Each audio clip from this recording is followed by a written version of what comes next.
Hey, Kwesi. Good morning, how are you? I'm okay. I'm trying to figure out how to set up this virtual background thing.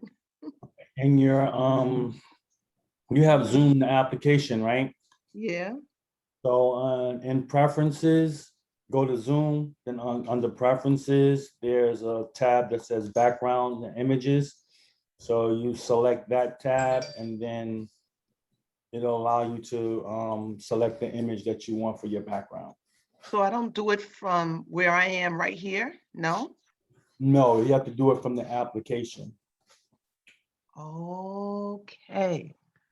All right. Well, then I guess I need to come out and do that and then come back in.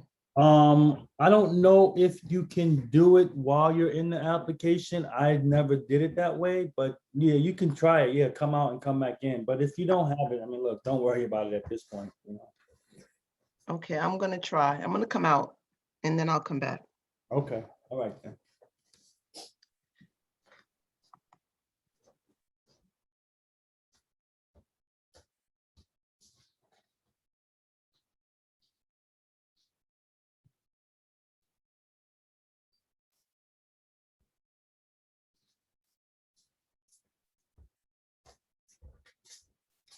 What do you eat? 2 eggs.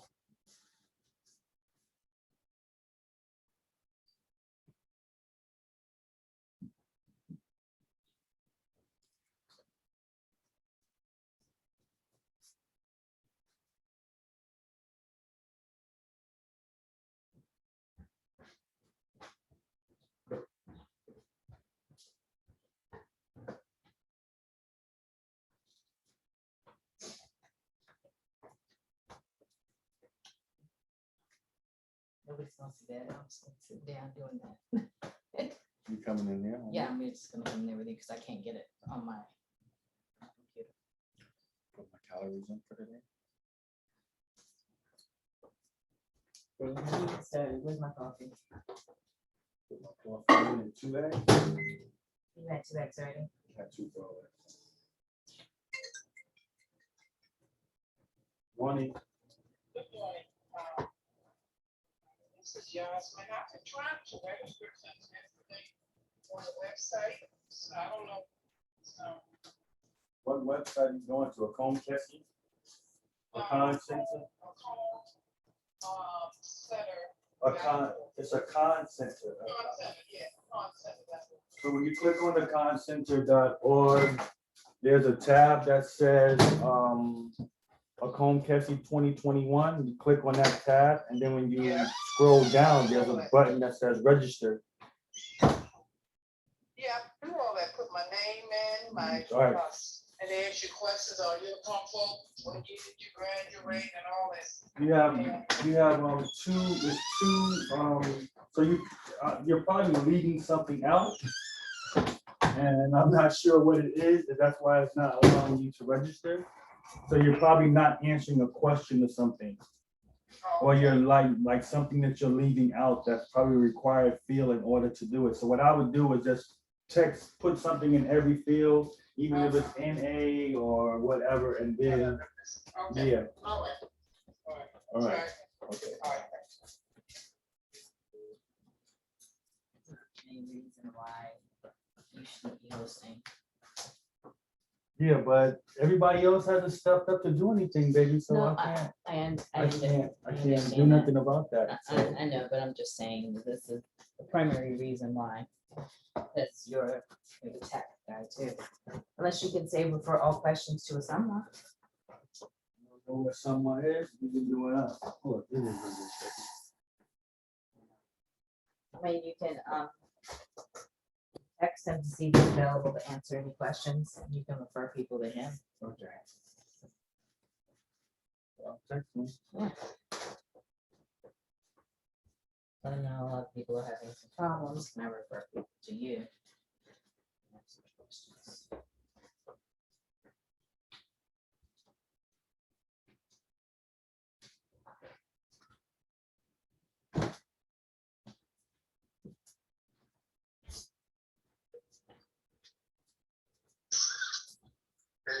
Good morning, bro. How you doing? Look, folks are having some technical issues. Can I refer them to you? Are you available to help? Now? Well, that's when when we start, that's when they're gonna happen. But I guess, because once it starts, I'm not gonna be able to help anybody. I could try. Okay, all right. No problem. Thanks. It's on the phone. On the move, he said. Moving around.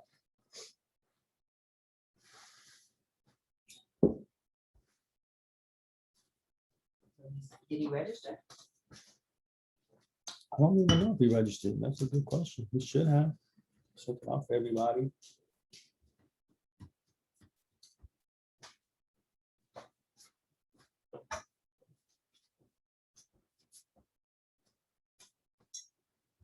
I see now the answer is on. Let me text her.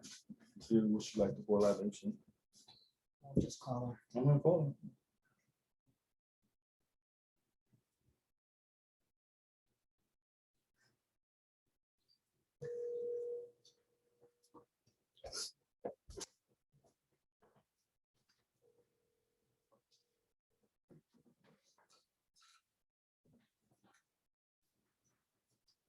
Morning. Good morning, Anna. How are you? I'm blessed. Thank you. How are you this morning? I'm great. No complaints at all. Good. I was calling to see if you would not mind pouring libation this morning. Well, kind of. I'm trying to do a couple of things and do this. You're talking about like at 8 o'clock, right? I mean, at 9 o'clock, right? Right. I mean, what I'm gonna do is ask. I mean, I see you just logged on, so I'm gonna ask whoever the senior person is to pour. But I mean, but I figured let me call you first to see. So, because I don't know who's gonna end up coming on in the morning. So. Yeah, I'm not sure if my AC is coming on, but I actually was kind of double tasking. I'm on, but I don't. You don't have my full attention because my grandson is here. Okay. So I was just trying to be watching it on the side, but not be fully engaged. Right. I got you. All right. Yeah. All right. Then. No problem. Okay. All right. Then. So. All right. I'll ask. I'll ask. No problem. I said I'll ask. No problem. Okay, I'm not sure if non-AC is going to be on at 9. I asked you yesterday, but I'm not sure. Okay. But, you know. All right, So, but like I said, I'm kind of on, but not on.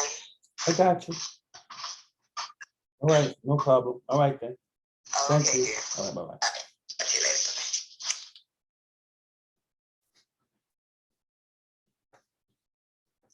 Is that a Koshua Bakan? I don't know who that is. What about a coach to pour? She has Nana Akoshua Bakan admitted. I don't know who What that is. about Israel? Yisrael. I'm just gonna do it out of my plan. I'm gonna ask people, they want to pull libation, and then whoever volunteers. If not, then like I said, I'll do it myself. I don't have a problem with that. People aren't necessarily helpful with pouring libation. I'll fix you another cup. Don't worry. I got it.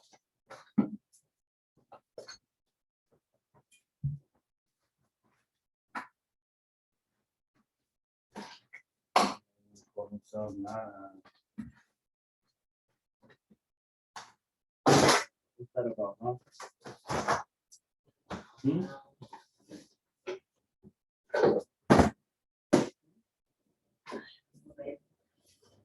What? Like I said, you just gotta let people know in advance because everybody needs you.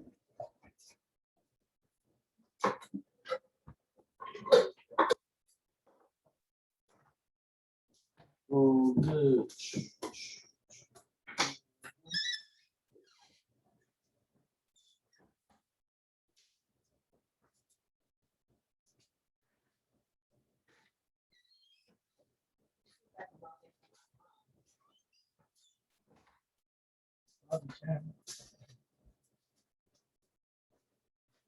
Let's see. 10 minutes before.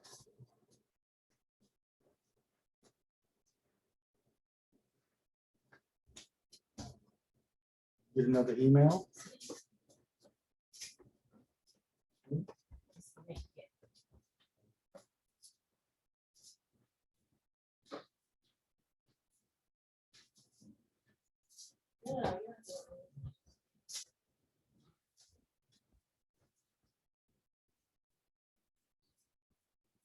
Want me to admit you?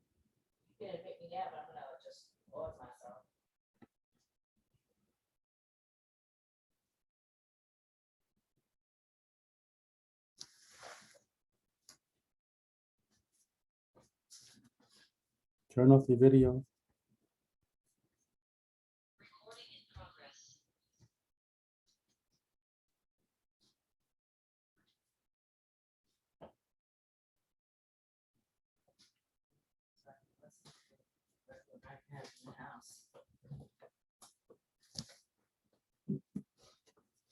How you feeling? I feel good. How do you feel?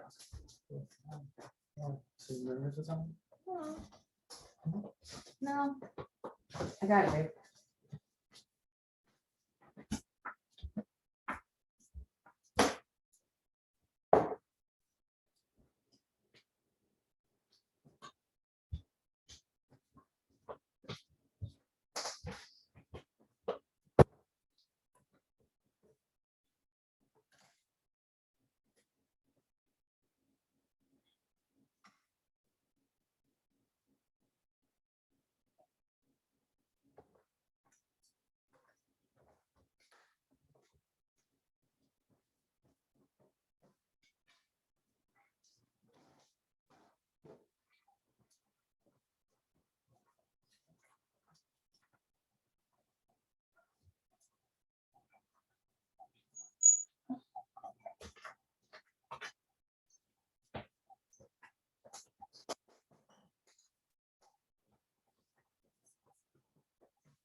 What? Before on my watch. Got 8 people in.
I couldn't do it.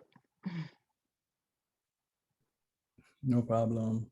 I don't know why, but I'm gonna figure it out. I couldn't find the preferences. No problem. Okay, what time do we have? You have 1 minute. Admit everybody at 9 o'clock. Okay. Let me in. I'm gonna see you. Oh, there you go. Admit.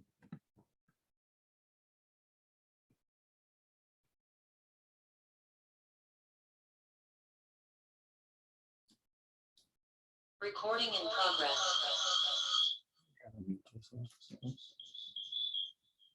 It's 9 o'clock. 9 o'clock. Okay.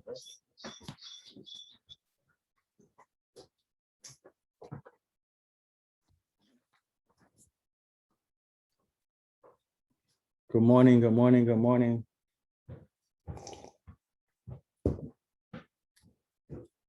Good morning.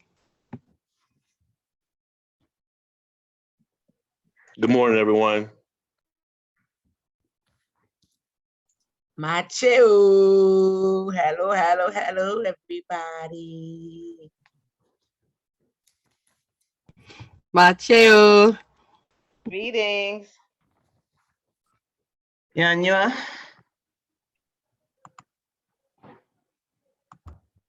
Morning. You can't say yes because we're on the thing screen, sharing the screen.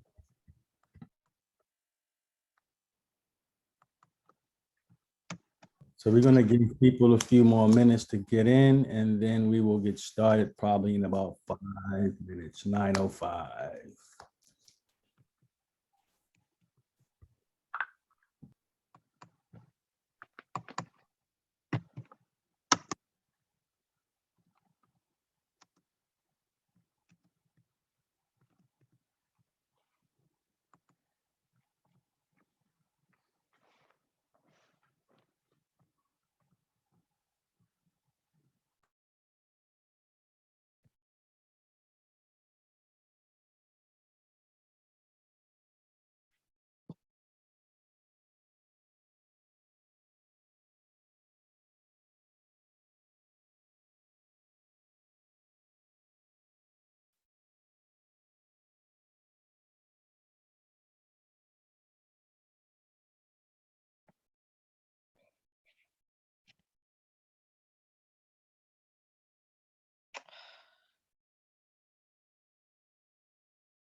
Good morning, good morning, good morning, everyone.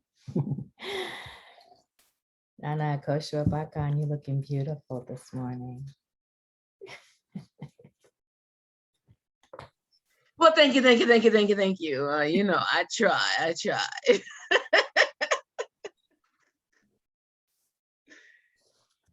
This is my first time. Woman on Mache. And I know.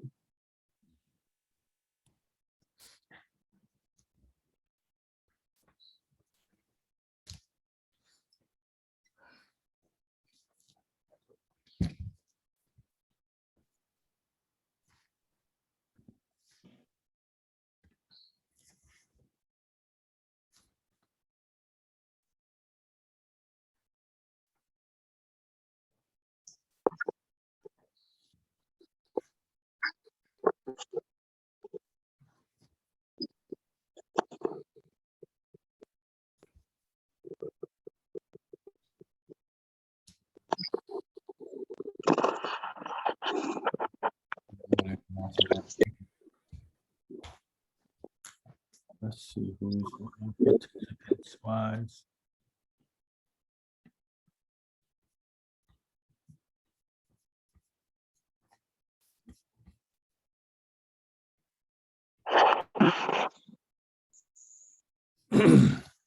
Okay.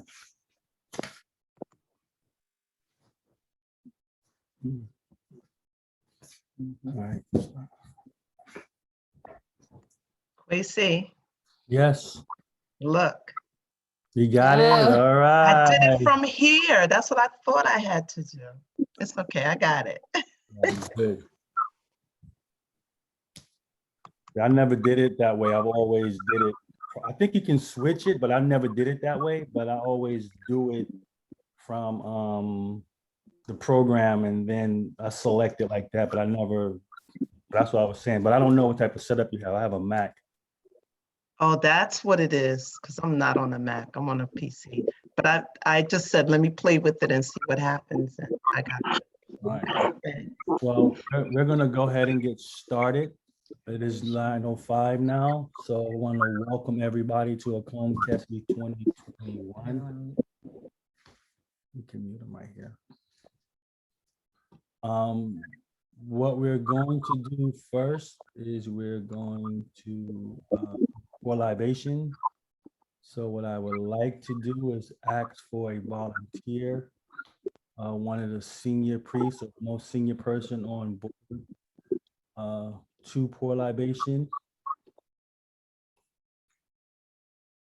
or anyone who wishes to pour libation.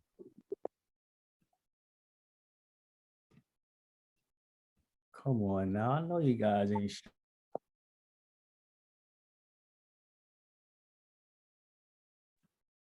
Good morning. Did everybody hear me about the request for someone to pour libation? This is customary for us as folks. We need to start off with our spirit.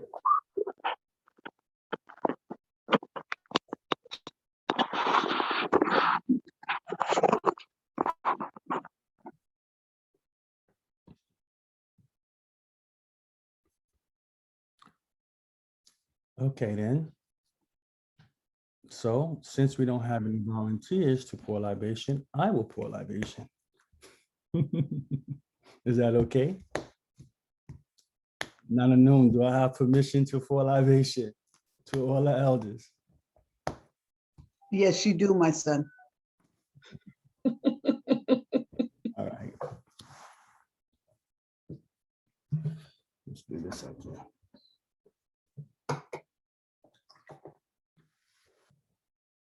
Agu, agu. Minha poncho ne pon kwami sa, sa siya. Isn't. Sa. Isubri sa, ating sa, prankesi sa, Indian sa, jing sa, shergun sa, katape sa. Moving sa, na tingin sa. Nana kuya pabi insuno. Nana Dinizulu bejin suno. Muyina abasum bejin suno. Muyina and smart bejin suno. Wanda no ma ye freba ko ye freba pem. I don't know, Mia Konfo Kwesi Numa Tinga come to you this morning to say Madasi Pa for allowing everyone on this call to wake up, to have had a restful peace. We come today to kick off the celebration of Akom Kese 2021. We ask that this conference brings wisdom, brings unity, allows us to learn from each other, allow us to continue in the spirit of Akom Kese to be a venue to share with one another, to be able to understand each other, to form camaraderie, to form relationships so that we can continue to build and make our community stronger.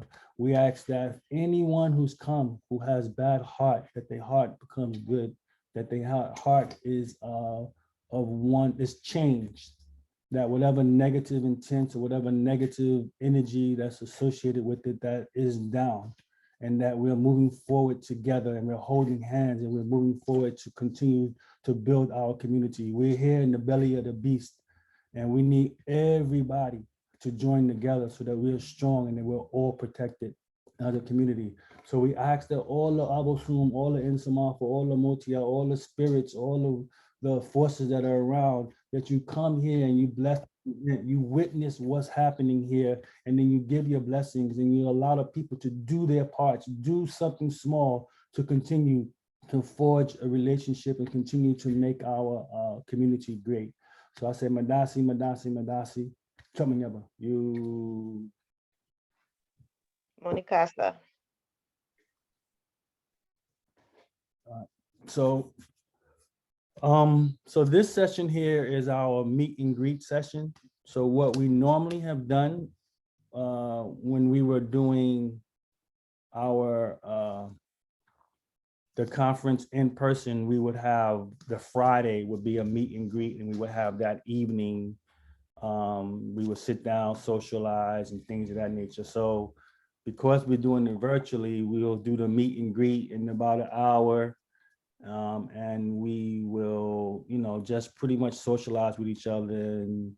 And again, this is our welcoming before we start the program, which is going to be at 10 o'clock. So what I want to do real briefly is just to give you an outline of what today's activities are going to look like. So as many of you know, today is, or not today, this year marks the 50th anniversary of Akan priesthood in America. But Akan culture here has really been here more than 50 years, 50 plus, as my sister Abner and Kruma always tells me, which she's absolutely right. But 1971 is the day that we've actually, you know, used in terms of 1050. So this is our 7th year of doing Akom Kese. We first started in 2016, which was a 45th anniversary. So it's only fitting that, you know, 7 years later, we honor the 50th anniversary as well. And one of the things that we're going to be doing this morning is we're having a tribute to Nana Akua Oparebea and Nana Yao Dinizulu the first. So that's, you know, critical, because I think without those individuals, we would not be here today. I consider them the mother and father of Akan culture here in America. So I think that is critical. So that's going to jump off at 10 o'clock. With the first presentation being done by Nana NCO Parry. And then at 2 o'clock in the evening, we're going to have like an Akan practitioner speak out, I guess, pretty much like sharing information, individuals sharing how they have incorporated the Akan culture into their lives and how they're able to navigate being in this environment, dealing with the Akan culture. So we want to use it as a session to share and to provide some successes, some coping mechanisms, things that we've done as a group as we've, you know, migrated to practicing the culture. So, so that's pretty much what our program is for today. And tomorrow we have our outdooring for the Council of Elders, and then we have an Akom in the evening. So outdooring is going to be phenomenal. We have a lot of great information that's going to be shared, and definitely hope you tune in for that as well. So with that being said, I would like to have the board members that are on this call to please introduce yourselves and say a few words of greeting. Good morning, everyone. This is Nanama Nsia Willop. I am so happy that everybody was able to join us this morning and hopefully for the entire week. On the board, I work with education, primarily with the children, and I'm looking forward to continuing to working with Akom Kese. This is just a wonderful, wonderful Akom community. And welcome.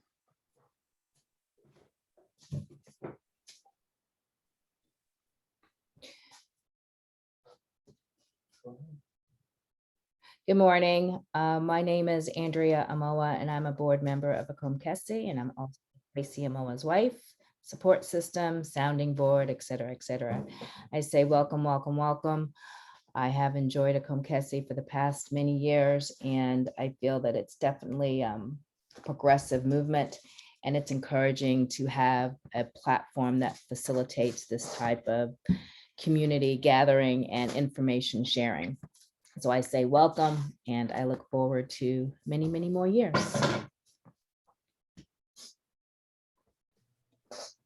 Greetings, everyone. Good morning. I'm Akumfo Ajuatano. I am the secretary for Akom Kese, and welcome to our 2021 virtual conference. It feels like 2020 was just last year. So it's amazing it's been a year, but we want to welcome you, and I hope that everyone is able to engage in the discussions and learn from Akom Kese. This is definitely meant to be a learning experience for us to come, share our experiences, and grow in our knowledge. So I do hope that everyone is able to take something away. Peace. Good morning, everyone. I'm Nana Kosho Bakheim. Hi. I'm on the board. Everybody knows my face has been around for a long time, but I'm just happy that everyone is up and able to join us, like all the other board members have mentioned. We have a lot that we want to share, and we're glad that we can continue to have this platform. It's really important for us to maintain this platform. So we hope that you will be active participants, because we all have something to share. We can all learn from each other as well. And that is one of the main points of us gathering. So we hope we do participate.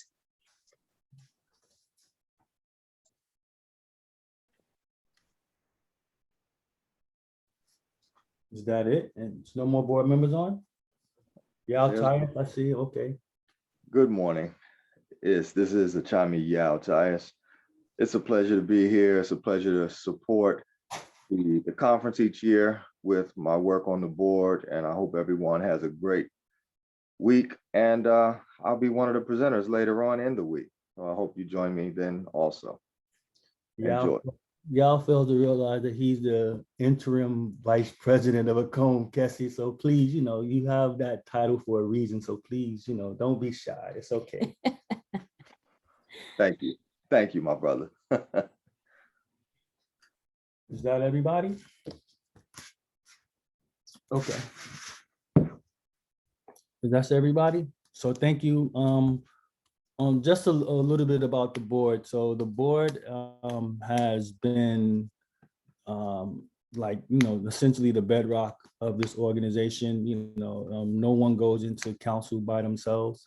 So I'm very appreciative of the board members, although we have our differences. It's okay, for us to have our differences, but the major thing is that we come together at the end to agree that we want to move forward. I think, all our personal agendas aside, we're really being pure about the mission of the organization and then the things that we want to be able to do and accomplish for the community. So I'm very thankful to have the board. I'm very thankful for their service and all the things that they've done to help promote this organization. And again, the idea of Akom Kese is so that when we are all dead and gone, that this organization will continue to thrive and be a platform for us to share our ideas. So having an organization is critical and essential for us to do.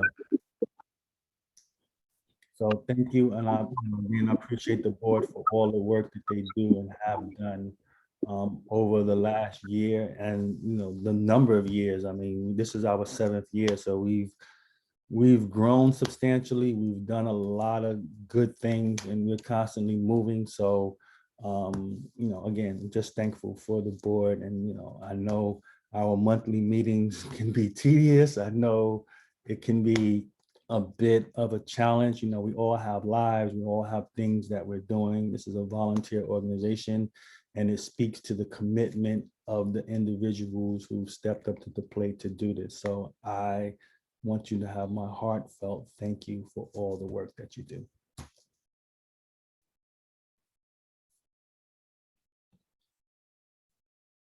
All right, so with that being said, one of the things that we want to do is we want to acknowledge all of the people who passed last year. We had this major pandemic. So we lost family members. I lost family members.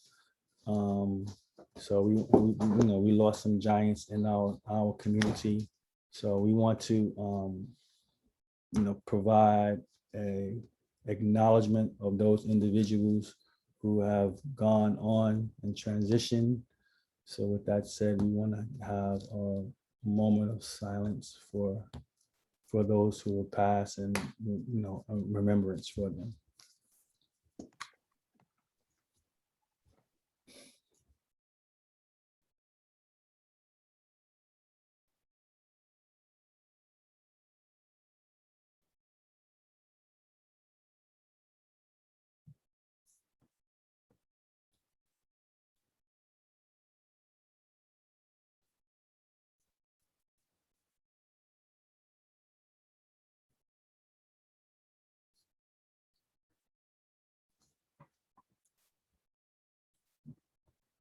Thank you. Sister Doreen said I did not introduce myself, so my apologies. I am Akom Dr. Kwesi Amoa. I am the board president and executive director of Akom Kese. Maybe hopefully I won't be the board director. Somebody else will step up and take the helm and do that pretty soon. But it's been a pleasure for me. This is a passion that I've had. I mean, you guys, I think you all know about how Akom Kese got started. And matter of fact, has everyone seen the video that we put out for Akom Kese for the history? If not, then I'll play it for you guys so that you can see that. And then we will go into our meet and greet. So we have a few questions for you guys. And so we can just talk and socialize. So, and then the time is going by quick. It's already 9:22. So before I do that, what I will do, I'm gonna stop sharing my screen, and the people who are on the call, would you just bring greetings, say hello, introduce yourself so everybody can know who you are, 10 seconds, nothing long. And show your face for a quick minute so we can see your beautiful smiles this morning.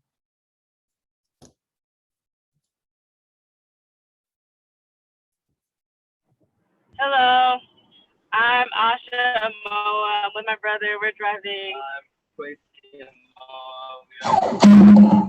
And Andrea Amoa's children. Good morning. You need to focus on the road. Good morning. I'm Akua Doreen. I'm in New York at the present time. Mache, I am a Akomfo for Chetawa, Monishri, Pollitt, Washington, D.C. Welcome. Good morning, everyone. Kumfo Kwabena from Pone from Richmond, Virginia. Quab, what's up, bro? What's going on? Hanging in there, good brother. All right. Woman Mache, Auntie Sewa here in Connecticut, soon to be Virginia. Come on down. Mache is Mommy Yaya from New York City. Greetings, everyone. This is Amadoma Bediako in New York. Mache come for Akua in Alabama, all the way from Alabama. Machu. Welcome. Mache, Akofa Painting, Nana Aba Inti Opare, Washington, D.C.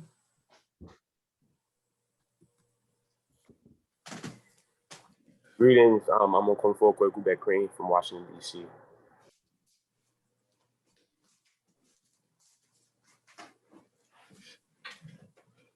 Hello, everybody. Machem, Abenamenu from Florida. Welcome, welcome. I think this is the first time we had a Florida person. That's great. Thank you for coming. Nyinamache Eyemeye Boduku, Washington, D.C. Hey, Auntie, how you? Paul FIFA is here with me.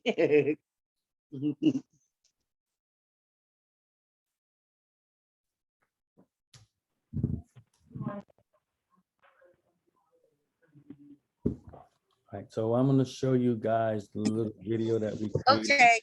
Hi. Hi. Okay. I'm a Kung Fu Bakan.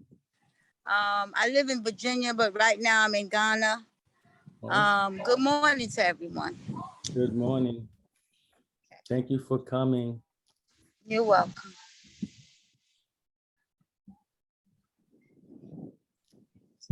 Did we miss anybody?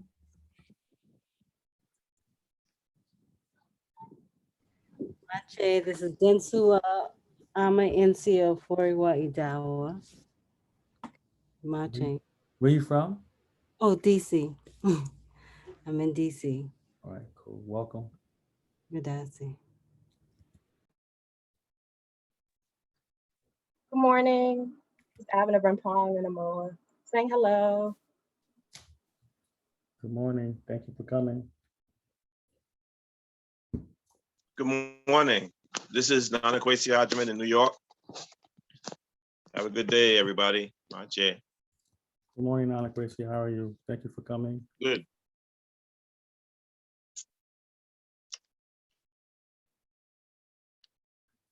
Do we have everyone?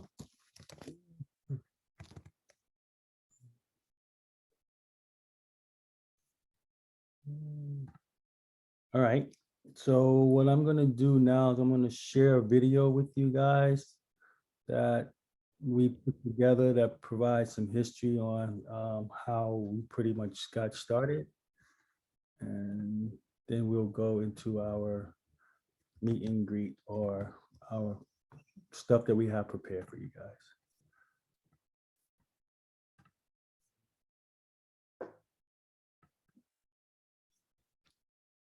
Akan culture has been in America since African people were enslaved by Europeans and brought to the Americas.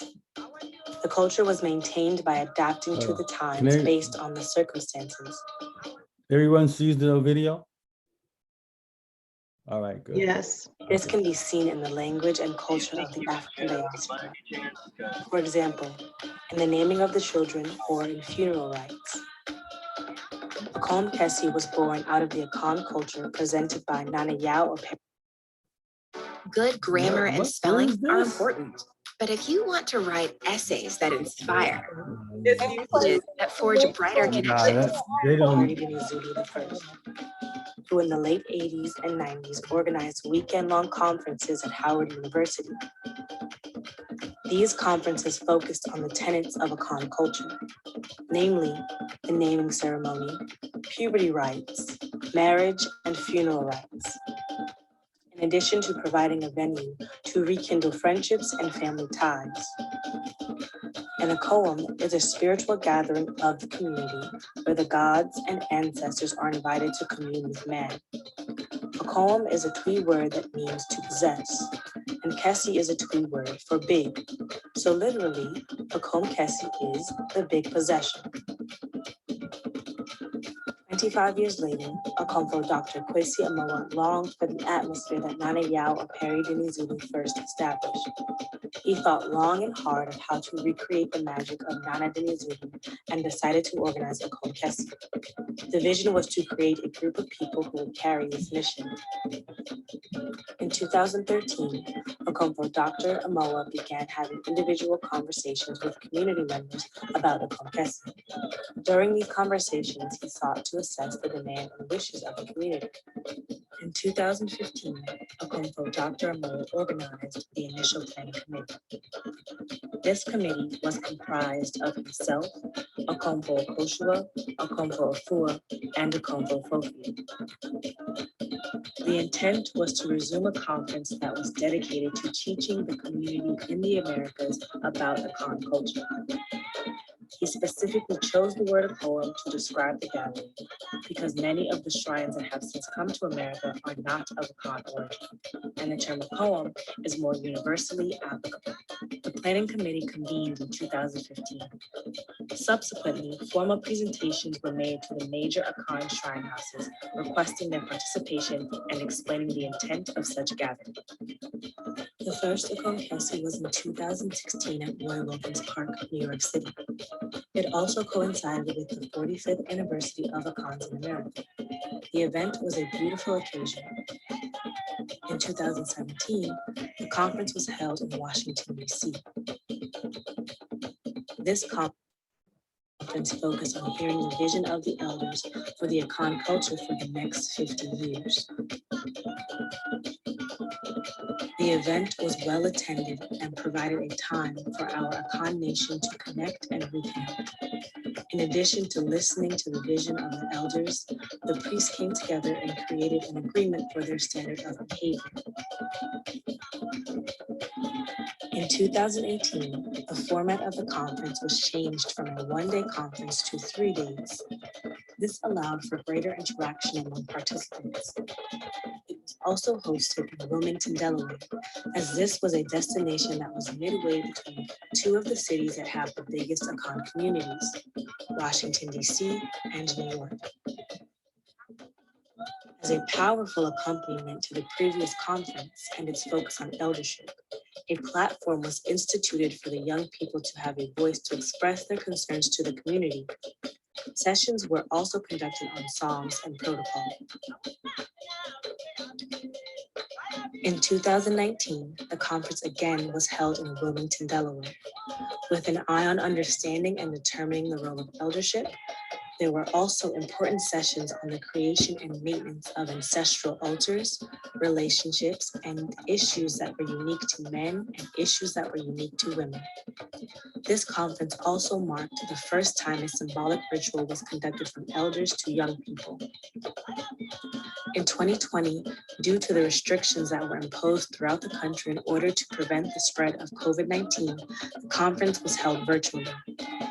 This year, we will celebrate virtually again, and we are pleased to welcome our community to our conference, Saturday, July 31st, 2021 through Friday, August 6th, 2021 at no cost.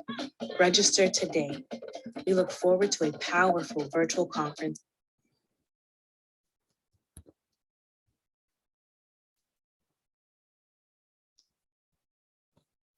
All right, so that pretty much in a nutshell explains Akom Kese. So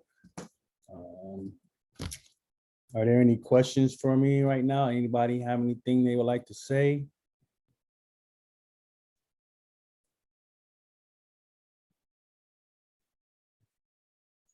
Everybody's shy. All right then. The video was great. I was surprised at how well it came out. It was really good.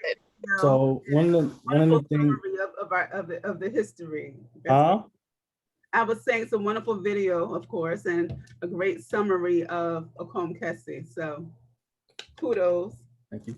So one of the things, one of the board members, Asamwa Sapong, is the person that did that video. So I want to definitely acknowledge him. The dude is a genius. I mean, he put that together. He really made it happen. So I want to thank him. He's not on the call right now, but he's one of our board members and he's one of the techie people. And you know, he did a couple of other pieces for us as well. So, you know, he's really, really good at that. So definitely want to thank him for his hard work. You know, he would text me 11 o'clock at night and like, okay, I need this. So I'm up, like, okay, I'm gonna send you this. You know, we're going back and forth. He's a nighttime worker. So, or he does his work at night. So he'll text me at 8. And then like the other night was up until like 1 o'clock going back and forth on the material that we need for the presentation. So, but you know, like I said, the guy's a genius and he does phenomenal work. So if anyone needs some video editing, he's definitely a person that I would highly recommend. Okay. With that being said, we created a few poll questions that we want to use as icebreakers. So what I'm gonna do is launch the poll and then give everybody an opportunity to respond to the questions. And then, let's have little conversations about it. Can everyone see the poll questions? Yes? All right.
Okay, we have 80% of the participants who have responded. Give it a couple of more minutes.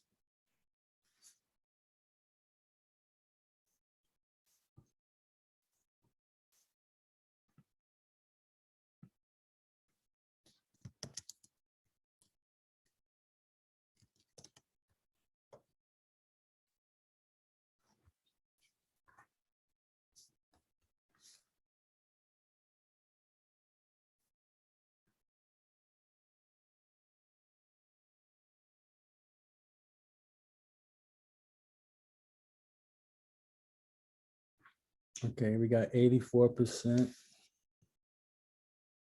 All right, I'm gonna end the poll. Is anybody else, please register your answer now if you have not.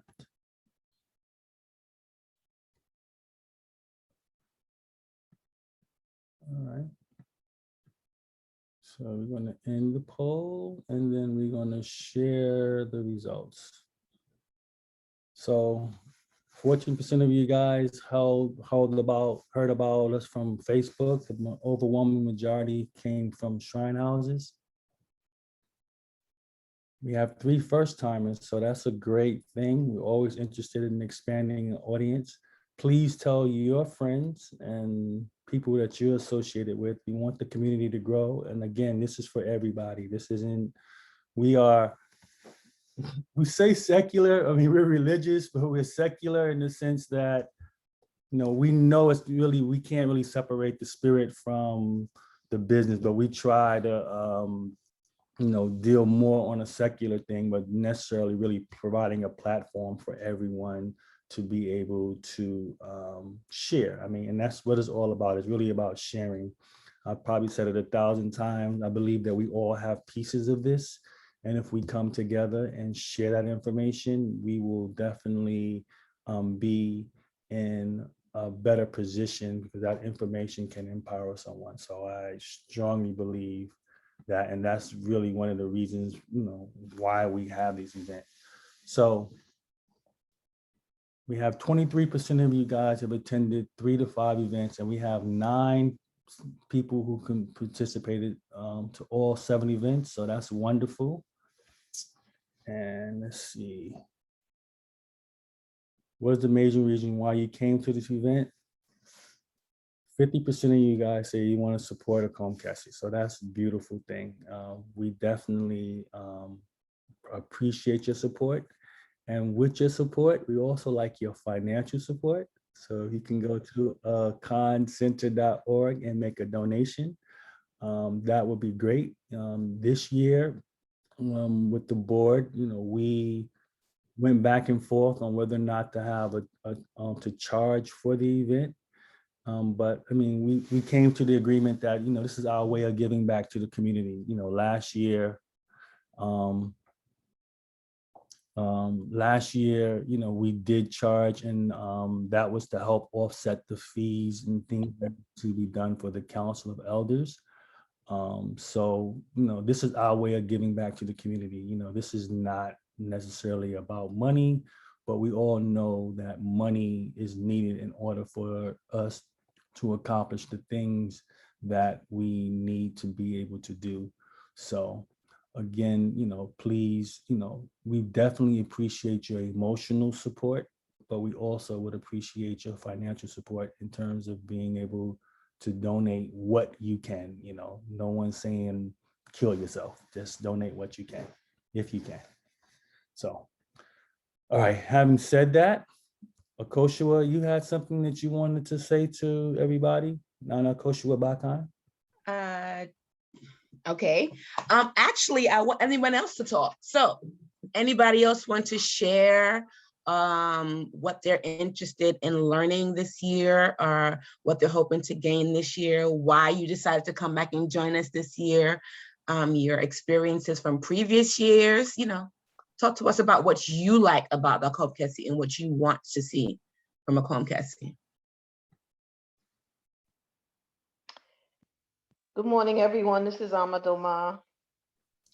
Good morning, Nana. How are you? I'm doing well, thank you. Last year, I learned a lot from the workshops, but I also got to know people better. So I'm hoping that, again, we'll get to learn more about each other and bond and share our wisdom, as Kwesi had suggested, and just have a good time learning and sharing this space together. Even though we can't be in person, it's nice that people from so many different places can come together on this platform. So I'm glad to be here. Thank you for coming. Thank you for sharing. Yeah, Marcy, everyone. Hey. Yeah, Kwabena Frimpong from Richmond, Virginia. This is my first time coming. I know August has usually been a busy month for me last several years with my my kids. They would be in different music camps and family reunions hopping off in August, but everything came together this year. So I'm just very humbled to be here. And I think in my 20 plus years, in the Akom movement, I'm now looking at meeting more of the Akons, in DC and in New York, around the country, and just getting back to the historical roots, of the culture, and looking at when it came into America, during enslavement, what was said, during the video, to the powerful work of Nana Yao, Nana Oparebea, and just how this movement has really transformed me and my family, and how the ancestors have really blessed me. But it's really coming into just a full context of what's going on just outside of Richmond, and it's being in the family environment with people that I'll be meeting, and it's gathering more information about the movement, and just breaking bread with people that I have not met before. So I'm looking forward to this. Madasi. Cool. Awesome, Madasi, thank you for sharing. Welcome, welcome, welcome. I know a couple of people in Richmond, but I don't know you. I've seen your face, I think, on Facebook, but welcome, yay. We were actually, I think when he did my alpha a couple of years ago, we was trying to come down to support that, but for whatever reason, we couldn't do it. But yeah, but I'm happy to see you, brother. Thank you for coming. Anyone else want to share? This is Nana Adjua from New York. And one of the main reasons I get so enthused about Akom Kese is because every time I see everybody gathered together, I see the future. And that makes me very, very happy because all the things that people have done in the past, I feel that it will continue on and grow and be a support for our community in the Americas. So thank you very much.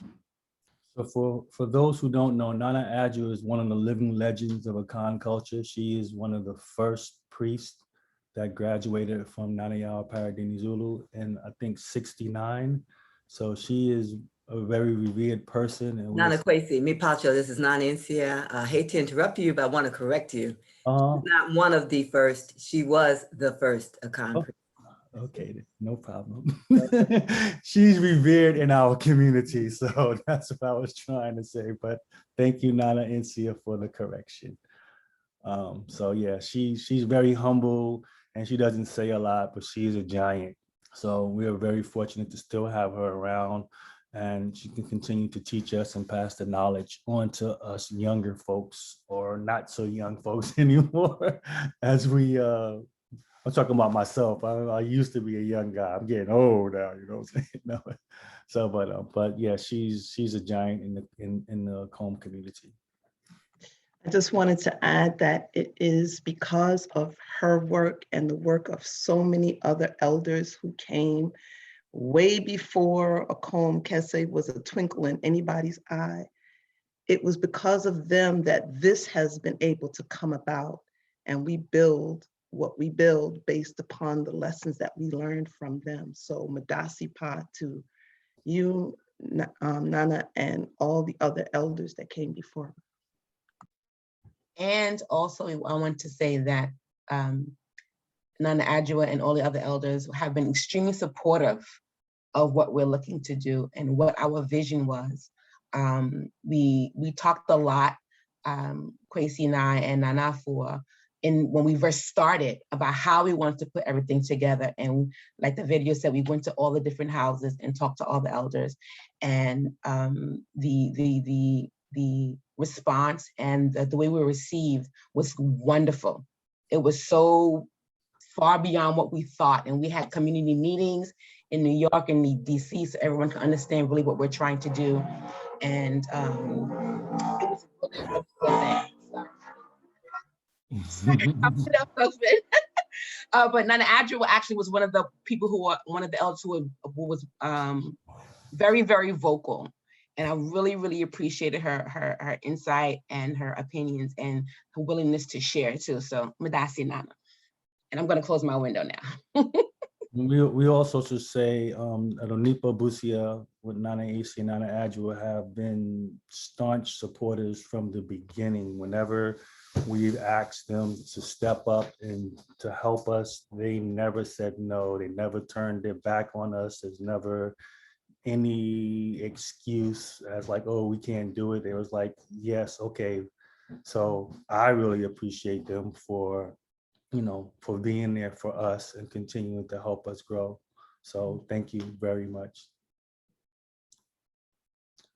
Anyone else would like to share?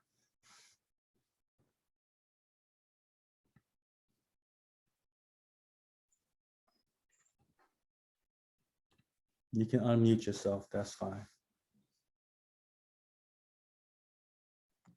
Can we hear from some of the people who are here for the first time? I'm really curious to hear from you all.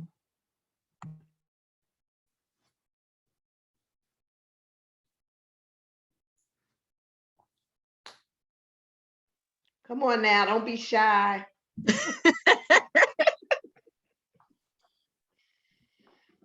Machem, again, this is Abna. It's my first time here. I was invited, and I'm looking forward to learning more about the other shrine houses and being able to fellowship. So happy to be here. Where are you from? You're a Contour? Yes, from Florida. Are you with Nana Sichi? No, I'm with Nanaya. Nana Menaya. Oh, Nana Menaya. Hi. Okay. Cool. Anyone else want to share with us this morning?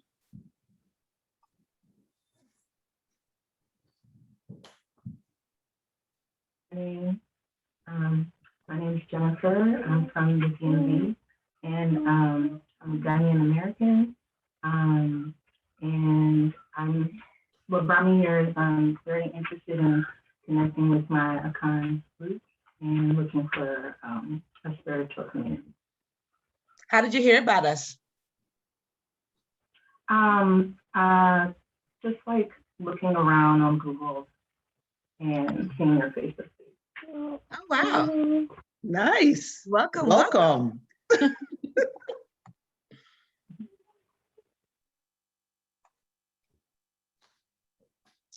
Cool. Anyone else?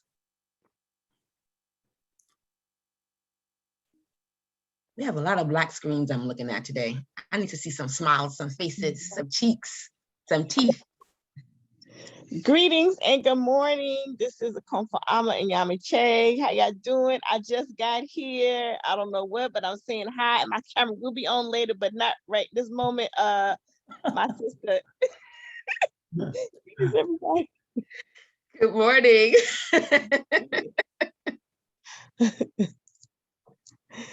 So that's it. What am I supposed to say? I just said anybody want to say things like the people introducing themselves. So yes, and why you decided to join with us this year again?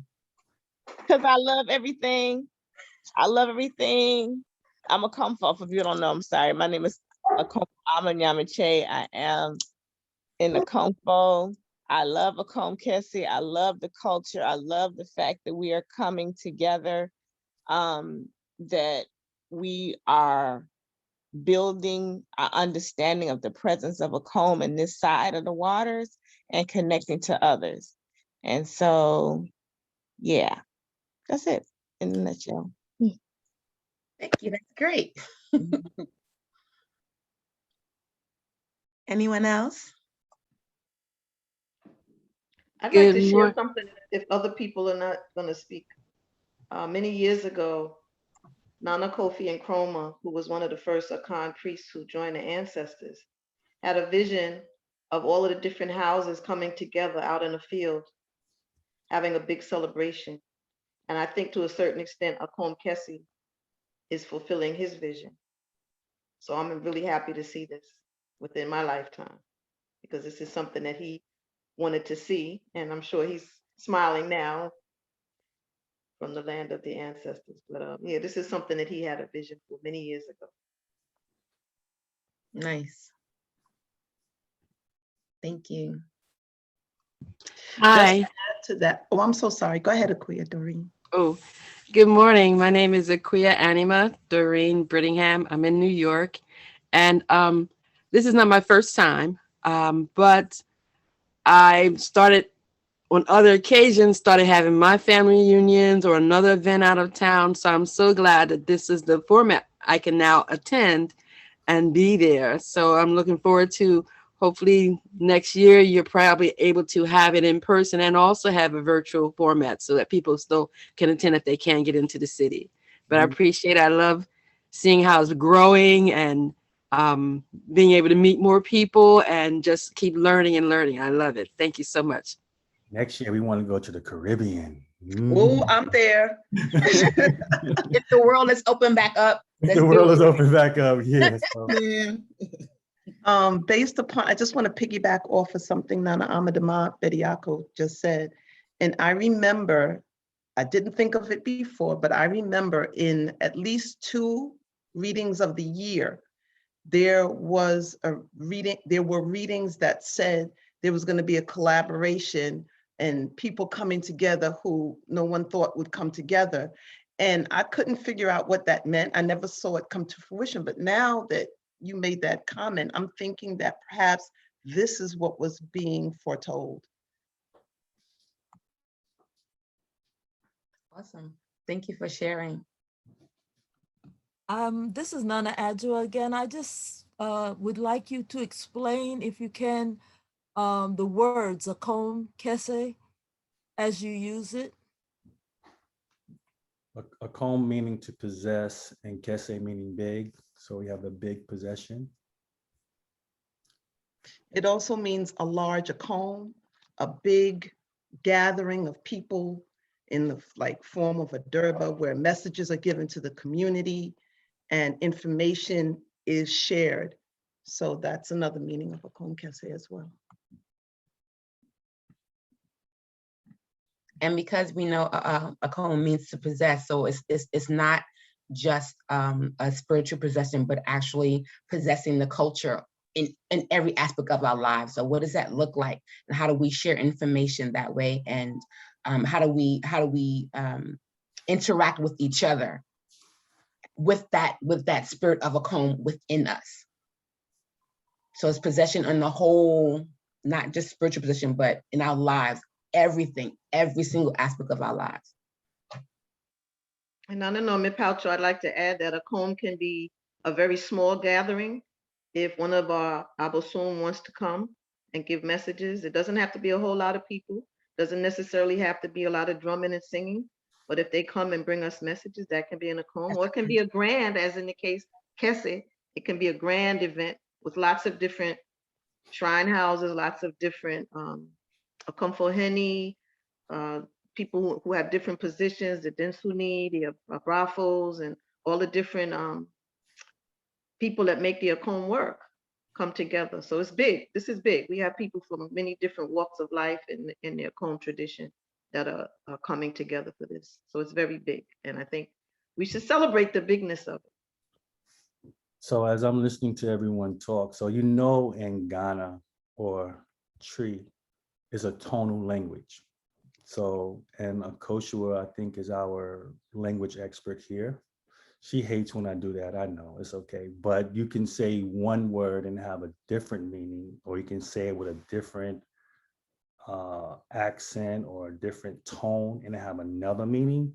So what everyone just did is a reflection of that culture in terms of how they describe Akom. Thank you. I just want to say that. Akosha, am I right? You are correct, Kwesi.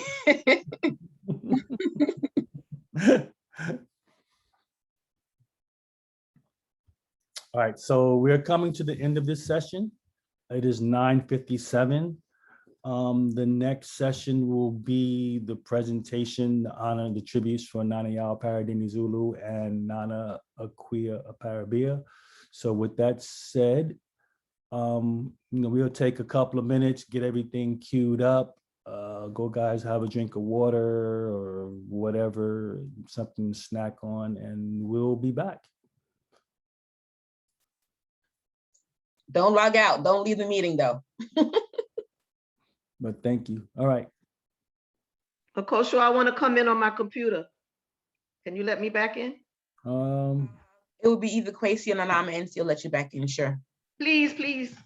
Okay. I'll think about it.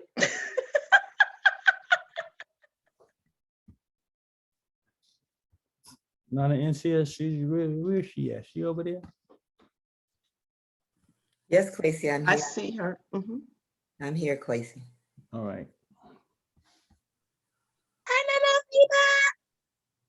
Hello, darling. How are you? Oh, we forgot to acknowledge Nana AC into the room. I didn't see her. Good morning, Nana AC. She's founder, one of the heads of Anipa Busia. So we acknowledged Anipa Busia earlier, but I didn't see you come into the room. So greetings. You should wait till everybody comes back because a lot of people are not here right now. Okay.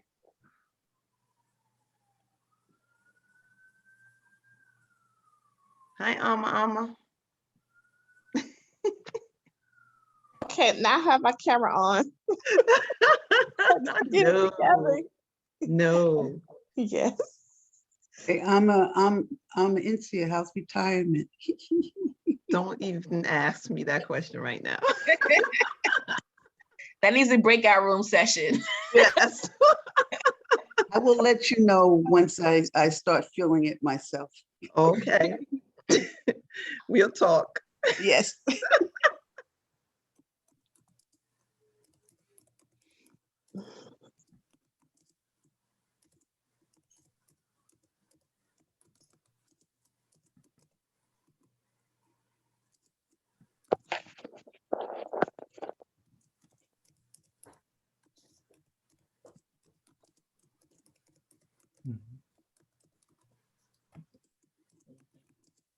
It's 10 o'clock.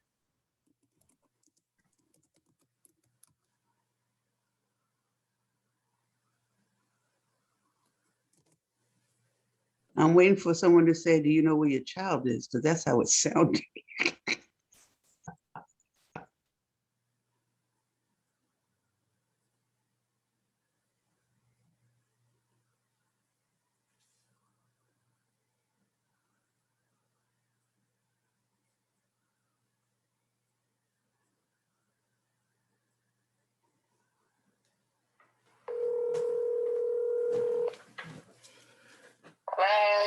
I just sent you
Hello, hello, hello.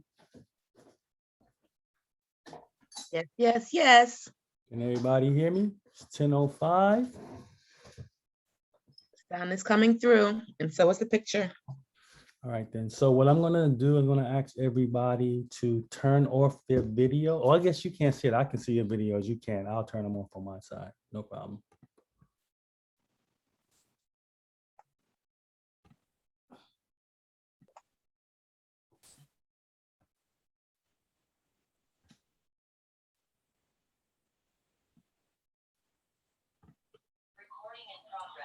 Be sure to put everyone on mute as well.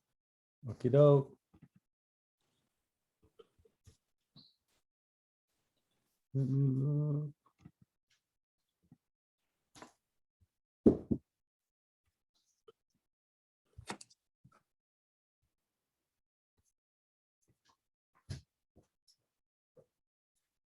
So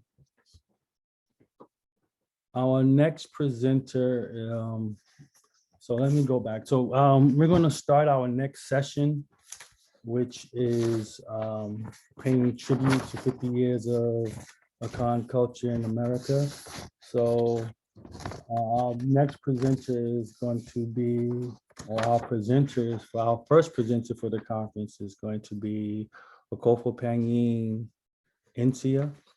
So I'm going to read her bio real quickly, and then we will go into our tribute.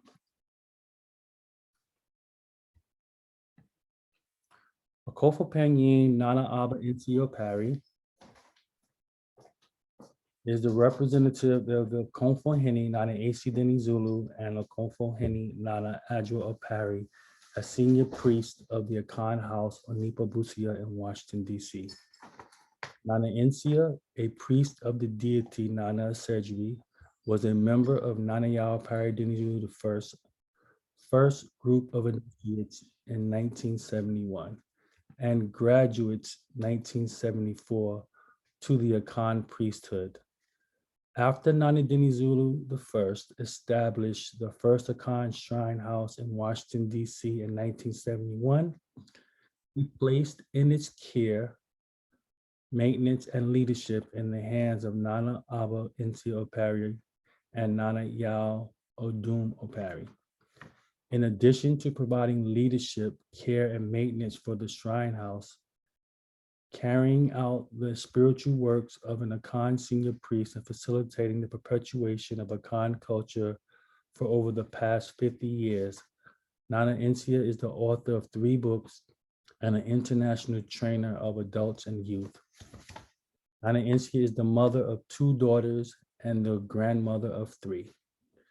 In reflection of living and perpetuating Akan culture for the past 50 years, Akom Nana Aba Insia Opare says, "It seems like yesterday when I met this man who initiated the awakening that changed my life forever. I had no idea what it meant when I said, yes, I'll be a priest. Yet I'm so grateful that I trusted Nana Yao Opare Dinizulu I to guide me on the path to finding out. Do I know all there is being a priest about Akan culture after 50 years? No. However, if I've learned anything at all, it is that every day is awakening, and if I trust, have faith, and obey, and Yami grace unfolds. All I have to do is continue to embellish the culture of my ancestors. I stand on the solid foundation of the past 50 years with excitement, expectation, and wonder as the blessings of the Abosun continue to unfold through us all."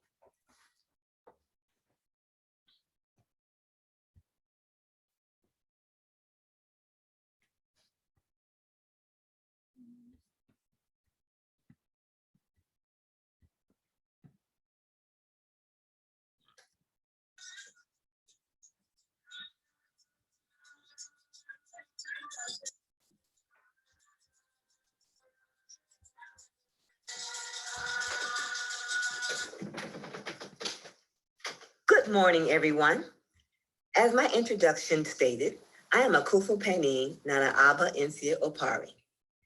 I bring you greetings from Akom Kese, Nana AC Dinizulu, and Akom Kese, Nana Adjua Opare, who I represent as a Kung Fu painting of the Onipa Busia Bosumfie in Washington, D.C. Today, we begin celebrating over 50 years of Akan culture in America and the pioneers who laid the foundation. I have the privilege of summarizing those accomplishments and foundation bricks laid by Nana Yao Opare Dinizulu I, which transplanted the Akan culture from Ghana, West Africa to America.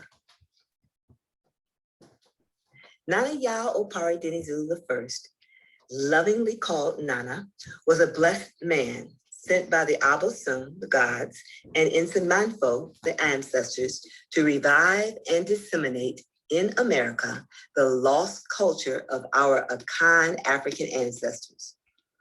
Few people parallel the contributions of Nana Dinizulu I in perpetuating Akan culture and heritage in the United States.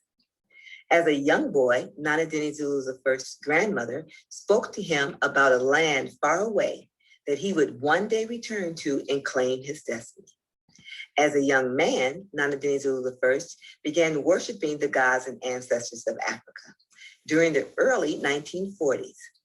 His vision, which became his mission, was to create institutions that reflected our African traditions, history, and culture. He wanted those of African descent to know who we are, where we came from, why we are here, and where we are going. To that end, he left a legacy of accomplishments that continue to help us hold steadfast and faithful to the traditions of our African foreparents. The first organizations instituted by Nana to perpetuate African traditions and customs include the following. During the 1940s, Nana Dinizulu formed the Dinizulu Dancers, Singers, and Drummers, one of the first world-renowned African dance troupes. This company performed for such dignitaries and heads of state, such as Dr. Kenneth Kaunda, President of Zambia, Sekou Touré, President of Guinea, and Malcolm X. In 1947, Nana Dinizulu I formed an organization called the Ghanaians for the purpose of exposing African Americans to African singing, dancing, history, and culture. In 1953, Nana Dinizulu I co-founded the first African religious group in America, known as Dambalawedo. This organization perpetuated the culture of the Akans of West Africa and the culture of Haiti. The first African American Day celebration was organized by Nana Dinizulu I in 1964 and celebrated at Queensbridge Park in New York City. The flyer that is being shown is from a 1970 celebration. Before I list the following accomplishments, which are specific to Nana Dinizulu I's perpetuation of the Akan culture in America, I have to put those accomplishments in context with the following narrative. In 1965, Nana Yao Opare Dinizulu I, who was already a chief priest in his own right in America, made a journey through space and time, connecting the past, present, and future.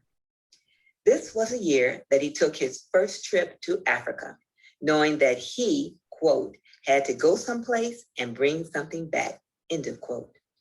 Upon his arrival in Ghana, Nana Dinizulu I met Ni Ama Amantefu, a Ga from the Accra area of Ghana. They became like brothers. It was Mr. Amantefu who took Nana Dinizulu I to Kumbiase Latte to meet Nana Akua Oparebea, chief priestess of the Akonade Shrine in Ghana. As they were driving up to Kumbiase Latte, Nana said, "You know, this place seems very familiar." Mr. Amantefu laughed. When the two stopped at a place called Aburi, Nana stated, "I could have sworn my whole life was spent in that area." As they continued up the mountain to Kumbiase Latte, Nana Dinizulu I stated that he felt an extreme kinship to the area. After arriving in Latte and meeting Nana Oparebea, Nana Dinizulu I stated that he was, quote, spellbound by being there and felt I had been there for at least part of my life and perhaps all of it, end of quote. In addition to meeting Nana Oparebea, Nana Dinizulu I also met Nana Oparebea's mother, who was alive at that time. Nana Dinizulu I stayed with Nana Oparebea for some time, but had to return to Takoradi for a short while. When he returned to Late, Nana Oparebea revealed to Nana Dinizulu I what had happened in his absence.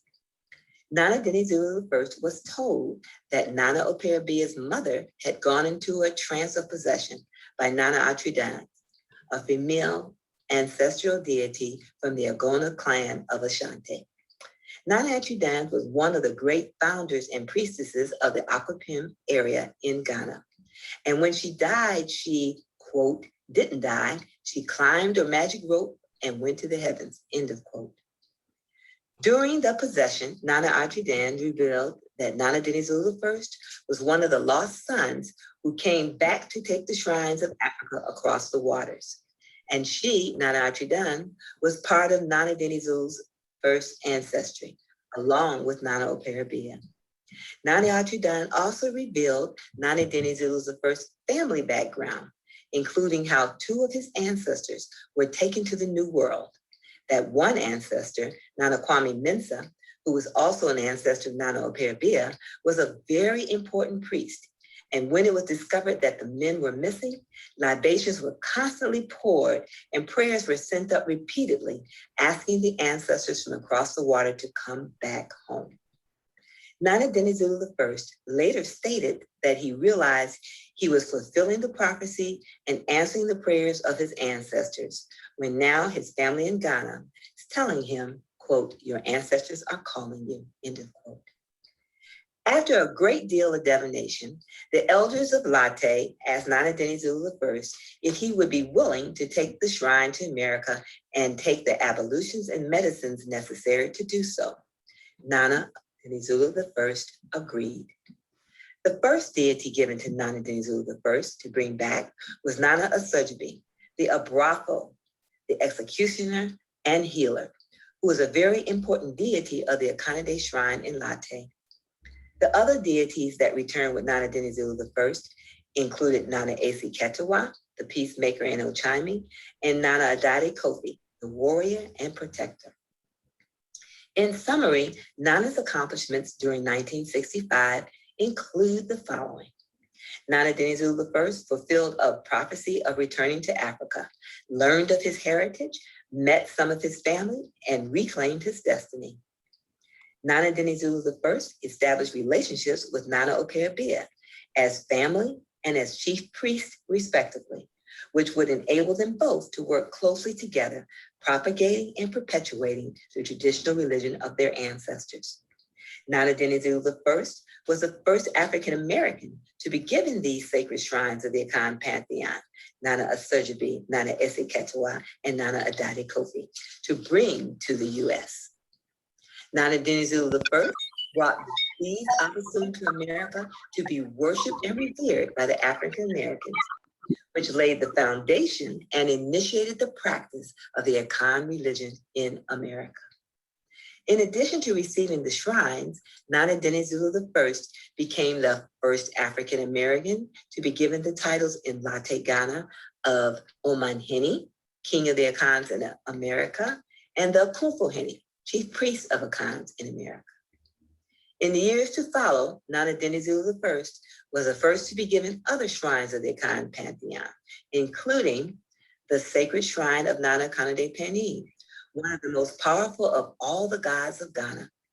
When Nana Dinizulu I was given this shrine in 1971, Nana Dinizulu I was not only the first African-American to receive this shrine, he was also considered the owner of Kakonade in America.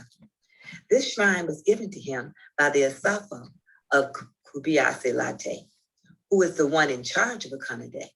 It was not given to him by Nana Oparebea. Then in 1972, during his visit to Ghana, Nana Dinizulu I was spiritually guided to find the original shrine of Nana Kumi in Nsaba, Ghana. Nana Dinizulu I was given this original shrine, which belonged to his family, to take back to America. Other organizations created by Nana Dinizulu I to assist in perpetuating the Akan culture include the establishment of the Basum Jemawoji in 1967. It was the first religious organization based on Akan culture and traditions of Ghana, West Africa. The incorporation of the Aims of Majawe Cultural Center in 1968. This center was established for the purpose of teaching the diverse and multi-ethnic cultures of Africa. Realizing that the customary rites of passage of the Akans are steeped in religious significance and are very important ceremonies that contribute towards the well-being of the individual and society, Nana Dinizulu I was the first to institute these traditional rites in America. They include the first Ararije, or Akan traditional marriage ceremony, performed in America by Nana Dinizulu I in 1968. The first Identoa, or the Akan traditional naming ceremony for infant child. This was performed in the US by Nana Dinizulu I in 1968 also. In addition to the first Ayiye, or traditional funeral rites, was performed in America by Nana in 1972.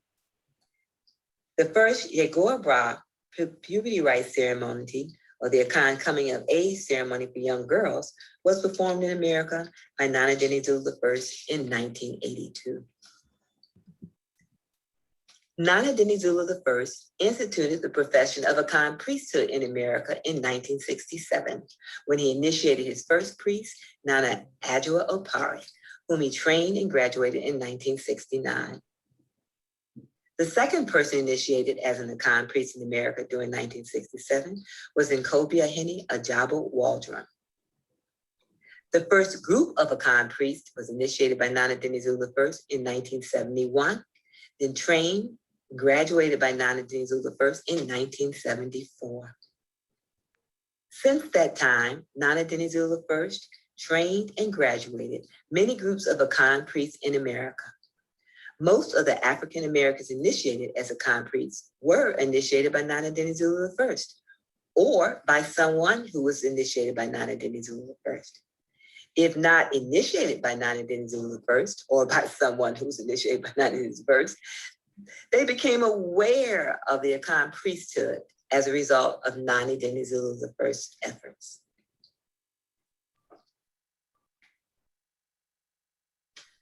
Nana Dinizulu I was the first to organize charter flights to Ghana, West Africa, a practice initiated by him in 1971 that allowed hundreds of African Americans to visit Africa. For his inaugural trip, Nana Dinizulu I took over 250 people to Ghana. During his visit to Ghana in 1971, Nana Dinizulu I was the first to meet and sit in state with the Asante Hene of Kumasi, Otumfo Nana Otumfo of Puko Wari II. The Asante Hene is the absolute monarch of the Ashanti people. During his lifetime, Nana Dinizulu I sat in state with the Asante Hene 4 times, first in 1971, the second in 1972, third in 1985, and the fourth in 1986.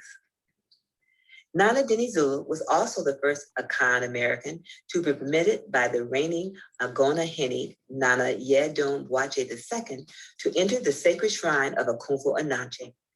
This honor occurred during visits to Ghana in 1972 and 1986. This constant and unprecedented permission to visit the sacred shrine of the most revered priest of all Ghana, Akumfu Anache, was granted whenever Nana Dinizulu I made pilgrimages to Agona Ashanti. This privilege illustrated the recognition and acknowledgement of Nana Dinizulu I as Oman Hene and Akumfu Hene of Akan Americans by all the distinguished kings and chief priests of Ghana.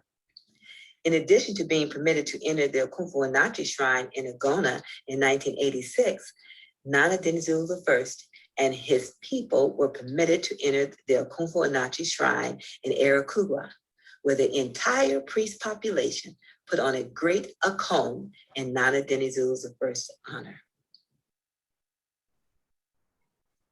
Another historic and monumental first occurred in 1971 when Nana Dinizulu I arranged for Nana Akua Oparebea to leave the shores of Africa and travel to America as a guest of Nana Dinizulu I.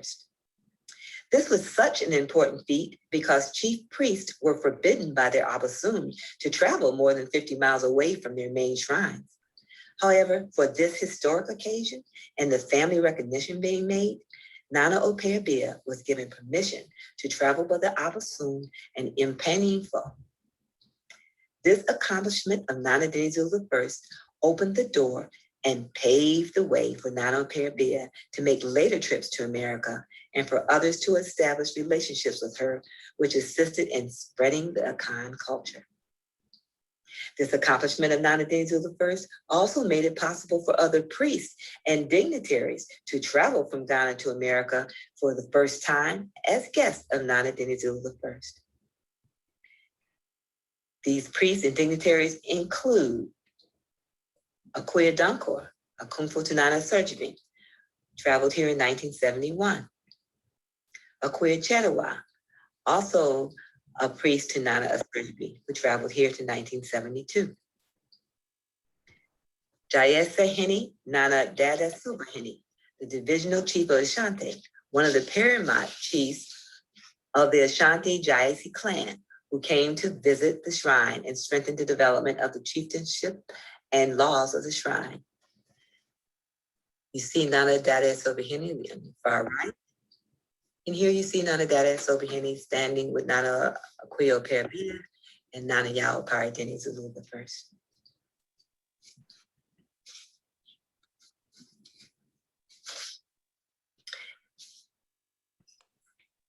Nana Abena Dankor, the Obo Kwesi Akunfu of Akunfe Akrafa Sarpong, which is located in the central region of Ghana, traveled here in 1976.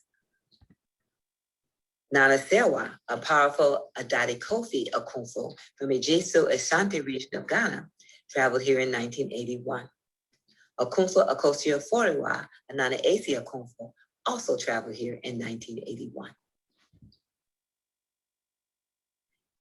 Nana Dinizulu I established the first Akan shrine house in Washington, D.C. in 1971 and placed its care and maintenance in the hands of Akumfu Aba Nsia Opare and Akumfu Yao Odun Opare, who were Nana's first initiates from Washington, D.C. and the surrounding areas.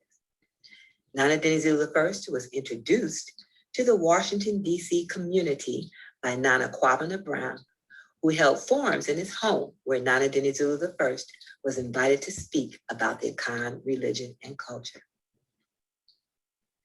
Nana Dinizulu I was the first to establish in America the traditional chieftaincy structure of the Akans when he installed the first divisional chiefs. The first Ankobia Hene installed in America by Nana Dinizulu I in 1971 was Nana Ajabo Waldron. The Akonfobia Hene is the caretaker of the palace or the temple. The first Nifa Hene, the representative for the chief, Nana Kwesi Ajaman, was installed by Nana Dinizulu I in 1985. The first Karanta Hene, Nana Kwame Amante Denti, who served as the caretaker of the land and as ears of the chieftaincy, was installed in 1986, along with the first Adanta Hene, Nana Yao Odun Opare, who served as the legs of the nation for the chief.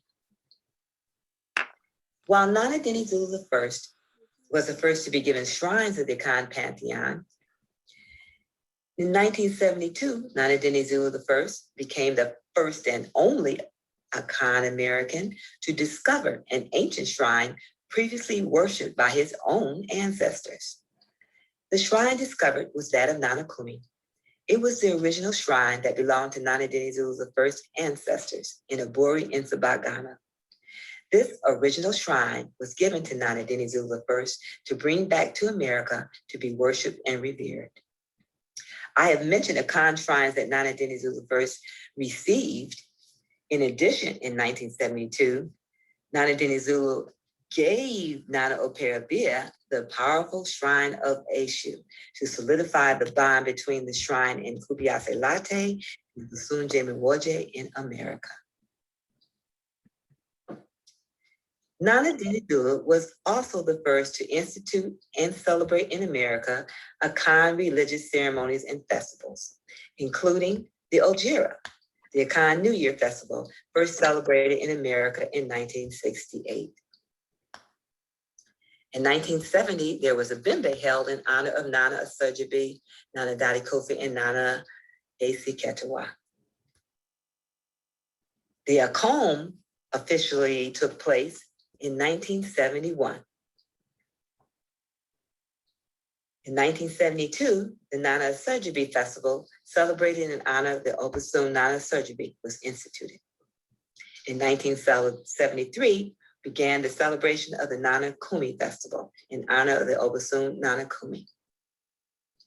The Aheneda Festival, held in honor of the king, was first celebrated in America in 1974. The Nana Asua Bortapre Festival, celebrated in honor of the Obasun Nana Asua Bortapre, was instituted in 1981.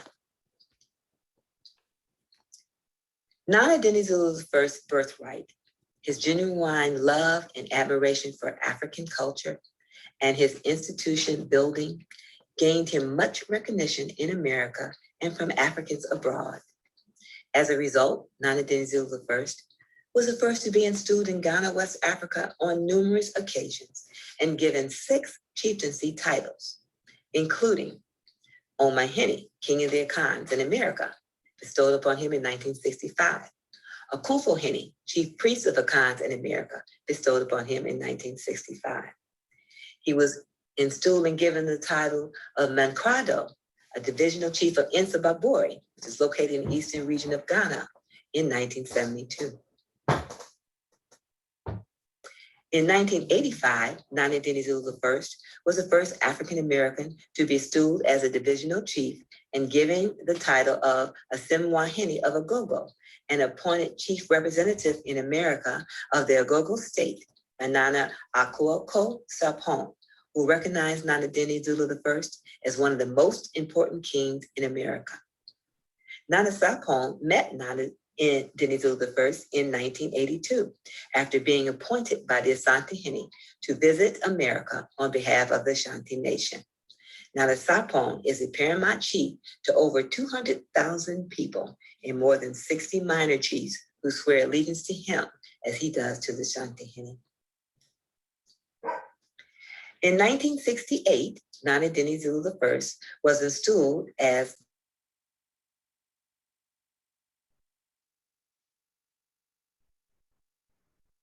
Ako, the divisional chief of Adina, Elmina, located in the central region of Ghana. In 1990, Nana Dinizulu I was installed as Ankobia Hene, or the divisional chief of Erakugwa, located in the eastern region of Ghana. On February the 10th, 1991, Nana Yao Opare Dinizulu I began his ascension to the village of our ancestors in Samando.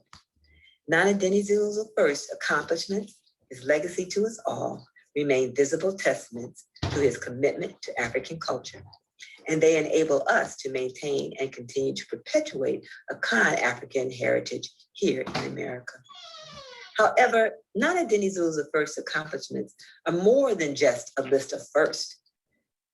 For each achievement, each recognition by African dignitaries, each ceremony, each priest initiated, trained, and graduated, each installment, each title given, each song sang, each dance danced was a foundation brick in the building, establishment, and perpetuation of the Akan culture in America.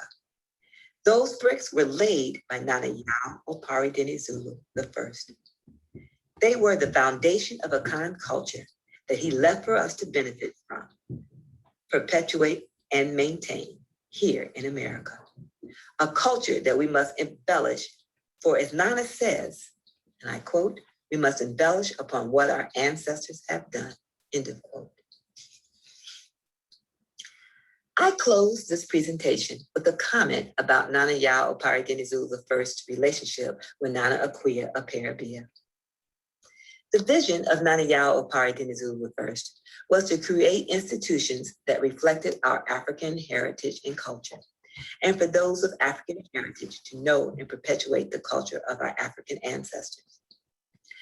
Nana Akua Oparebea's vision, we were told, was of lost sons and daughters returning to their true home.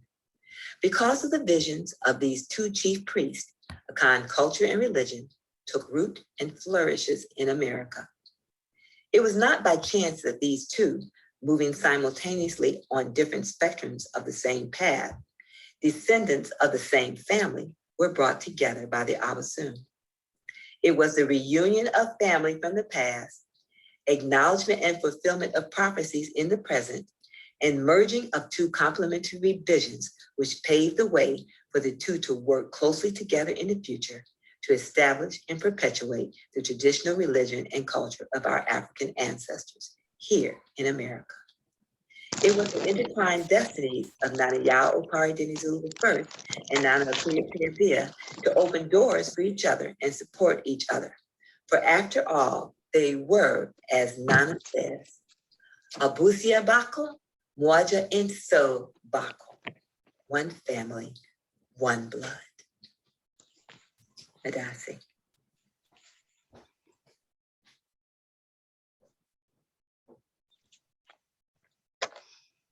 Wow, that was so powerful. Thank you so much for that. The only thing that really comes to mind is informative and mind-boggling in terms of this presentation. I think it definitely puts into context the accomplishments of Nana Yao in terms of what he's done, and it also, that essential connection with Nana Akua Oparebea. So I think I've said it before. I consider them the mother and father of Akan culture here in America. They work together to help perpetuate what we know now as Akom culture or Akan culture here in America. And I think that cannot ever be overlooked. Over the years, you have the Dinizulu camp and you have the Akua Oparebea camp. We're all one, we're all coming out of the same thing. And then we're all in the belly of the beast. So it's no need for us to be fighting each other when we have much bigger fish to fry. And so I would like to thank the Konfohenis, Nana AC and Nana Adjua for putting this together. Nana Intia, thank you for your beautiful presentation in terms of narrating this history. And we are always grateful. And I think, this information is going to be mind-boggling for a lot of people. So for those people who are not aware of Nana Yao Opare Dinizulu, really there's no excuse now for you not to know where a lot of this stuff came from. And then I say that in conjunction of saying that, Nana Yao and Nana Akua Oparebea work together to get what we have together. And I also say that in saying that no one is perfect and nothing is perfect. But if you have trust in the shrines and you believe in the mission, things will always work themselves out, and they generally always do.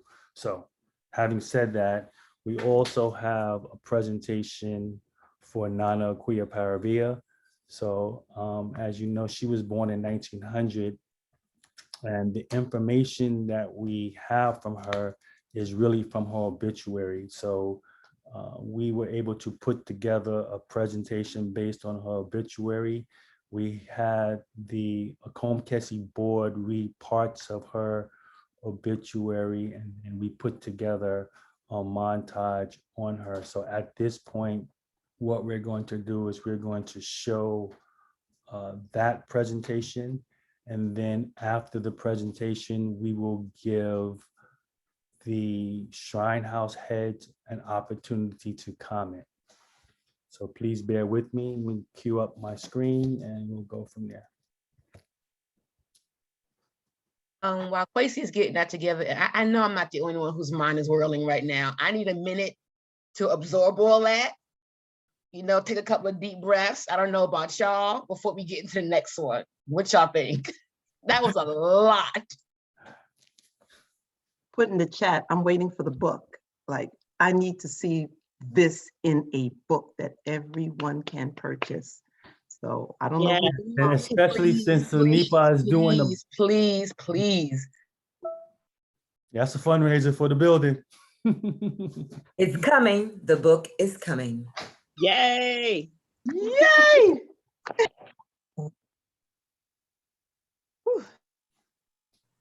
That's very powerful. Oh, there was a question, Nana Encia, that you might be able to answer. We were looking at the artwork in the flyers, and I assumed it was Nana Enyo that did those because it looks like her work. Is that correct?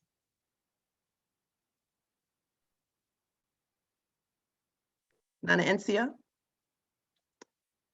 A lot of the hand-drawn pictures on the flyers was done by Auntie Alice Dinizulu. And I think someone put that in the chat also, yes. She was an artist. Didn't know that. I see. I'm just sitting there picturing those. You remember those Xerox machines you had to roll like that to get all those copies out? So every time I saw a new flyer, I'm like, oh my gosh, how many times did they roll those things out? Someone also said something about the fare at that time, $350 round trip. Yeah, that was what it was. $350 round trip. The advance tickets. Imagine. Was $2. Yeah. But there were a lot of things that were different then, because when you got. Oh, Nana, we lost your mic. Saying that there's a lot of things that were different then. When you arrived at the airport, now you go to a nice airport that looks like Dulles, or some modern something, right? Back in the day in 1971, when you got there, you were let out in the field and your luggage was dumped out in the field. And then they used wheelbarrows to bring it up to a building where there were tables set up for them to go through it with these small little lights, so it's a lot different. I remember, Pacho, I remember when I went there, when Nana took one of those large groups, and the fact that, as Nana Izzy was saying, wasn't like our present day airports where you can just walk off the plane and walk right into the terminal. They rolled this big, gigantic ladder to the door. You climb down the ladder. Then there was a bus that was there taking you from the tar pit to the terminal. And then from then, you got in these long lines that seemed to be unstructured, well, except for if you were Ghanaian, you head over to the left. And you got in these long lines because then they were viewing your passport and, looking through your stuff. And I remember they had like little little rooms where they would go and pat you down to make sure you wasn't bringing nothing in or nothing out. So, I mean, it was really amazing, going through all that. And when you had such a large group, we were there for hours.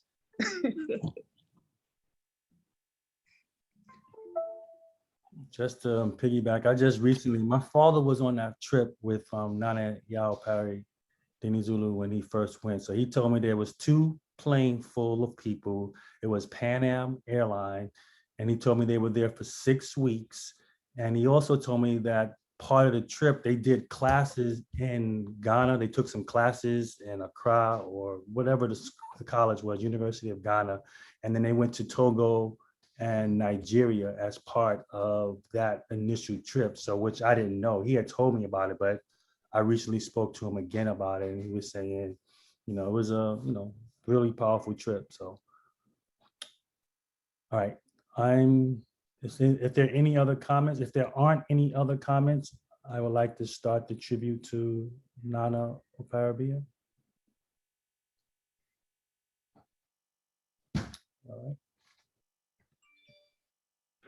Okonkwo Akua Oparebea was born in 1900 at Ahuntem in the neighborhood of Nkwansu near Adawoso. Both her father and mother were from distinguished royal families. Her father was the late Opanyin Kwame Okonkwo Mensah Abusia Panyin of Abanun, Atawasan, and Opare. He was a prosperous farmer. Her mother was the late Aboyede of the royal families of Amansori and Akansen, whose posts are Ankobia and Akamu, respectively. While she was yet a suckling, Okonkwo Ama Anima, her aunt of Amansori, professed that under fetish influence, that she would be a fetish priestess who would one day be a high priestess of a Kwanle shrine. Some of the events of her childhood might appear difficult to believe, but these testimonies come from eyewitnesses. It is hard to dismiss them as stories. When she was 7 years old, she was baptized at Adawoso Presbyterian Church and attended Adawoso Presbyterian Primary School after the baptism, ending at Standard 1, now Class 4. So, Okonkwo Oparebea was literate in a sense. It was seen the prophecy of Akomfo Anima was materializing, for Oparebea would be missing. Then she would suddenly appear without being able to say where she had been and why. Then a time came when she vanished altogether. When all attempts to trace her had been futile, some non-Christian members of the family consulted the shrine of a fetish priest, Ojayo, at Nkwansu.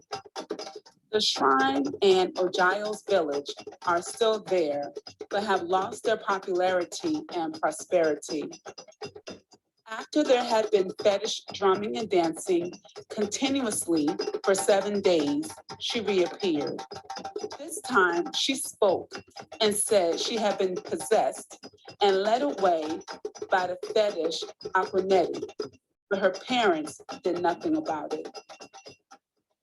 By and by, Akua Oparebea grew into a very beautiful woman and got married to Kweku Anuma in the family circle. His father was the late Kwesi Inyarko. Alert from low battery. Kwesi Inyarko on the Nswam Adioso Trunk Road. Kweku Anuma was a prosperous farmer, while Oparebea engaged in trading. But strange happenings, which still proved to be fetish, caused the marriage to break. Oparebea went to live with her mother at Ahuntem. There too, she used to fall into comas intermittently, causing her to sleep for long periods, sometimes days. Again, fetish consultations revealed that her behavior was due to the influence of Akua. She left her mother and went to live with her elder brother, Kofi Opare, at Dobro, near Ansuan. There too, it became obvious that the only solution to the problem was to send her to the Akua shrine. But then she needed to be sponsored. Fortunately for her and the family, her sister, the late Madam Tachuhon, alias Akosua Hompo of Amansore, Akobia House, volunteered and sponsored her, and she became at long last a priestess in training at the Akua shrine. Cautiously enough, Okonkwo Ama Asa, who later became high priestess at the shrine, was her senior priestess in training. Least was it known that Akua Oparebea was destined to succeed her. They were trained by Nana and Kuma. She was not a priestess herself, but the daughter of Ajo Komfo, high priestess. She had lived at the shrine with her mother. When Ajo Komfo died, she was made to take care of the shrine. After her qualification, Akomfo Opare, who later became Akomfo Oparebea, started to practice at Dobo, her elder brother Kofi Opare's place. 3 years later, she moved and settled at Akom, her father's village on Ebui and Sawam Loi Road. It was at Akom that Akomfo Oparebea came to the limelight. There she built a shrine for Akonadi, and soon she rose to fame in leaps and bounds. People came from far and near, and from all walks of life, to her shrine for oracle consultations and for healing. To the Akonadi shrine, she added the fetishes Esiketua, Esojabi, and Tigre. Her sacred stream was Esuo Zache.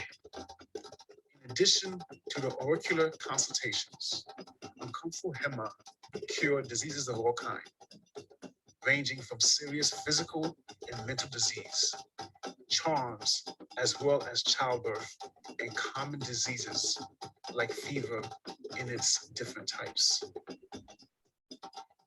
She cured madness, barrenness, impotence, epilepsy, snake bites, stomach troubles, witchcraft, pregnancy, and maternity care.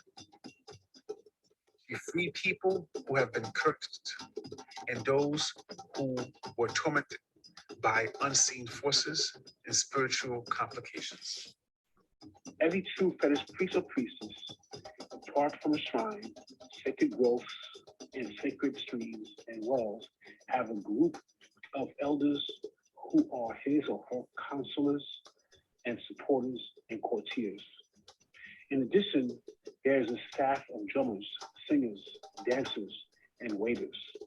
Members of Akomfo Hema, Akua, Oparebea, and Kumkum Akonadi shrine were her brothers, sisters, and cousins.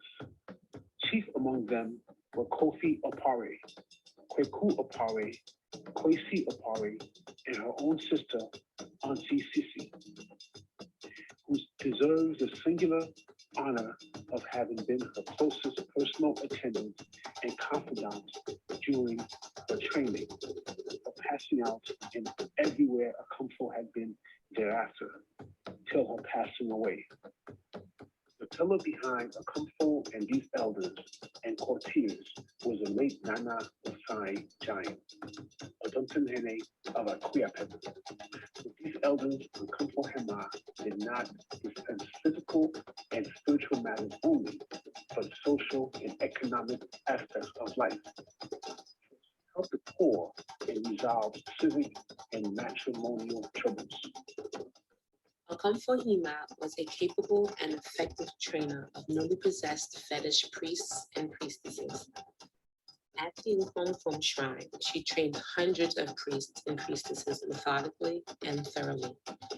When they passed out, she posted them to places and they worked under her and in association with her shrine. They reciprocated her love, her care, and her concern for their success and prosperity. Eminent among them and who have them are Akomfo Mono, Abuya Manfo, Akomfo Akuyasi, Suhu Mantra, Akomfo Koko, Akomfo Adjua Deborah, and the cripple Akomfo Anua, alias Anu, who uses crutches, but who, when possessed, would throw them away and dance, whirling around and around amidst applause and amazement. Akomfo Hema at Oparebea was meek and humble and observed the cultural practices and fetish systems of the Akonadi shrine. While she was definitely on her own and well established at the Nkumkum shrine, she did not regard herself as self-sufficient. During the annual Yam festivals of Akonadi, she came home with a large retinue to join Akomfo Amansa, the high priestess, for the celebration. She brought all the necessities required for the festival: sheep, yams, palm oil, fowls, eggs, bowls of salt, etc., and logs of firewood, esya. Indeed, it is true. Whatever a person sows, he would reap. By her patronage of the Akonidi Shrine at home, Akom Oparebea was popular, highly respected, conservant, and up to date with what went on at the shrine. It was no surprise, therefore, that Akom Ama, the high priestess, when on her deathbed, sent for her and said her final words. Wonders do not end. One of the traditional beliefs is that when a fetish or juju crosses on the high sea to the other side, it is rendered powerless and ineffective. For the gods of the sea would block her way and take away its power. Akua Oparebea of Opare gave the lie to this. In 1971, an Afro-American, Dinizulu with apology, researchers had revealed to him that his ancestors came from God, came all the way to the Oparebea shrine for an ocular consultation. Having heard of the shrine, consultation was a success. Dinizulu was directed to his ancestral home through divination. When he checked on it, it was a truism. He was completely overwhelmed. Before he left, he requested permission to establish an Oparebea shrine in the USA. He invited Akom to visit the US. Dinizulu requested and took the Ghanaian name Yao Opare and became Yao Opare Dinizulu. He was given sacred water from the shrine to do so. Akom Akua Oparebea courageously accepted Dinizulu's invitation to visit America. She left the shores of Africa and flew to the States and performed. There, she has established Sejabi, Esiketua, and Tigray shrines in New York, Philadelphia, Washington, D.C., California, and Toronto. When returning, she brought young males and females to train at Oparebea shrine. Some have passed out and been posted back to their shrine. Others continue to come over. Hima made several yearly trips to America to sustain the shrine.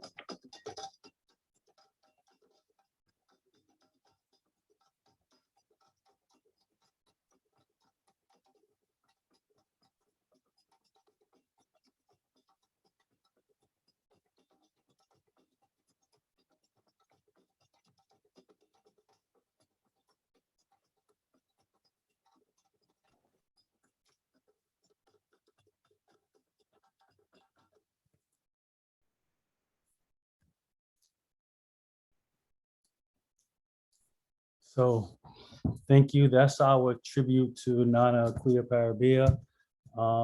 That information came from her obituary, for those who are wondering. Again, the board, we all took a part of it, read it, and then we had Sapong put together the rendition of that. So very thankful to everyone who's contributed to this. We don't know a lot about her, but she does play an important role in Akan culture life here in America because of the connection with Nana Yao.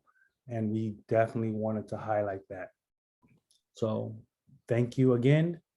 And at this time, what we would like to do is recognize any shrine house elders or heads of shrine houses who would like to comment on the tributes to either Nana Yao or Nana Akua Oparebea. Paucho. Unmute yourself. Okay. This is Nana Kofi Asino Boache first.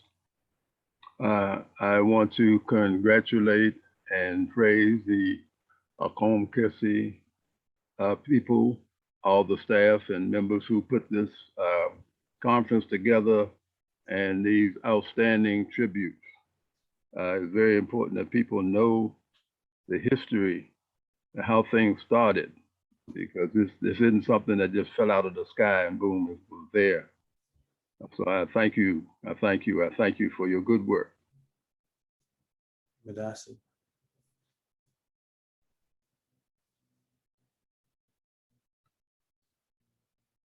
I'd like to add something to the history about Nana Oparebea.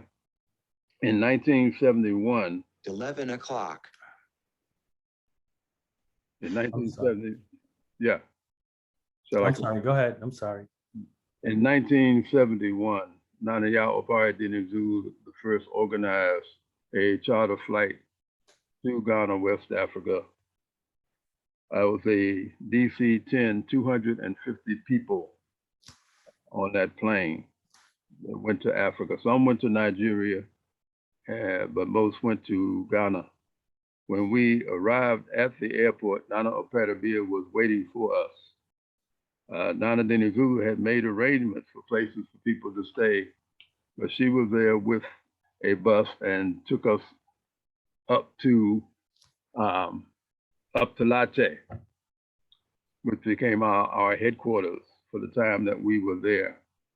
And she facilitated us visiting several other shrines and a festival of Komfo that was held while we were there. And that visit had a tremendous effect on the spread of traditional African religion in America and the Akom tradition in particular. As I said, it was 250 people on that plane. We did it again in 1972.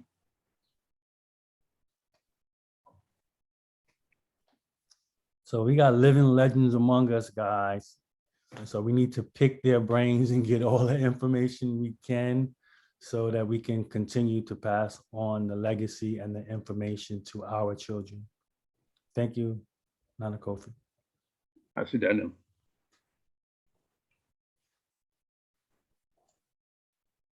And that's a lot of information too.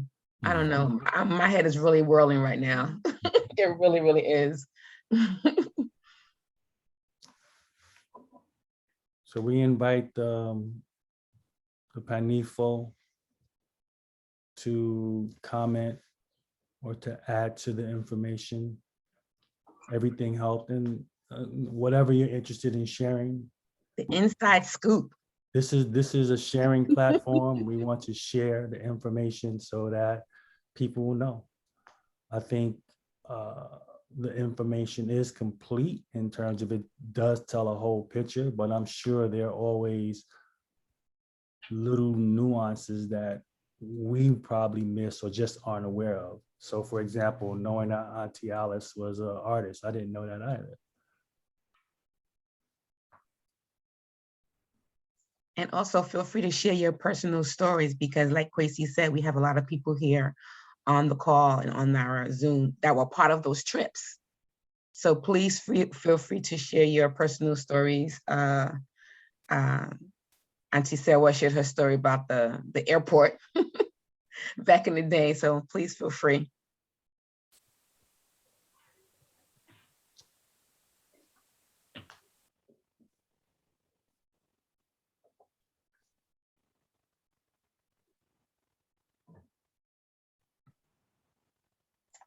Does any of the younger people have any questions of our elders? Anything you always wanted to know about Nana Dinizulu and Nana Oparebea that you want to ask?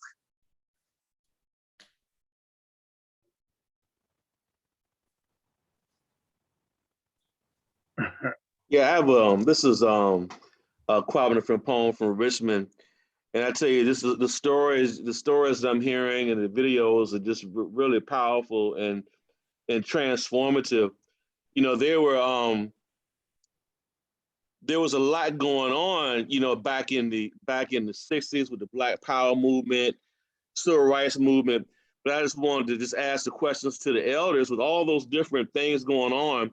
What specifically lured you or attracted you to more of the cultural side of the movement? That we see the Civil Rights movement, we see the Black Power movement, but very little is said or described about the cultural nationalist movement, the work that was done by Nana Yao, Oba Surge Motor Femi the First. But what attracted to you to this movement, as opposed to some of the other things that were going on back in the 60s.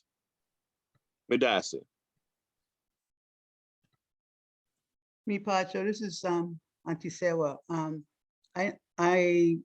know when they were reading Nana's story, Nana, for me, Nana introduced African culture through dance in the projects. We grew up in the projects in Queensbridge, and Nana lived on 10th Street. I was on 6th Street. Mommy AC was on the other side of 10th Street, and Auntie Anum, Mommy Barkine, and we during the summertime when they had the PAL, Police Athletic League, you know, we would have summer programs where kids were, you know, kept occupied. And Nana did that through dance. We would go down into some of the buildings had like a cellar where you go and there were rooms down there.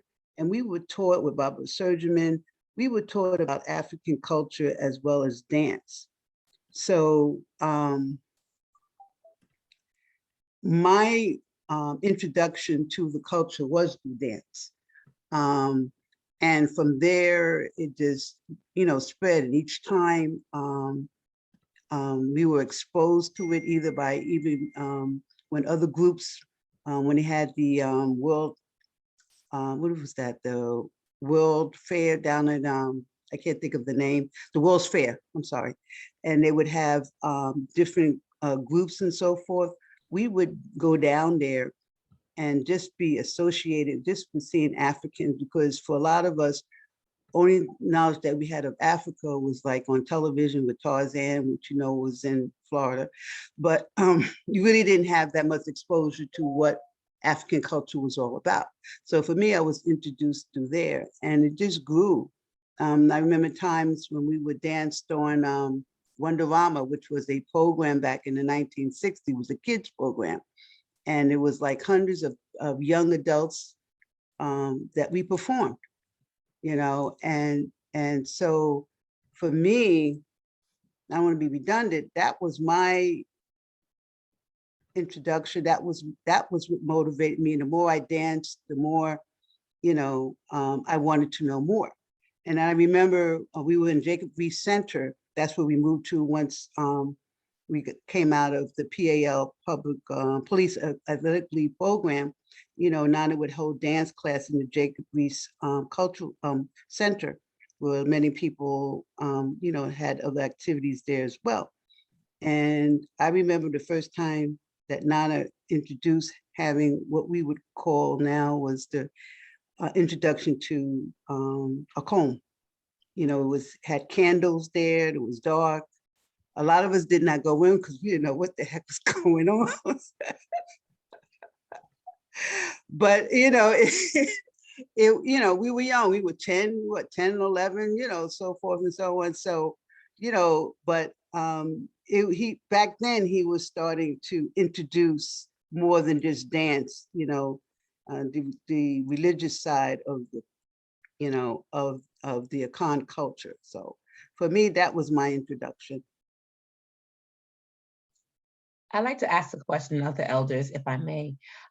So from what I understand, many of the elders decided to become priests or made that transition as teenagers, right? So how did you deal with that with your families, right? So we talked about, Kwabena mentioned that there was a lot of things going on in the civil rights movement, a lot of political stuff. So how did you deal with talking to your parents about wanting to do that African stuff, you know, in the midst of everything else that's going on, and making that distinction, pulling yourself outside of your family to do that?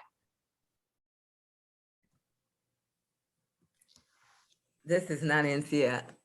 Good question. Both of them were good questions. I think it was very good in terms of what drew. I just want to say something really quickly about what drew me towards the culture, and probably a lot of people. Divine intervention. You know, just like with Nana Dinizulu first going to Ghana and meeting Ni Montefiore, who took him up to Kubi Selassie. If that hadn't happened, you know, that was all divine intervention. That was all planned as part of the destiny. Because if it hadn't happened, we wouldn't even be having these conversations right now.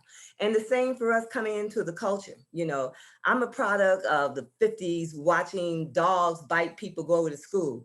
I'm sitting there with my parents. They're making decisions then about how I'm going to show up when I get to school in the 60s.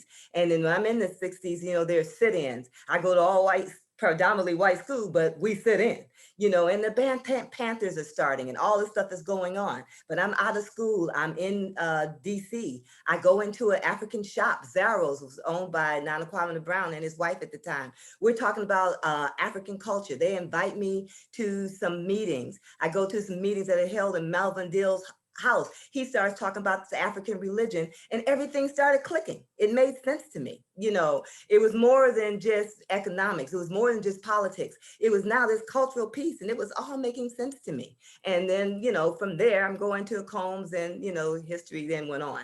So a lot of it, divine intervention where you pulled in the right spot, hear it, it clicks and makes sense and we go. Parents, oh my God, my mother was having a fit. You know, her whole thing was she was coming up when the Muslims were becoming big. And what was happening with the Muslims is that if you weren't a Muslim, you didn't associate with your family. You know, that was it. They kind of broke away. And that's what my mom was used to. So when here I'm coming talking about this African religion, she's like, whoa, what are you talking about? Because she's thinking she's getting ready to lose me as a daughter. I'm getting ready to go somewhere else. And I'm telling her, trying to show her, no, that's not going to happen. Not going to happen. She's still kind of leery about that. Then when my hair, which she, you know, as my mama has been taking care of all her life to get to grow. And now I'm getting ready. What is going on with you? You know, no. So she's about to have a fit, you know, and so she goes through the process. But I say all that from having a fit to me going through it. She stuck by me. She was there at my graduation, crying the whole time, but she was there, you know, and coming through all of those changes to the point of me now as a priest, when things were occurring in my family, she was calling me for assistance and she was calling me to ask, and she was explaining things that was happening to her. She was talking about how her father, after he passed, how he, you know, he came to her and talked to her and showed her something she needed. So she grew from a place of like, oh my God, to appreciation, you know, and respect for what it was. But it was its own, you know, own process, but each year, but she respected it. You know, she respected it. And we went through it. And my dad was just like, okay, babe, whatever, you know, I'm here for you, you know. And that's how they were, you know, our marriage was held in New York City. Nana did it, Dinizulu first did it there on Crescent Street. Didn't know any of these people. Everybody was there, but everybody treated us like family. My family was there. They didn't know what was going on. My mom still cried behind me the whole time, got married, you know, but nevertheless, you know, they came to bless it and came to appreciate it. As I grew and she saw what was happening with me and my own spiritual elevation, my own self-elevation, then she realized that, you know, it was all good. Thank you for sharing. Oh my gosh. I have a question. This is Auntie Ansa. Oh, I agree with Nana Ancia. You know, my grandfather in South Carolina, he was a roots doctor. And as a child, I used to go and he used to heal people with all of his herbs and so forth. And I'm so sorry that I did not follow in that vein.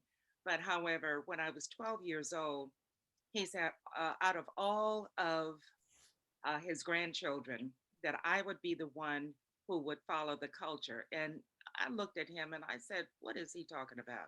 But anyway, as I grew up in the church, it just didn't seem right for me. And I remember I was living on Harvard Street in Washington, D.C., and this was like in 1969. And a young woman who lived in the building said, you know, an African prince is coming to town. Let's go see him. And so I said, oh, okay. So we went, and I knew that at that point that it was in my DNA and my destiny. And and I looked around and she was nowhere to be found, and I was hooked. And I lived in a building, 1650 Harvard Street.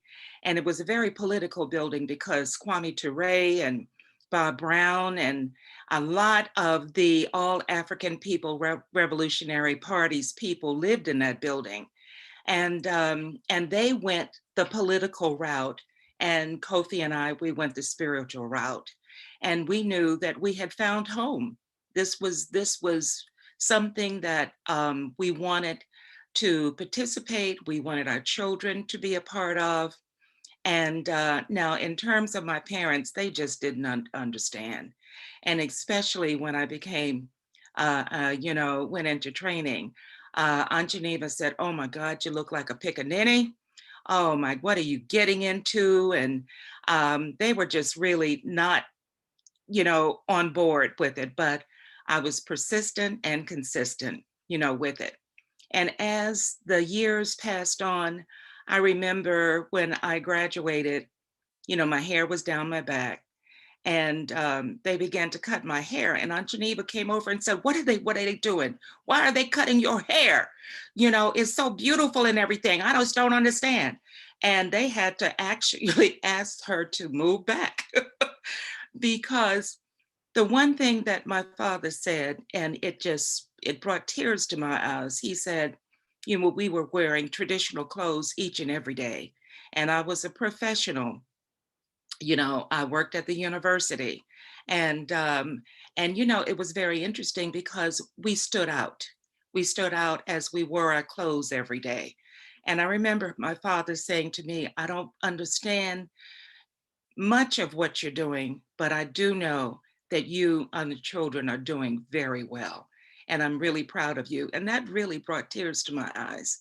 And so as they began to see how we were consistent in terms of what we were doing, and that, we were living a spiritual life, they began to understand. I remember when I got married, they said, "No, we're not going to come." And so I brought their clothes over, and I said, "Well, I hope that you come. I love you, and so here are your clothes." And they showed up. They showed up, and my father was walking around saying that he was the chief. And and to this day, I had this picture right in front of me of me and my father, dressed in his traditional African clothes. And so it just really warms my heart. And that I have, I've raised my children in the culture. I'm now raising my grandchildren in the culture. And if Nana had not done what he did, and we would not be here to share all of this beautiful history about who he was and what he did and how he raised us. And I'm saying that because he raised us. And we were young. We didn't know a whole lot about what we were doing, but we followed. It was like the Pied Piper, and we followed his every lead. And I know some of us, including myself, we were rebellious at the time.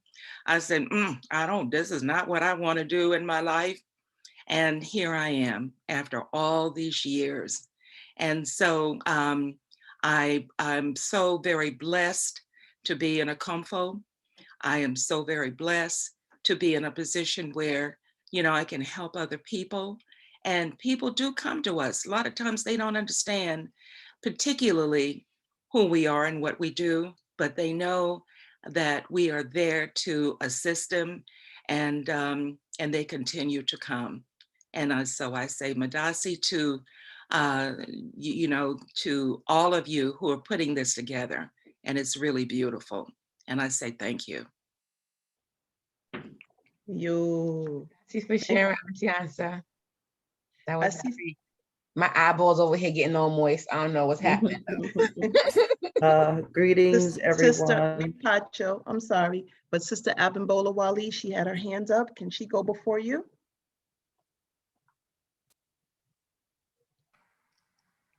Madasi, greetings, family. This is Opinion Abimbola Wali.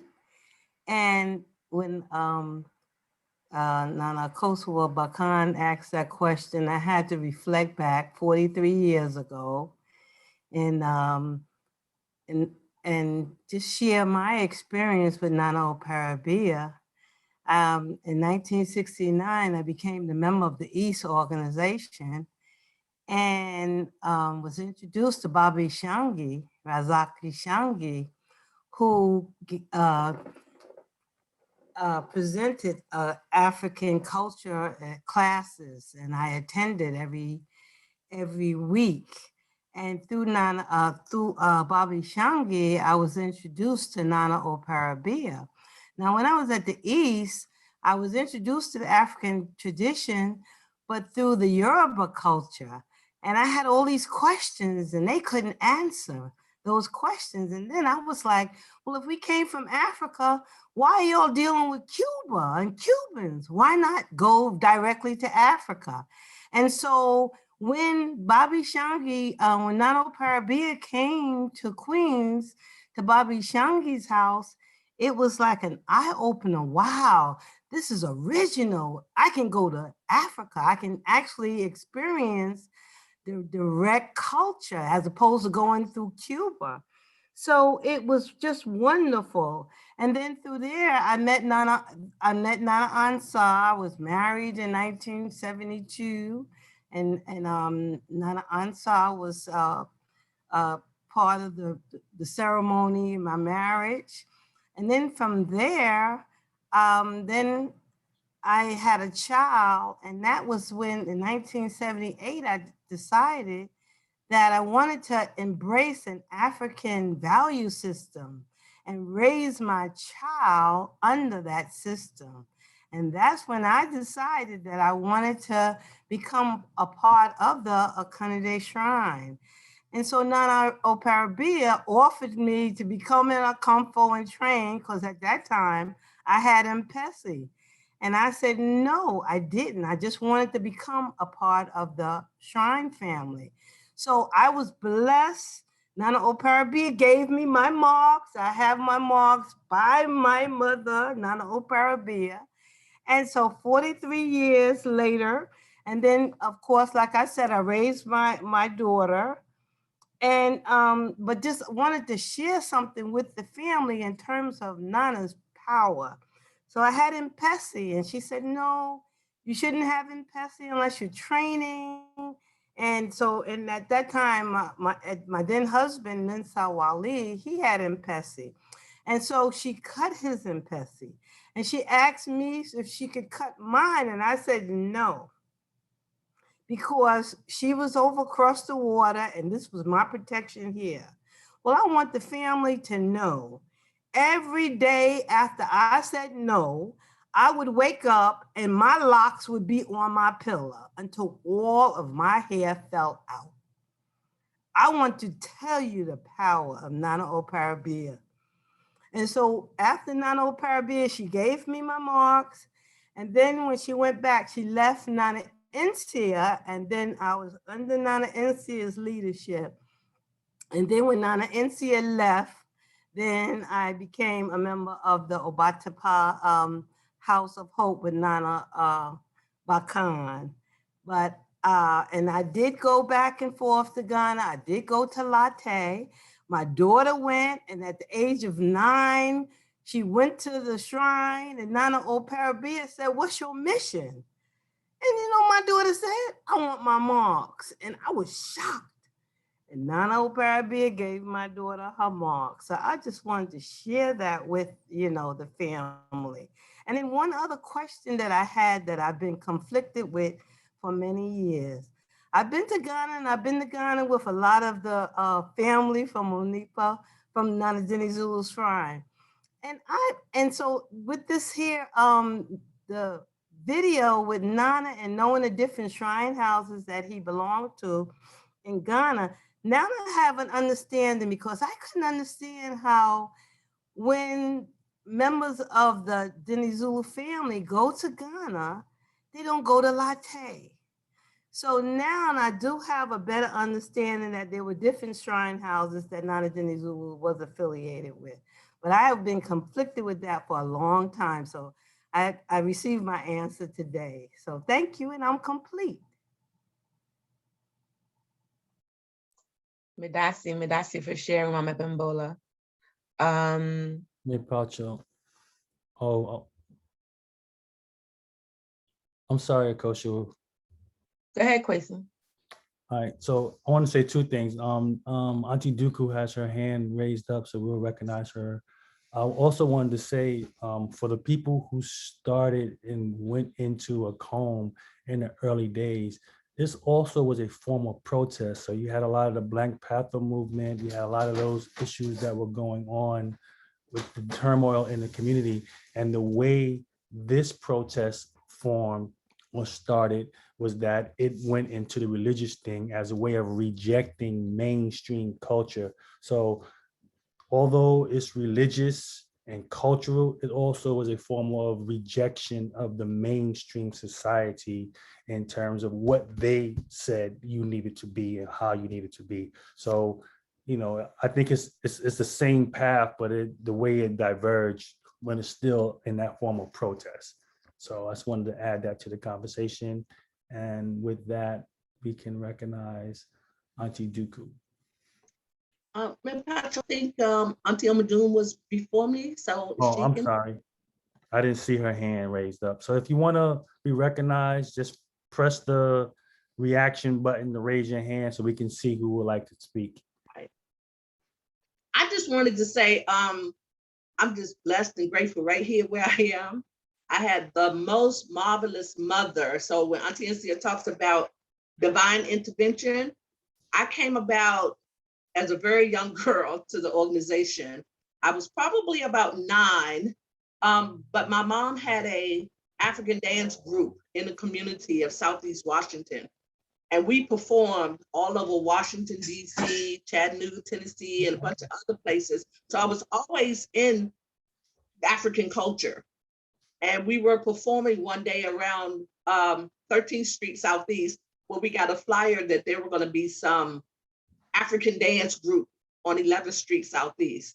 And I was so excited, and my mother was very excited because she wanted to go see the African dance group. Maybe we could learn some more things. And we got around the corner, and that's what I met, Nana Yao, Nana Encia, Nana AC. I mean, oh my God, they didn't look like the African dance group that we were looking for, but we walked in, they embraced us. There was a bunch of people with Mpese and all in white, but just pure love, pure love. I'm right where I'm supposed to be. Try not to cry.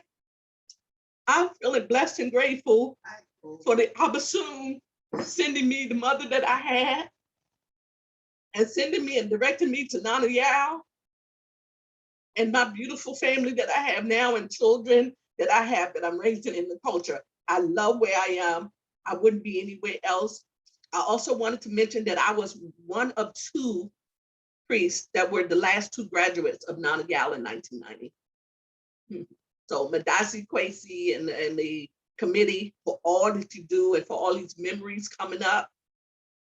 Okay, we have work to do, Madasi. Thank you for sharing. Auntie Omaduna, are you going to speak? Are you okay? Where did she go? No? Okay, Nana Kofi. You have to unmute yourself, Nana.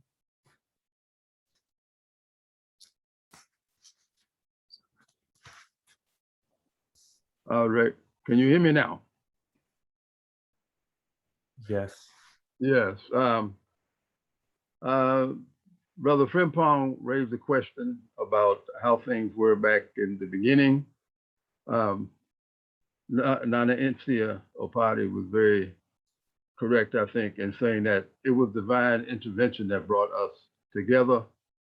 And there was not 2 separate paths at all. Minsa Wali was very politically active in New York, and he was a friend of Nana Dinizulu. Nana Dinizulu first often brought people to speak at the temple in New York who were from the quote unquote movement.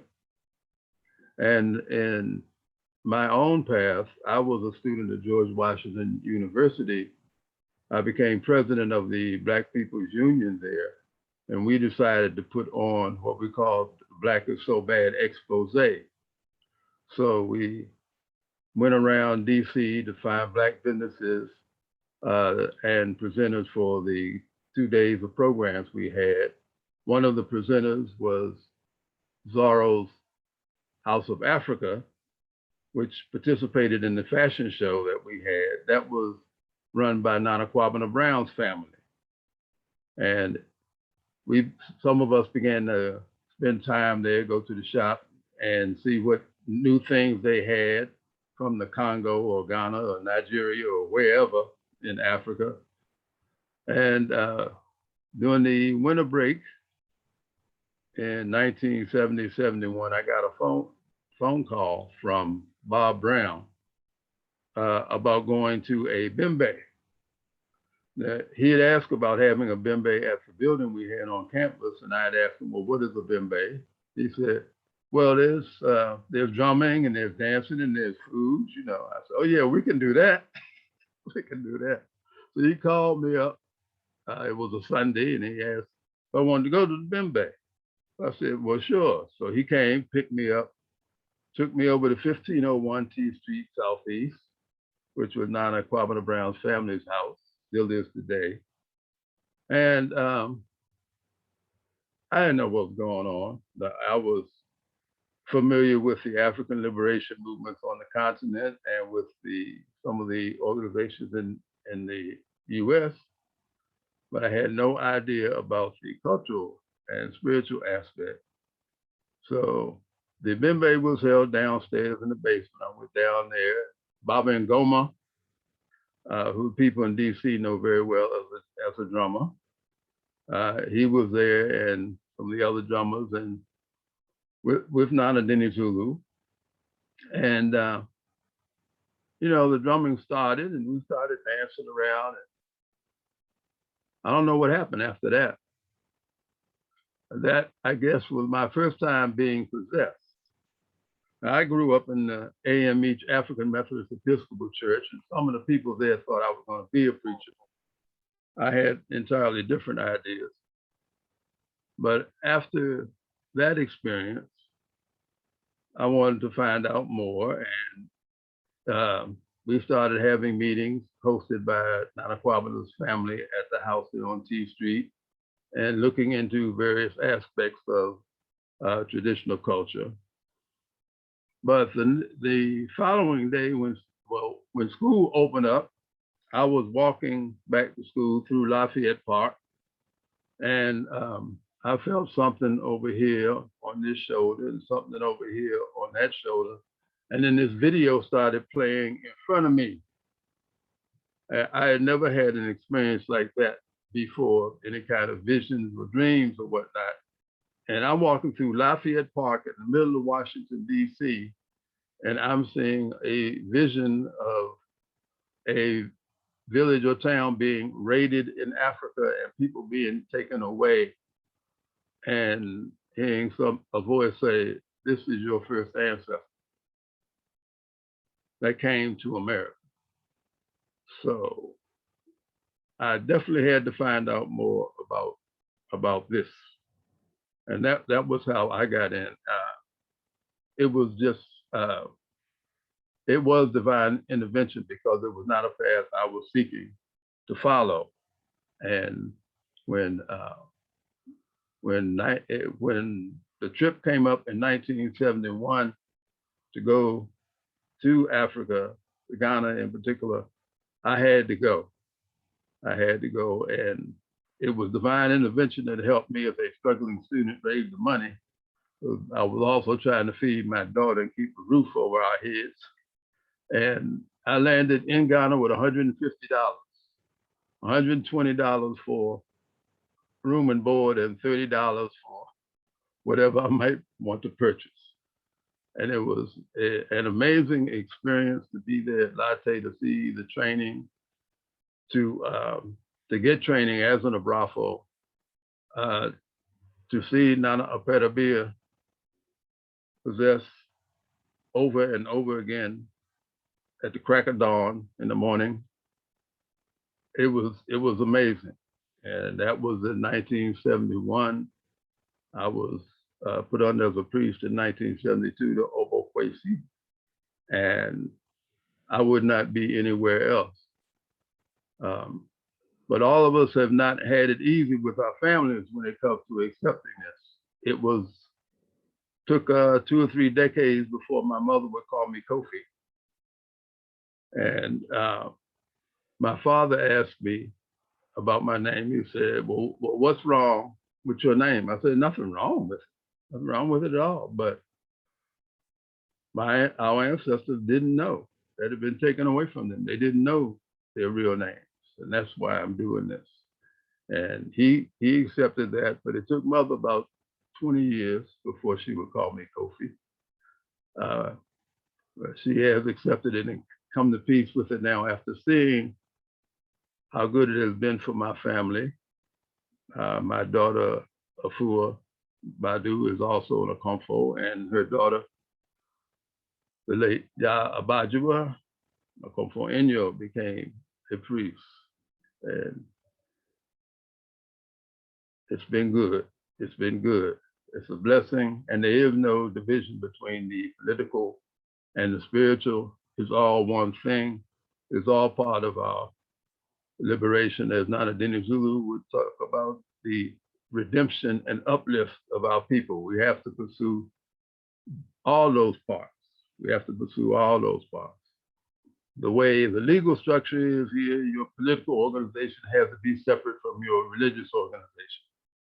But the work is one. Medasi. Medasi for sharing, Nana Kofi. I see Auntie Omadoon. Oh, she's back. Yay, there she is. Okay. And then after Auntie Omadoon speaks, we want to ask if any of the other elders want to share their experiences as well. And then we'll open it back up to everyone else, okay? Okay. Auntie Omadoon, you have to unmute.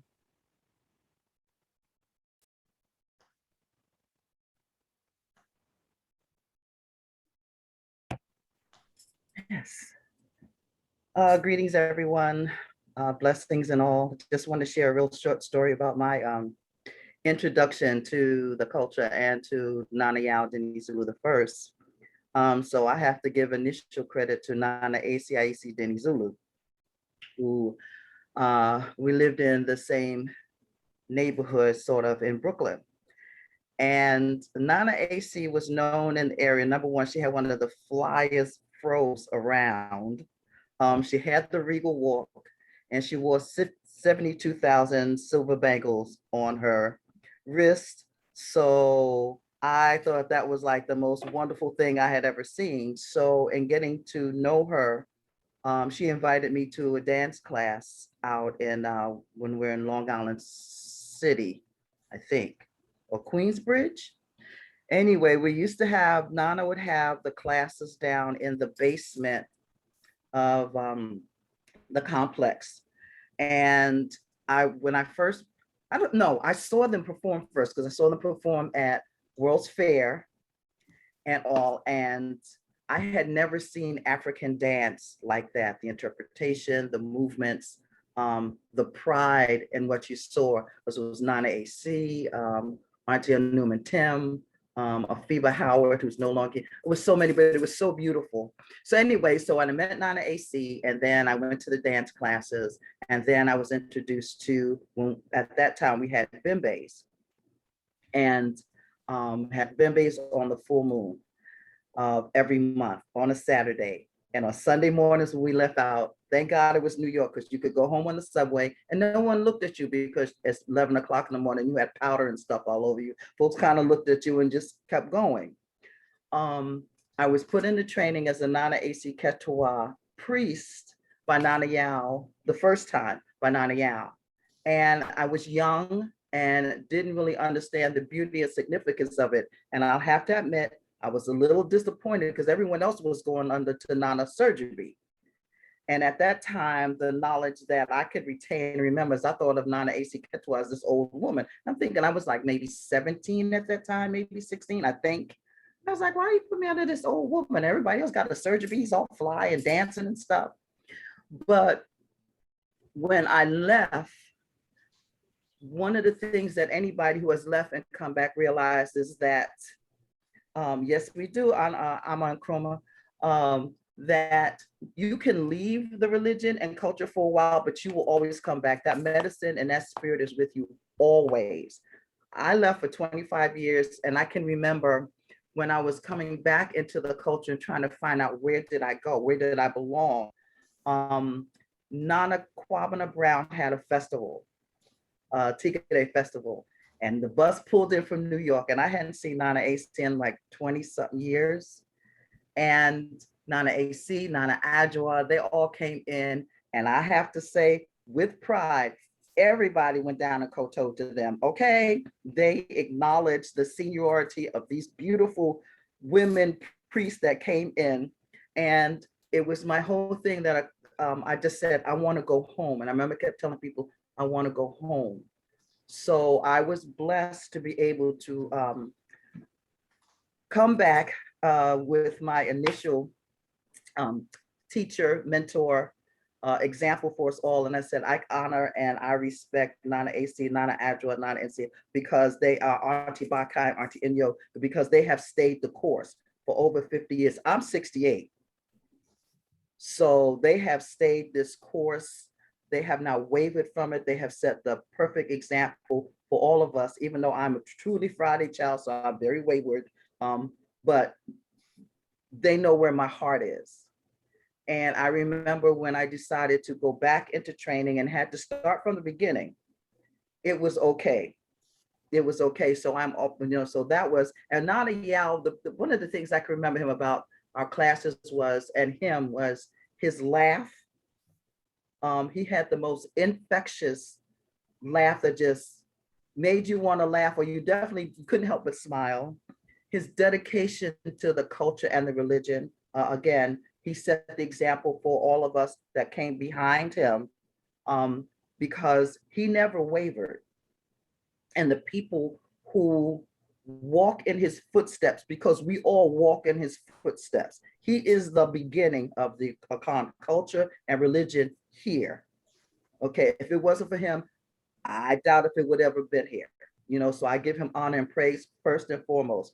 I honor my nanas, Nana AC and Nana Adjoa, because those women have never strayed from the course. So, and I remember black beans and saffron rice at the Cuban restaurant. And, those times we went from class and we would go get something to eat. So I think that with the culture and the religion as it is now, and how it has remained as it is, and then Nana Yao, he is the roots of it, and how we are all just branches from that great tree, and I think that we can stand proudly and we honor him and honor the women who have stayed the course for us, who are our examples. And yes, I have my bangles, and stayed the course. And I just give thanks. I said, with all of my Fridayness, I give thanks, and I'm honored to be a part of it. And I'm grateful for this Akom Kese that we get to share it again. Madasi for sharing, Madasi. Do we have any of our elders who would also like to share? We have quite a few online. I'm not going to shout you out because y'all know I would do it. But any of our elders who would like to share? I'll share a short story. So we all have our paths to Akom, and I do agree with the fact that it was definitely divine intervention. And in our lives, we realize that so many people are put on our path that'll lead us to that direction, even when we don't know it. So when I was in the 60s, I was kind of too young to know what was going on. But when I got older, when I was in my 20s, I had a mentor. His name was Baba Kibogoyo Sijafa Kwanzaa. And everybody was learning, yes, you know him. Everybody was learning Kiswahili because that was our way of connecting. And I started to search. My family's Jamaican. I wanted to know what my ancestors practiced, and I had no clue. And he helped me. And he introduced me to Baba Ishangi. And he took me to his house, and he had an Akom there. And I'm like, I like this, but this is too far away. I don't even know where I went. But I knew it was far. And I'm like, I can't come out here by myself. I then moved to Washington, D.C. When I moved to Washington, D.C., my son was in Watoto Shule, I think was the name of the school. Yeah. And yeah, was that correct? Mhm. Okay. And I was also, just to digress a little bit, I was a dancer and I danced for many, many years. And the drummers for my dance class were Kimati Dinizulu. I knew him since I was about 14 or 15 years old, and Mensa Dente, who I also knew since I was about 14 or 15 years old. So when I went to Washington, D.C., and I kept saying, I need a dance class, I was invited to a dance class, to a Akom, didn't know it was an Akom at the time. And when I went to the Akom, I saw Nana Kimati, and I saw Mensa, and I'm like, what are you doing here? And they said, well, what are you doing here? And that's how I realized. Then Nana Kimati told me his father was Nana Yao Opare Dinizulu. And I felt safe. I felt safe because I saw two people that I had known since I was young in a place that I was totally unfamiliar with. And because I knew them, I stayed. And once I stayed, I was hooked. I felt like I was home. I felt like this is it. This is what I've been looking for. And I've never left. So that's my little short story of how I got involved with the Akan culture. That's you for sharing. Any of our esteemed elders, the first and second and third group, we see you here. Anybody else want to share their stories with us? So, Pacha, one of the things that I would like, because we really don't know a lot about Nana Akua Oparebea, and there's people here in the room or in this chat who actually has some direct connections with her. So in 1971, I was 3 years old. So when she first came here, and I know she came here subsequent after that, but I never met her. I think I might have got a glimpse of her and just really didn't know who she was. So I would really like to hear some of those stories, like, how was she as a person? We understand how she was as a priest based on the historical record of what's been left behind. But as a person, like, how was she? I mean, I can talk about Nana Yao because I was at his house chilling with the boys, playing and being a young man. But for Nana Akua, I really don't know about her in terms of a person. So if there's anyone that's on this can speak to that in terms of knowing her personally, that would really be helpful to contextualize her as a person and not just as a great priest.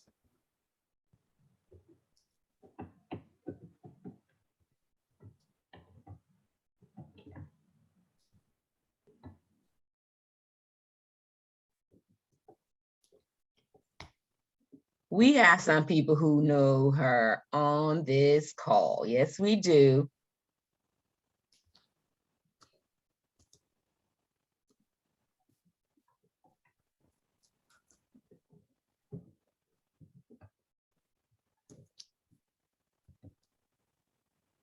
Hi, this is Auntie Ansa again.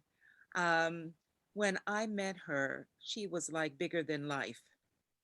And she had a presence about her that was, say, larger than life, And when, of course, the time that I met her, she was sitting on Nana's porch and Nana was there. And we all, kowtowed and greeted her. But she had a presence about her that was just, like I said, larger than life. And she was a stately woman.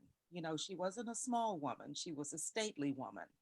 And she had a very warm, how can you say, a warm face about her. And that's what I remember, about her, that she had this presence that was basically larger than life. Thank you for sharing. I can share a few things. While I was in training, I had the opportunity of meeting her a number of times. I'll share one particular story. One time she was in Washington, D.C., and a number of us decided that it would be great for her to go down to the Smithsonian to see this slavery exhibit. So a friend of mine worked at the Smithsonian, so I arranged for him to give her a personal tour of this exhibit. And so the day came, and we were scheduled to be there, I think at like 11 o'clock in the morning. And so we're all looking at our watches, like, okay, we're gonna get ready to go at a certain amount of time so we can arrive there in time, park our cars and meet this person. And we were obsessed with looking at our watches, like, oh, it's 10 o'clock, we need to get ready. So we asked Nana Oparebea, like, well, we're gonna start preparing to leave now. She just like looked at us and like said, like she wasn't paying us any mind, no attention at all. And so when 11 o'clock came, we were all nervous, like we're running late, we're gonna miss our appointment. We were preoccupied, as I said, with looking at our watches, and she wasn't budging. Finally around 1 o'clock, she started getting ready, and we got in our cars. 1 o'clock now, 2 hours, quote unquote, late. Finally, we got in our cars, went down there and pulled up, and the guy was standing right there. And he said, oh, I was delayed, coming from West Virginia to be here, to meet you. And, all of us were in the dark except for Nana Oparebea, because she's always in tune and on time. In reality, we're preoccupied with our watches, but she knew what was really going on. So we arrived there perfectly on time due to her being attuned.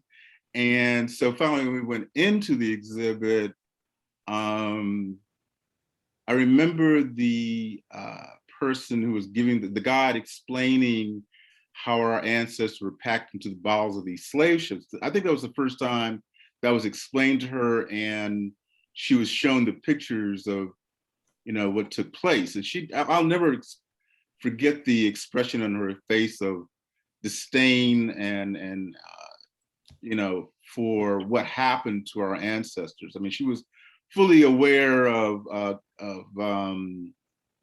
slavery, but I'll just never forget her facial expression of disdain when she saw how we were like, jammed to the bottoms of these ships. Cool. Thank you. Thank you for sharing. Mm-hmm. We have two more hands that are raised, Nana Abena Nayo and Auntie Afua Raleigh Ajapon. So Nana Abena can go first.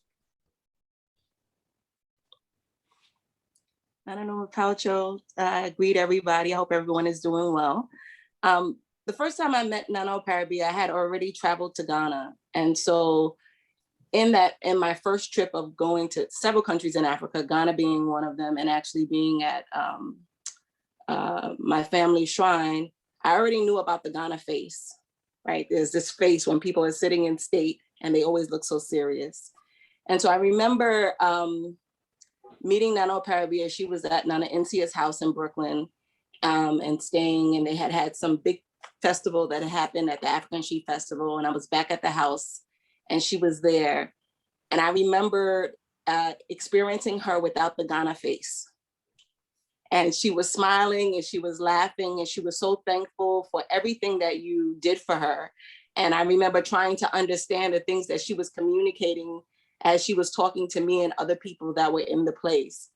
And what resonated for me was the fact that she was a whole person, not just this political figure who had very important responsibilities, but she had also a very human side to her.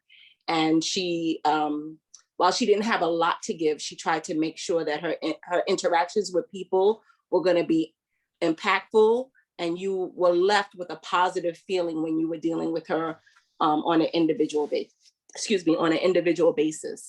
And, I was very thankful for that experience. Cool. Thank you for sharing.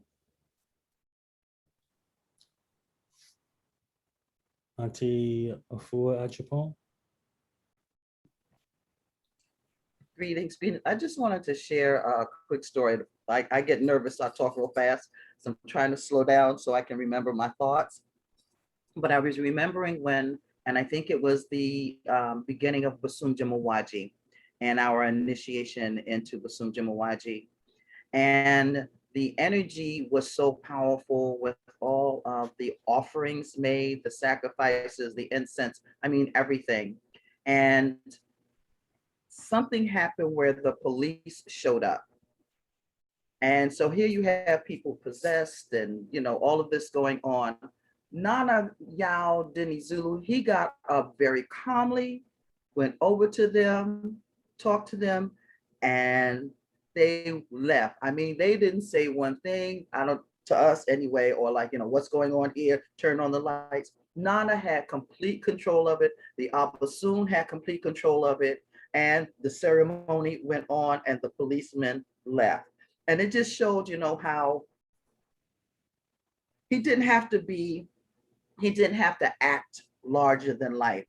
His energy with the Abbasoon and then Samako, you know, behind him and guiding him was all the energy that he needed. And I will never forget that because the ceremony never missed a beat. The only difference was you just saw him walk out, the police walk out, and him walk back on, and everything kept going. Cool. Thank you for sharing. Auntie Akua.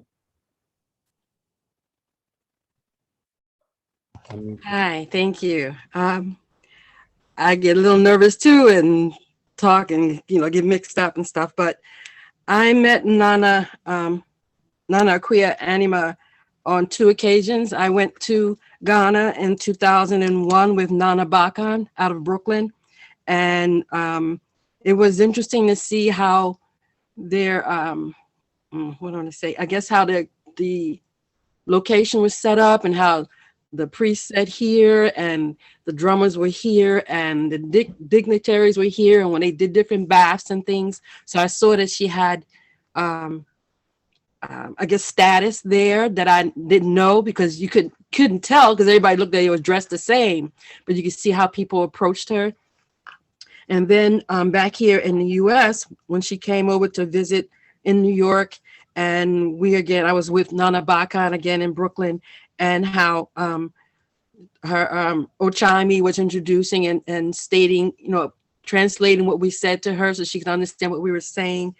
And I just had to accept that she is very strong, and she was yet still approachable, but I just knew I had to come correct. So I had to be sure of what I was coming for, what my mission was. So it was very, had to make you think about what you're going to do instead of just doing any old kind of thing. So it was very, very emotional.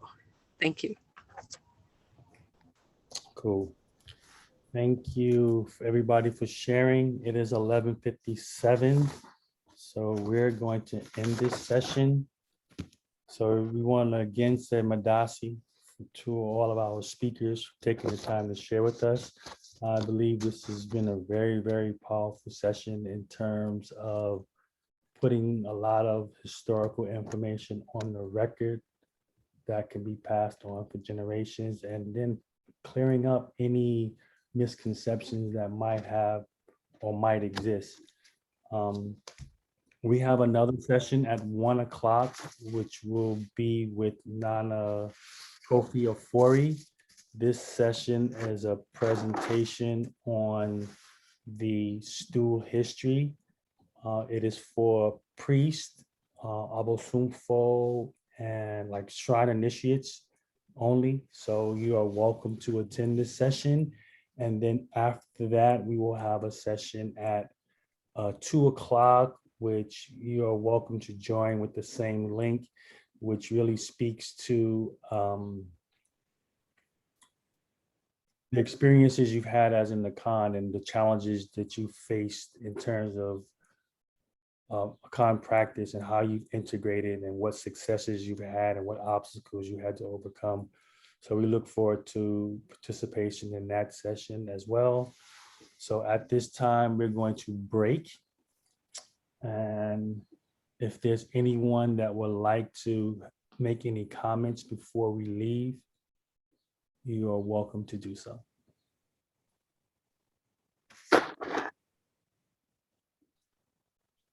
Very good job by the organizers. I commend you for your work and thank you. Madasi. Thank you. Okay, then we will see you at 1 o'clock for Nana Kofi Ofori's presentation. Thank you. Thank you, everyone. Enjoy. Nana Kwesi, are they both the same link? It's Yes, 12 the same o'clock. link. Yes, same link. You can use the same link to get back. Thank you. You're welcome to stay logged in and just kind of like black your camera out, or you can just leave and log back in. Either way is fine. Thank you. Midasi, and is it that is the 1 o'clock is still for everyone or only for the priests and initiates? The 1 o'clock is for the initiates and 2 o'clock is open for everyone. Okay, Midasi. Mm-hmm.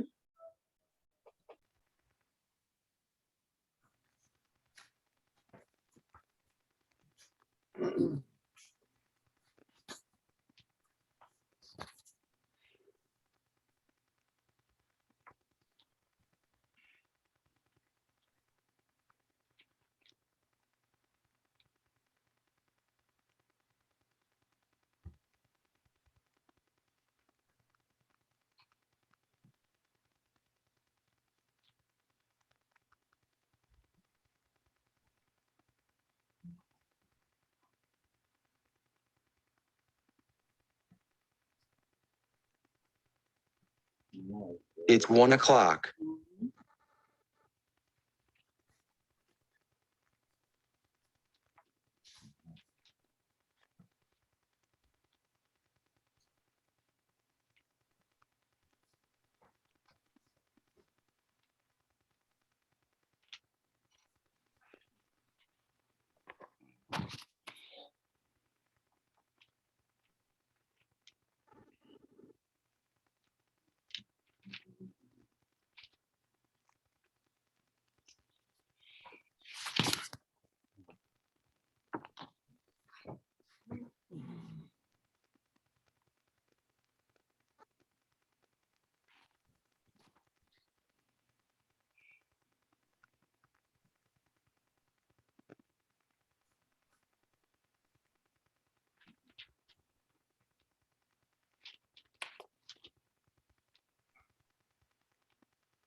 Lacey, Yes.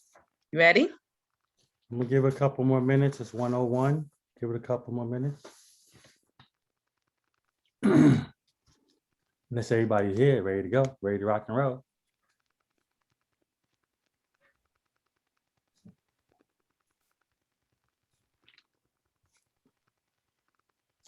Don't worry about it.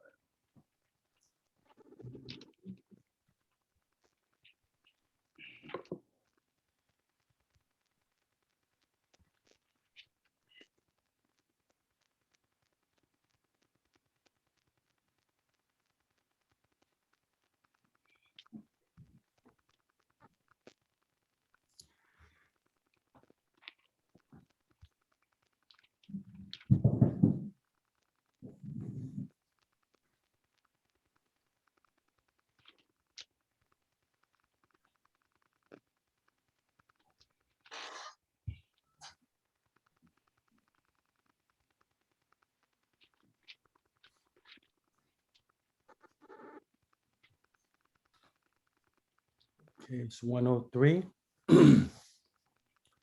So I'd like to welcome everybody back to this session. This particular session, we're talking about the history of Nana Akonede Shrine with Nana Akua Oparebea. So what I like to do is take the time to introduce who our speakers are. We have Akom Kese Nana Yaya Rinchi Opare Jebi the First. And we have Nana Kofi Asedua Ofori. Nana Henny, excuse me. Nana Arenchi is an Akom Kese for the Nana Surgery Shrine. He was born in Akwa Pim, Eastern region of Ghana, and is the nephew of Nana Oparebea. Nana Oparebea initiated, trained, and graduated Nana Yayarenchi in 1983 to 1986. As a graduate priest, he apprenticed under Nana Oparebea for 11 years from 1986 to 1994. He was installed as a Akom Kese for Nana Surgery in 2013.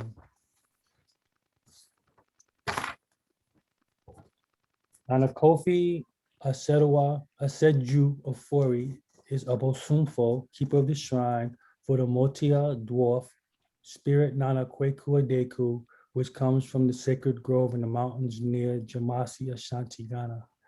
He completed his training as a priest in 1999 and was graduated by Nana Kwekua Ofori, Chief Motia Konfo in Ghana, as well as Ankobia Henny, Nana Ama Oparebea Bekwe in America. Nana Ofori holds a BA in political science from Tufts University and a JD from Boston University School of Law. He is a member of the Bar of the District of Columbia. Nana Kofi serves as the project manager for Nana commemoration. So with that being said, I welcome our speakers and I turn it over to your capable hands. All right, thank you, Nana Kwesi. Just want to make sure that you can hear my voice as well as the voice of Nana Yarenchi. Nana Yarenchi, are you there? Yeah, absolutely, I'm here. Okay, very good. Well, let's go ahead and get started. Okay, Nana Akua Oparebea sat on the Nana Panyan stool from 1957 to 1995. She, along with Nana Yao Opare Dinizulu, was instrumental in bringing Akom to America. Nana Oparebea and Nana Dinizulu shared the common vision of reuniting Africans separated geographically by the Atlantic Ocean and in consciousness by the passage of time. So from a political and cultural standpoint, I refer to both of them as Pan-Africanists.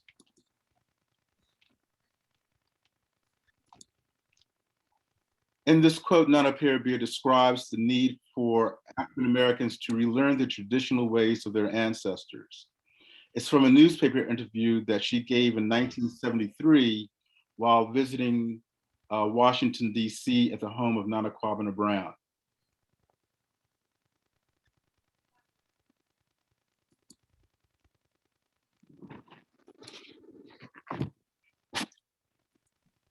Nana Oparebea was a teacher. She initiated thousands of priests during the course of her life. As her trainee, you had to learn the ways of the shrine as well as become familiar with the Akan social customs and traditions. Most importantly, Nana Oparebea instilled the importance of good moral character. She was a healer. She was a master of the use of traditional herbs in healing. As stated earlier, Nana Oparebea was a Pan-Africanist. Her mission in coming to the States was to reclaim those spirits lost during the transatlantic slave trade.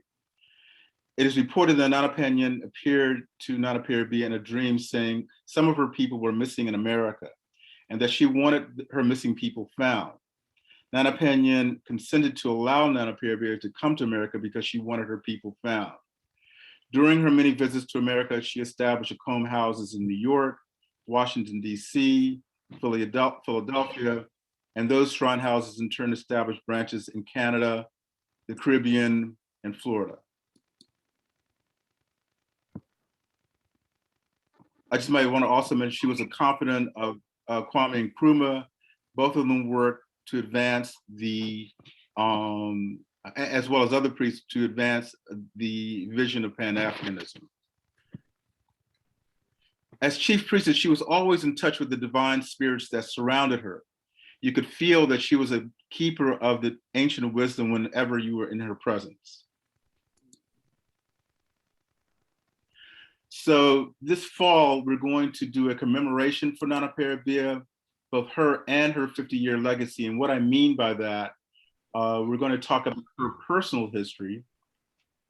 And we're also going to talk about what has happened as a result of her efforts and those of Nana Dinizulu, and bringing Akom to America. What has happened? How has Akom developed and evolved over the past 50 years and become a well-established African traditional religion in America? All the accomplishments of these shrine houses here in America. It will be from November 6th, and it'll be both November 6th and 7th, and it will stream live from Ghana, New York, and Washington, D.C. This is the website that you can go to register for the conference. The objectives are to preserve the history for present and future generations, explain how Akom has benefited our community in terms of healing, education, and so forth. We want to dispel some of the misunderstandings about Akom, and we want to talk about its relevance to contemporary life in America.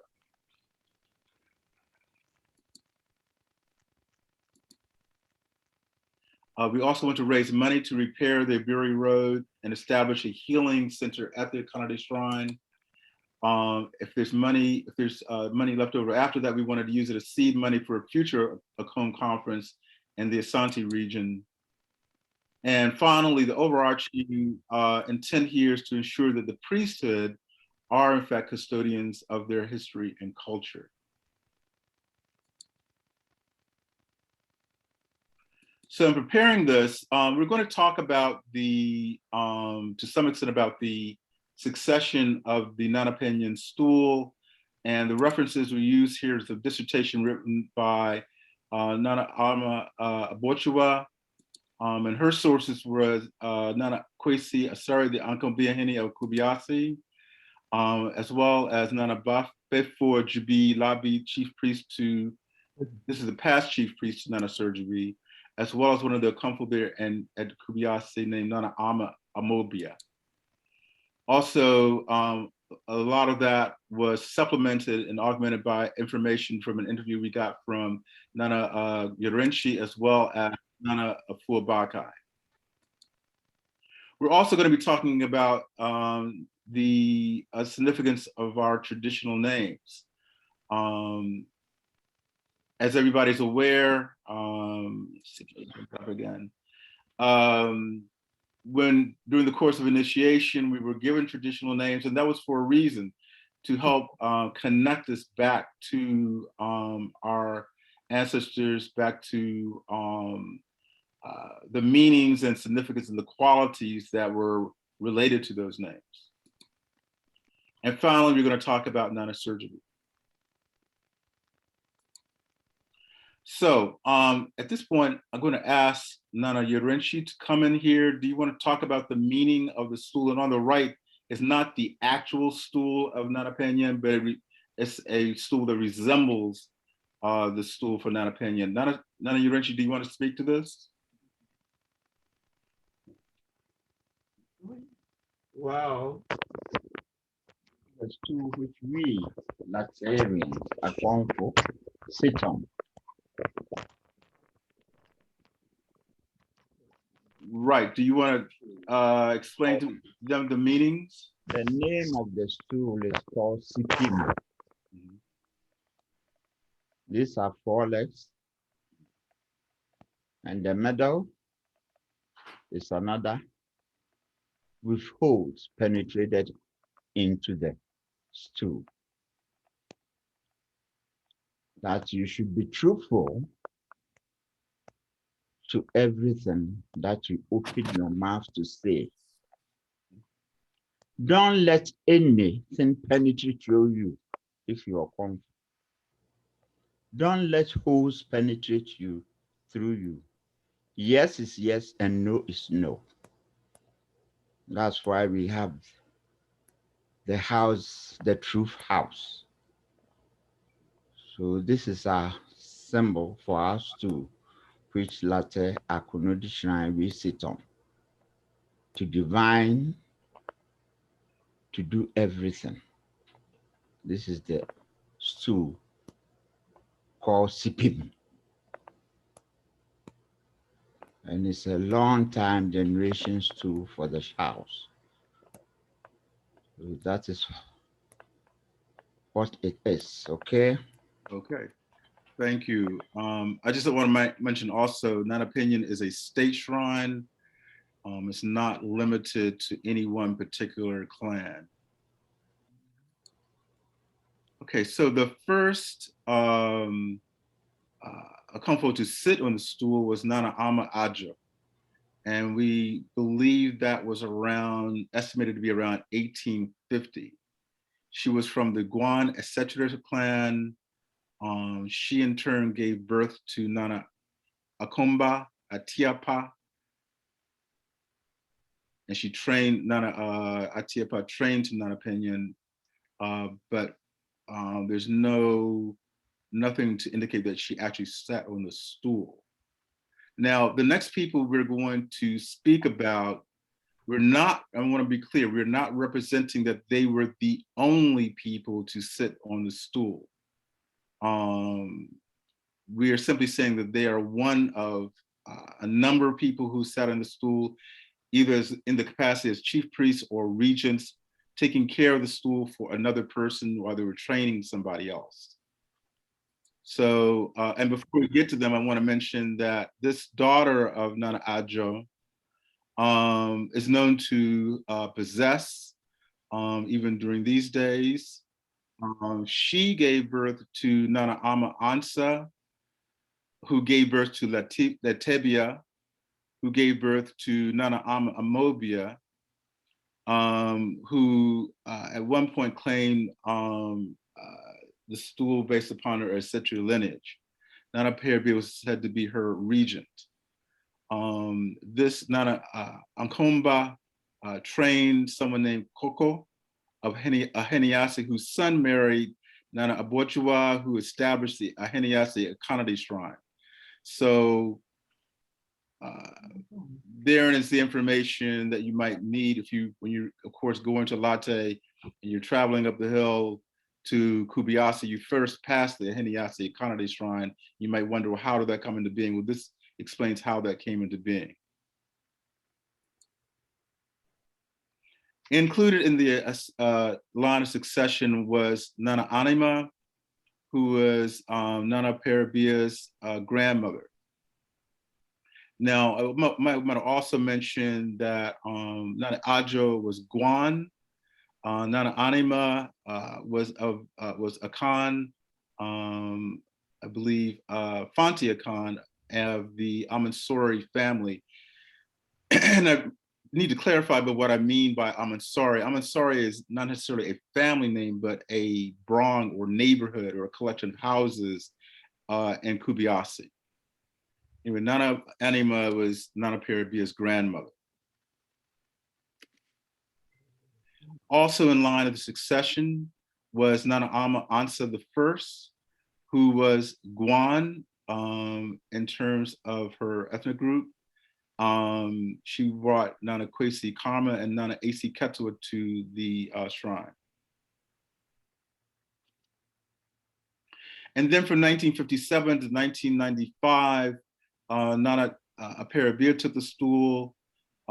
She is Akan Fantian lineage on her mother's side. Her father was Akan. She was trained by Nana Akomba Atiepa as well as Nana Ama Ahenawa. She's first stationed in Nkukrum, where she was a Densu Yao priest, said to have been a regent over Nana Amobia at one point. Now, this paragraph, I want Nana Yorenshi to come in to explain what was explained to you in terms of when Nana Oparebea came to an Akom and was handed the implements of Nana Pena. Okay, according to history, when we were there, I was there in 1983, and we were told that during Nana Amansa being the Okomfohene of the shrine, Nana Kunudi shrine, they were having a festival of Nana Kunudi, and during the festival, Nana Oparebea went to the festival at Latte. Nana Oparebea was stationed at Nkukrum, his father's area. So Nana Oparebea came to the festival, and when the spirit was going to sleep, Nana Penny was going to sleep, instead of giving the military and the akofra to the Ochiame, he did not. Nana Konfuamansa was possessed by Nana Kunudi and give the military and the akofra to Nana Oparebea. He handed it to Nana Oparebea. And then he fell back and died. So the elders said that, oh, because of this which have happened, Nana Oparebea should come and take the stool of Nana Konfuamansa. So they quickly went to Nkukrum and got Nana Oparebea everything to come and sit on the stool of Nana Akunudi shrine in 57. So Nana Oparebea came from Nkukrum and sat on the stool of Nana Okomfoamansa. Because of what they saw, the elders saw that never will Nana Penny live and give his military and akofana to Okomfo. He gave it to the secretary. And he did not do that time. So they made Nana Oparebea to come and stay in 57. And when Nana came in 57, he was having his father's spirit, which the father went from the northern part of Ghana, a place called Ipala, Tongos, of where the Tongo spirits, the Tigari spirits were. And this was, we were told that Nana Oparebea father's people were having a big problem in the family. So he went to Tongoso to take a SUDB to help his family. So Nana Oparebea's father brought a SUDB to a place called Pokrum. It's a Bri station near a Bri too. So he brought that spirit there, and he was working with the spirits, protecting the family, and he passed on. So he left the spirit to his son, and the son too was having it, and then he passed on. And then they left this shrine for Nana Oparebea. But Nana Oparebea's true shrine was Dinizulu. That was what he was trained in Latin as a Dinizulu priest. So coming to Latter back to stay on his Nana Akonkwama's stool, he brought the spirit of a SUDP.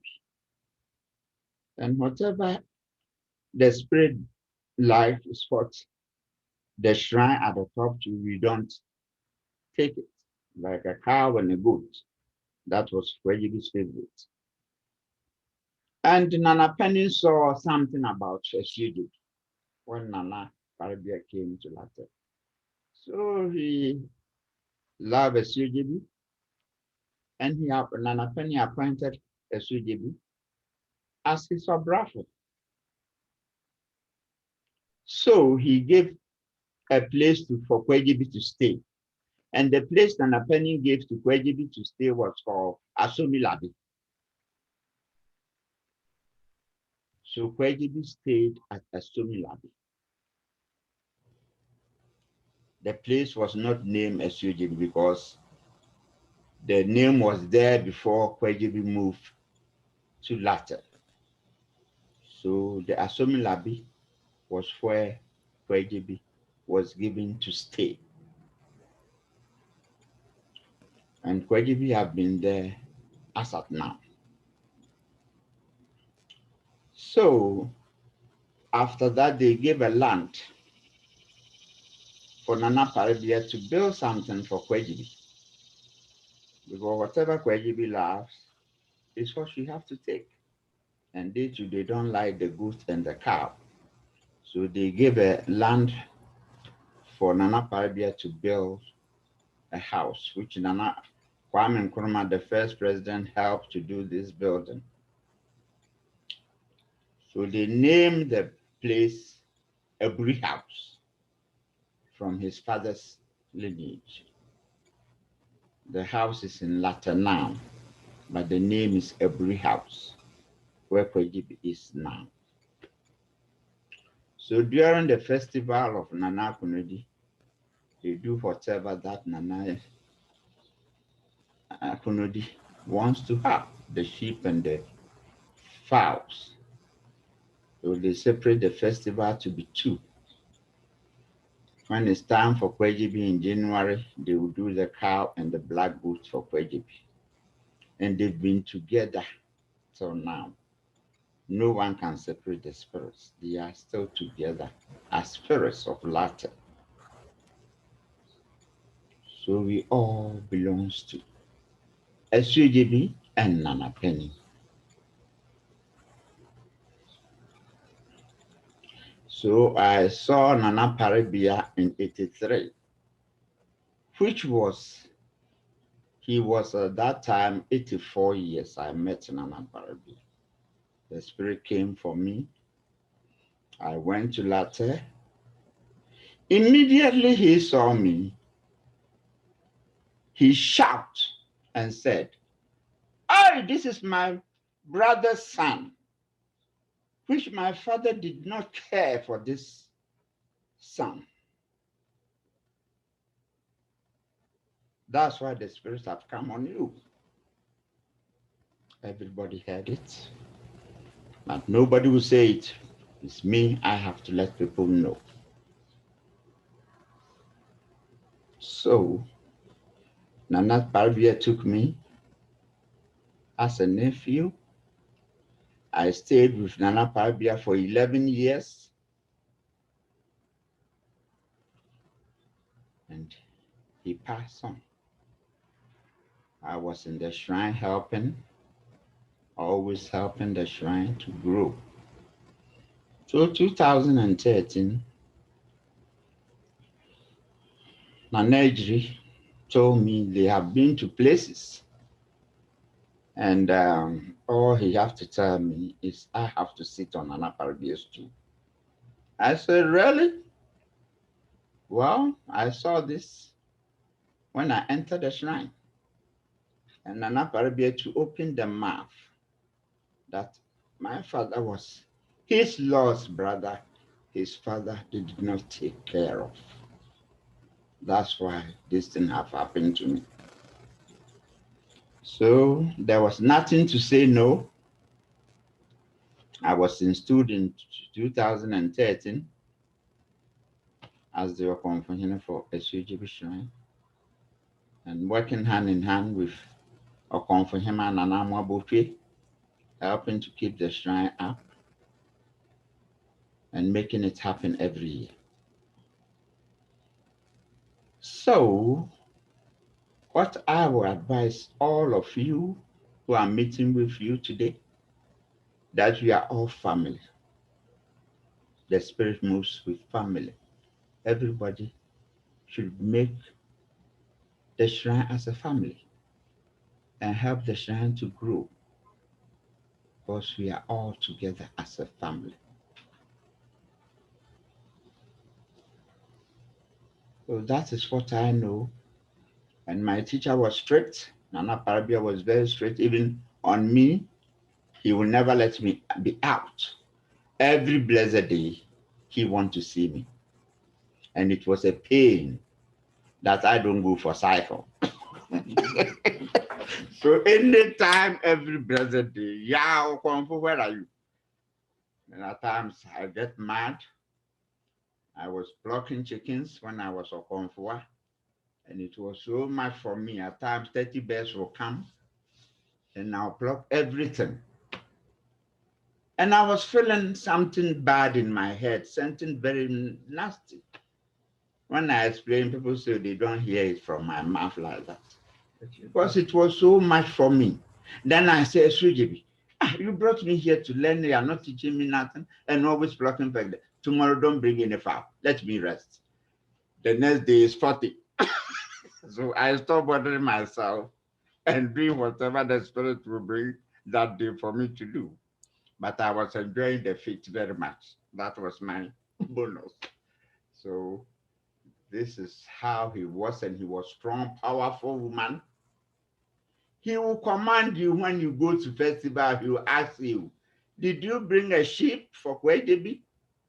If you say no, he will tell you, go back and work well with Kwejibi, because Kwejibi have helped you and you are coming with a festival, no sheep, get back, go away. He will attack you right now.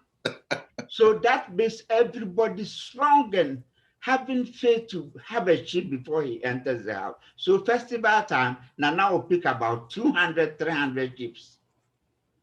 And every time of Ekwesidai is a big festival in the house. When I went, because he will collect all these sheep, and every Ekwesidai give about 2 or 3 to Kwejibi. So the house was strong. People were coming. But now people go, they won't bring nothing. They will say, oh, African Americans are bringing things, so we need not to bring nothing. And they will go and even worry Nana Afua or Nana Ansa to feed them, which was not done in our time when Nana Oparebea was there. If you go to festival, you don't hold yam, palm oil, onion, pepper, sheep, and fowl, he will let you get back. And you will never like it, so you have to prepare before you go for festival. So this is something it should come back again so that things work well for us, both Ghana and America. And I'm thankful and I'm very happy people here love the spirit too much. Very much. They love it very much. And without them, like the Shan have, there's nowhere. So I'm thanking people here to continue helping and know that we are all family. Because spirits move family, and they will help us all our life. So thank you, and that's what I have for my teacher, Nana Oparebea. Thank you, Nana Renshi. Can everyone still hear me? Yes. Okay, all right, very good. All right, so thank you for that additional information. I think I want to bring in a picture here. Let's see. This is just a picture of the signs indicating this is the Amansori Brong. And there's a picture here of Nana Oparebea receiving her papers, installing her as the first chair of the Ghana Psychic Healers Association. As I mentioned, well, I might have mentioned earlier, she was a confident advisor to Kwame Nkrumah. This is part of his work and the work of his conventional People's Party to help to make Ghanaians independent of Western medicine. He very much supported traditional healers. Mm-hmm. And so in 1971, she made her first trip to America 50 years ago at the invitation of Nana Yao Opare Dinizulu I. The present chief priest of the shrine is Nana Ama Ansa Opare II, originally from, I'm going to pronounce this, I think I'm going to pronounce this, Aparede, is that correct, Nana Yenchi? Aparede. Aparede, in the Aqua, installed to the Nana Penyon Shrine in 2003. This is her picture.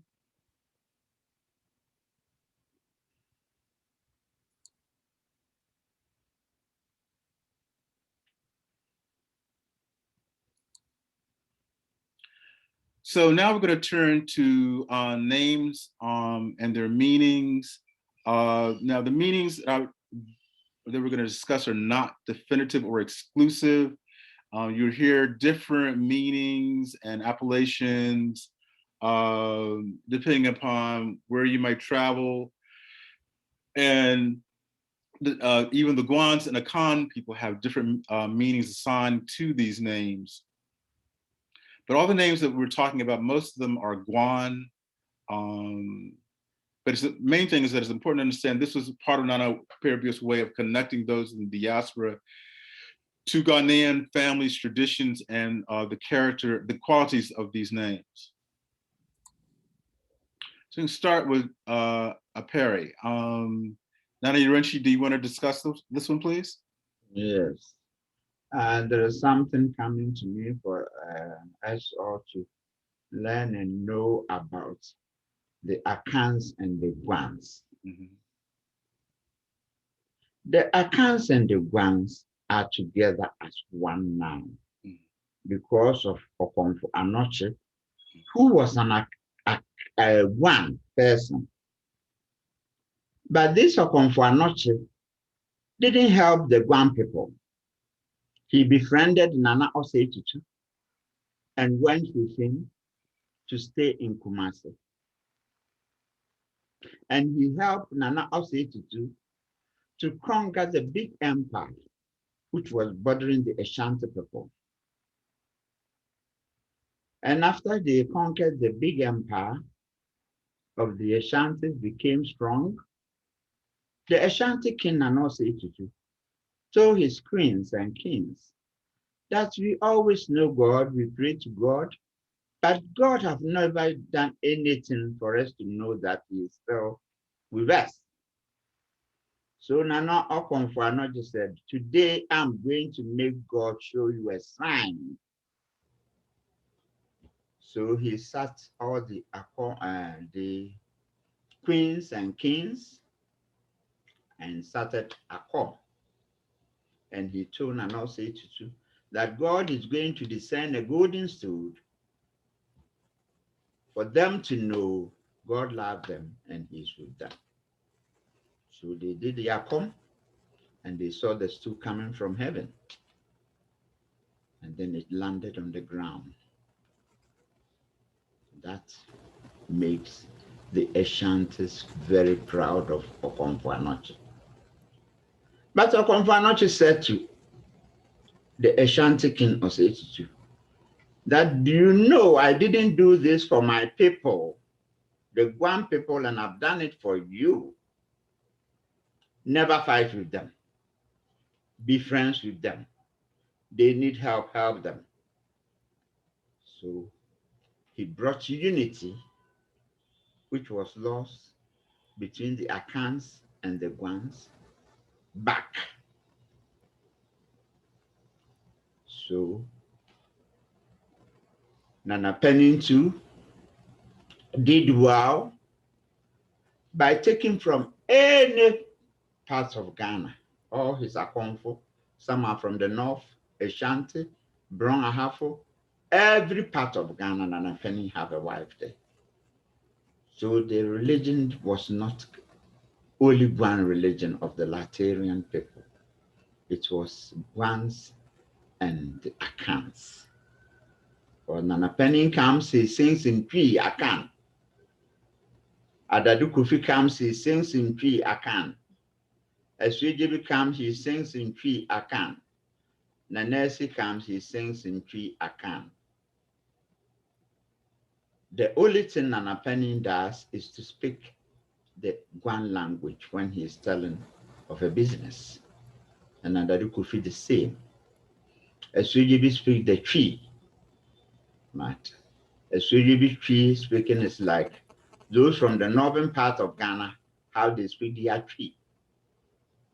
And Nanesi speaks the Fanti of the Akans. So I'm sharing that this Akans and the Guans are united together because of Okwanochi did great for helping the Ashantis to conquer the big empire that was bordering the Ashanti people and bringing the golden stool for the Ashantis. But he told the king to be fine. So now the king of Ashanti pay every year go to Okomfanochi's town, Ukugwa, to celebrate, and they are building Ukugwa, I know, a university and a big market center, which the Ashanti king Osei now is doing for Ukugwa township. Now move on to this. Right. Now talk about Opare. Yes, and Nano Oparebea, the meaning of his name is Opim. Opim is to come to a conclusion of anything. Opim is the end of everything. So he was everything you are being worried about or bothered about. He was the right woman to stand and tell you the end of it, and you will be fine. So the name, we Ghanaians say the name goes with her very well. Opim, you meet her and he tells you anything. It becomes something big for you. The end of everything is her. So that is the meaning of Oparebea, Opim. I think that's all. Thank you again, Nana Urenchi. I'm gonna go to the next slide, okay? Karatin and Karantama. Do you want to speak to that one? Well, Grandma, you say I have what? Helper in anything. He is there for you at any moment to help. Okay. Even if it's in the mouth, he will give it to you. He is very helpful in any situation. That's Ayaboa. All right. Go to the next one. Urenchi. Urenchiwa. Urenchi is Akafro. Kuncha wins in the pop. Mato Mato. That's my name. And they say you can't tie a blanket, a knot with a blanket. It's hard to tie a knot with a blanket. And Mato Mato, we always think God is with us, so we don't mind spending. We spend, the next time we have it. At times I don't have it, but I'll spend all my money and then be thinking the next day, then another comes. So that is our style. Mato, we buy anytime, but we shop, but we get the money through the source of God. Wow. Okay, thank you very much again. I'm gonna go to the next one. Sachi or Sachabia. Akomia, you can explain that. Okay, all right. So this one means the person who gives a lot, even though they will even give you the food out of their mouth. They're very understanding. They have a lot of imagination. They can be very cooperative. Appellations are Akomia, means strong like a warrior. Asamadu, if you send them somewhere, they will reach their destination, meaning a very reliable person.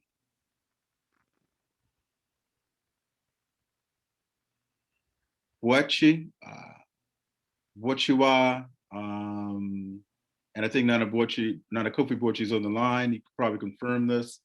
That's why we see Yadom associated with his name, one who frees those imprisoned or captured. Another appellation is Ajiaman, one who fights for the nation. I understand that Ajiaman was also an appellation given to Kwame Nkrumah. Anim and Anima. Do you want to explain this one, Nana Renchi? Continue. Hey, Anima. Mm-hmm. Please continue to explain. Okay. She was, well, for one significance of this historically is that she was one of the priests. She was Nana Oparebea's grandmother and one of the chief priests to sit on the Nana Penyon stool. The meaning means soul or inner self of a person, a lucky person, a loyal person. Appellations are tutua, can solve a problem by disintegrating it. Asapene, if you tell her something, she will agree, a very cooperative person. And Chechupa and Akokore. Now, some of this information I got from the elders of the town of Opare. They had this information in the book. They gave me some appellations, but even they did not know the meaning of those appellations. So a lot of this interesting information is slowly being lost. All they could do is give me the appellations, but in some cases they didn't even know the meanings of these appellations. Then there's the name Otutu and Otutua. Otutu is an Abasun. The shrine is located in Akom and belongs to the Guan Ibere royal family. All the chiefs in Akom are named after this Abasun.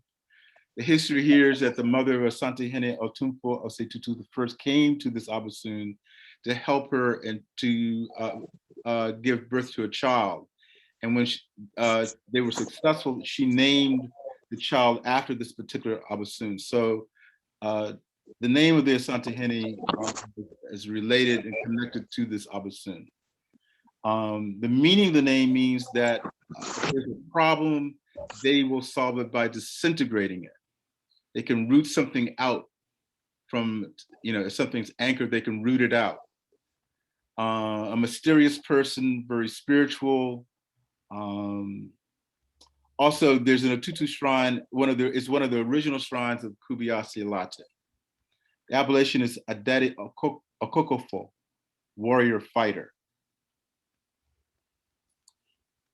Asedu, symbol of power, luck, and destiny.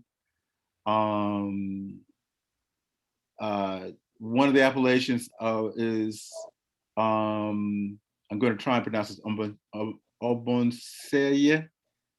It means a person who found something, one of the founders of a village or a town. Person who began something. And you can see the other appellations, and the meanings of all of those appellations are not, they were not able to give me the meanings of all those appellations. Ofori, humble but very powerful, relates to or it's connected to a very powerful Achim king, a notable but humble person. One of the appellations is the dove of Boronoma. Also, one of the appellations is Amampo, which means abandoned village. It's not a negative meaning. It means that when you want to go back and find the original stories, you have to go back to the original place to get those old stories.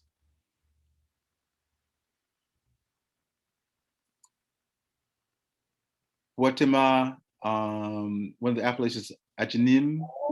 Nana, Yurenchi, you want to talk about this one? Ajenim Boatin.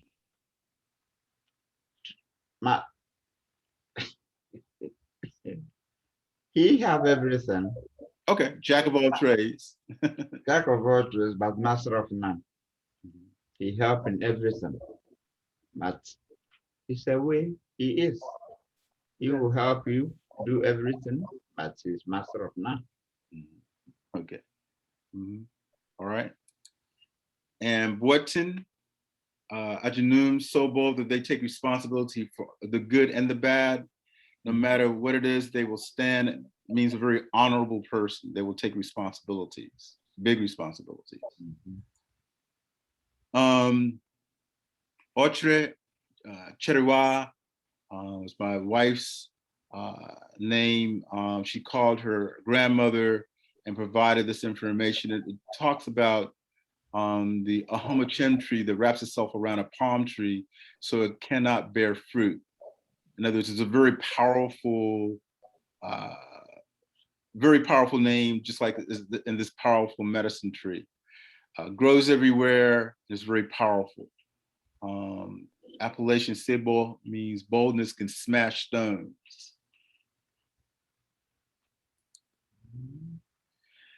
And then, as you probably all can recall, when you go to Latte, people often greet you in ways that you may not find in other parts of Ghana. So they say, "Ya Henewa," which is strictly speaking for those of royal lineage, but is commonly used anybody who wants to give a complimentary greeting. And there's another one called "Ya Abro," meaning for a brothel for the executioners, the warriors. Not Nado, did I pronounce that correctly? Nyado, for a brave man. And can you pronounce the other one so I don't say what up? Yeah, Konto. Okay. For a person who goes to war, does not die, and comes back, commonly used when a person comes back from a very difficult task. And then we want to talk about the name Jabi.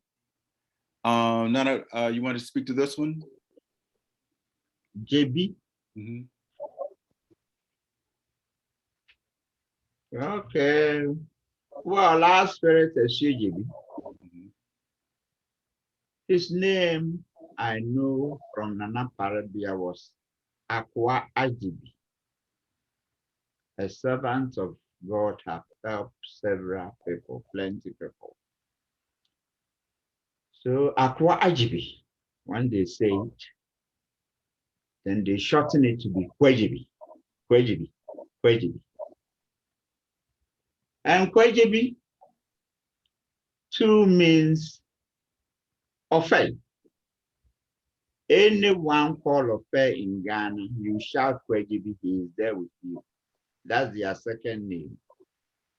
So Ofe is Kwejibi.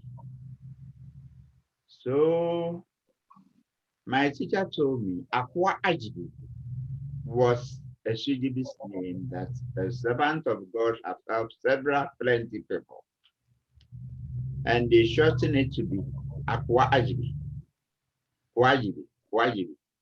Akua Ajibi, shortened to Kwajibi. But right now, people are saying Jibi, which is the second name of any Ghanaian call of faith. So you shout in Ghana, Jibi, Jibi, all of faith people will come to you. That's your second name. Okay, thank you. That's what I know about Jibi. Okay. As of faith. All right.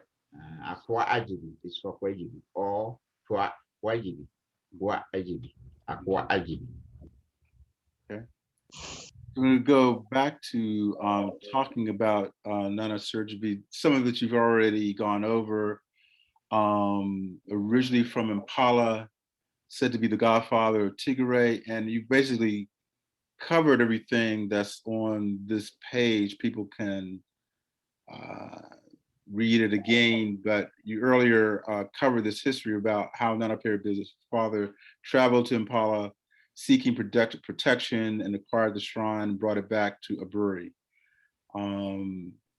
And as you said, Nana Surgery was given a Sumilabe River to stay at, and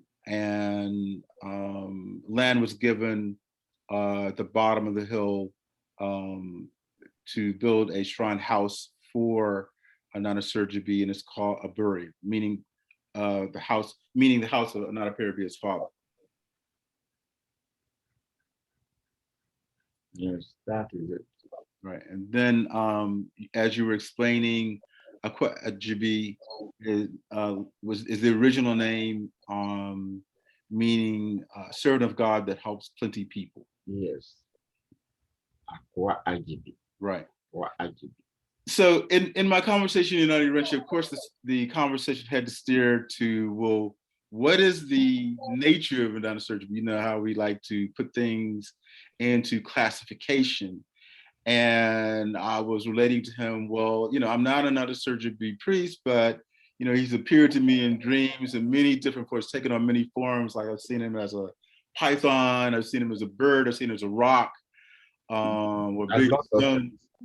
And you answered the question by saying, well, nana surgery is everything and everywhere. I said, okay, I can deal with that. And then you said, it's like the abubu ma. Yeah, he have a song, abubu ma ba. Right. So we're gonna sing the song, but maybe people don't know what the abubu ma ba is. And as Nana Yurechi was describing, said, "Oh yeah, I remember somebody explaining this to me. It's an insect that spins a cocoon, and the cocoon is made of sticks. And I'm reminding you, under this hat, the hat you wear, everyone have a bubumaba. In the hat of a daddy. And so is it inside the hat, or yes, everyone have it hanging under this hat? Right. Yes, it hangs in under and carriages and all those. Right. But you don't know how he made this animal got into this text. So when you have a song that I will allow you to start and then we will sing together. Oh, you want me to start? Okay. Yes. Yeah, boom, Why, boom, mama, string. Yeah, Kwesi. Why, Abuga mushroom. Yo, Kwesi. When they sing the praises for Kwesi, then they add that song to describe how he is. You can understand his ways, but he is a true Egypt. So great and mighty. A king. Right. On you know one. You are going to see everybody you. On you know one. So that is him. Our husband Kwesi. Very, very powerful. It's like a boomaba. Okay. And so, having said that, as I said at the beginning, we're doing this virtual conference on November 6th and 7th. This is the flyer for the conference. Topics are going to be the history of the Guan and Akom people of Late, the Kanare Shrine, Nana Oparebea's family, and the Shrine of Nana Surgery. Here again is the website.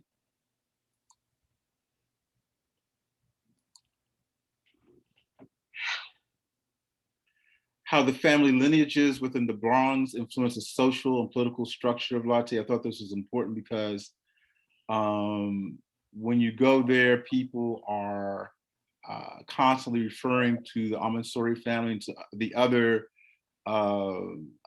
Bronx. And I wanted to try and explain how those Bronx tie into the post within the Akanade Shrine, the Asafo, the linguists. They all are linked to certain Bronx. And they're also linked to certain royal positions within the town of Late, of Hiniase and Kubiase.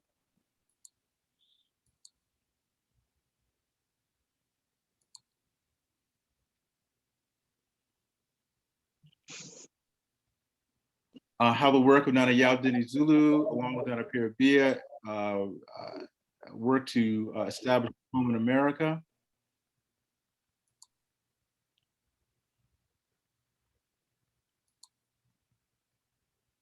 The achievements of the Akom Shrine houses in America over the past 50 years in terms of training, priests, healing, education, rites of passage.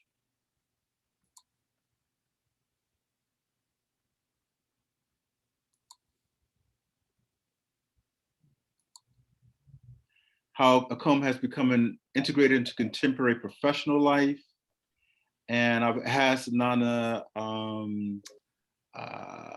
Tano to speak on African spirituality and Africana studies.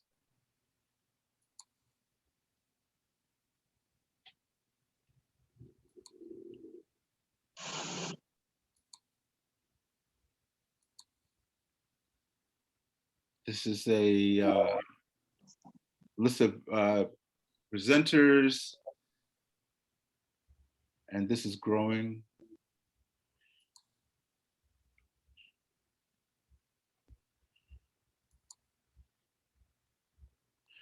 For information, you can contact me. This is my contact information. Please register for this the conference at this website. And that concludes our presentation. Unless Nana Yorenchi, was there something else you wanted to mention? No, not this time. Okay, all right. So Nana Kwesi, turning it back over to you. All right, thank you so much for doing the presentation. It was very, very informative. There was a lot of great information in it. I hope the priests or the shrine initiates really appreciate the treat that we received, especially with Nana Yaya Renchi, who worked so closely with Nana Akua Oparebea, providing another piece of the puzzle in terms of understanding her and the work that she did. So I'm very, very thankful. And Akom Kese is It's happy 2 o'clock. to point out to work with Brother Kofi Opare, Nana Kofi Opare, in reference to the commemoration. This is what we are about as an organization. We want to forge relationships and continue to build our community, build what we're doing here in America with the eye on understanding this is what was done traditionally.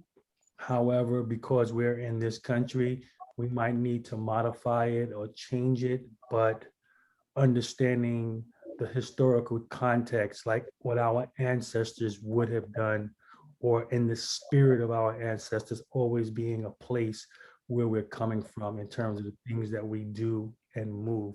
So I'm very thankful for the information that you presented here.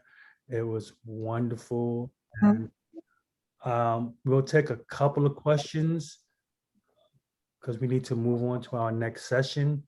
We have other people that are coming in, but please, if you have a question, raise your hand, use the emoji button so that I can recognize you, and we go from there. I just want to also mention that Akom Kese is providing a lot of support for the conference, and I'm grateful for that.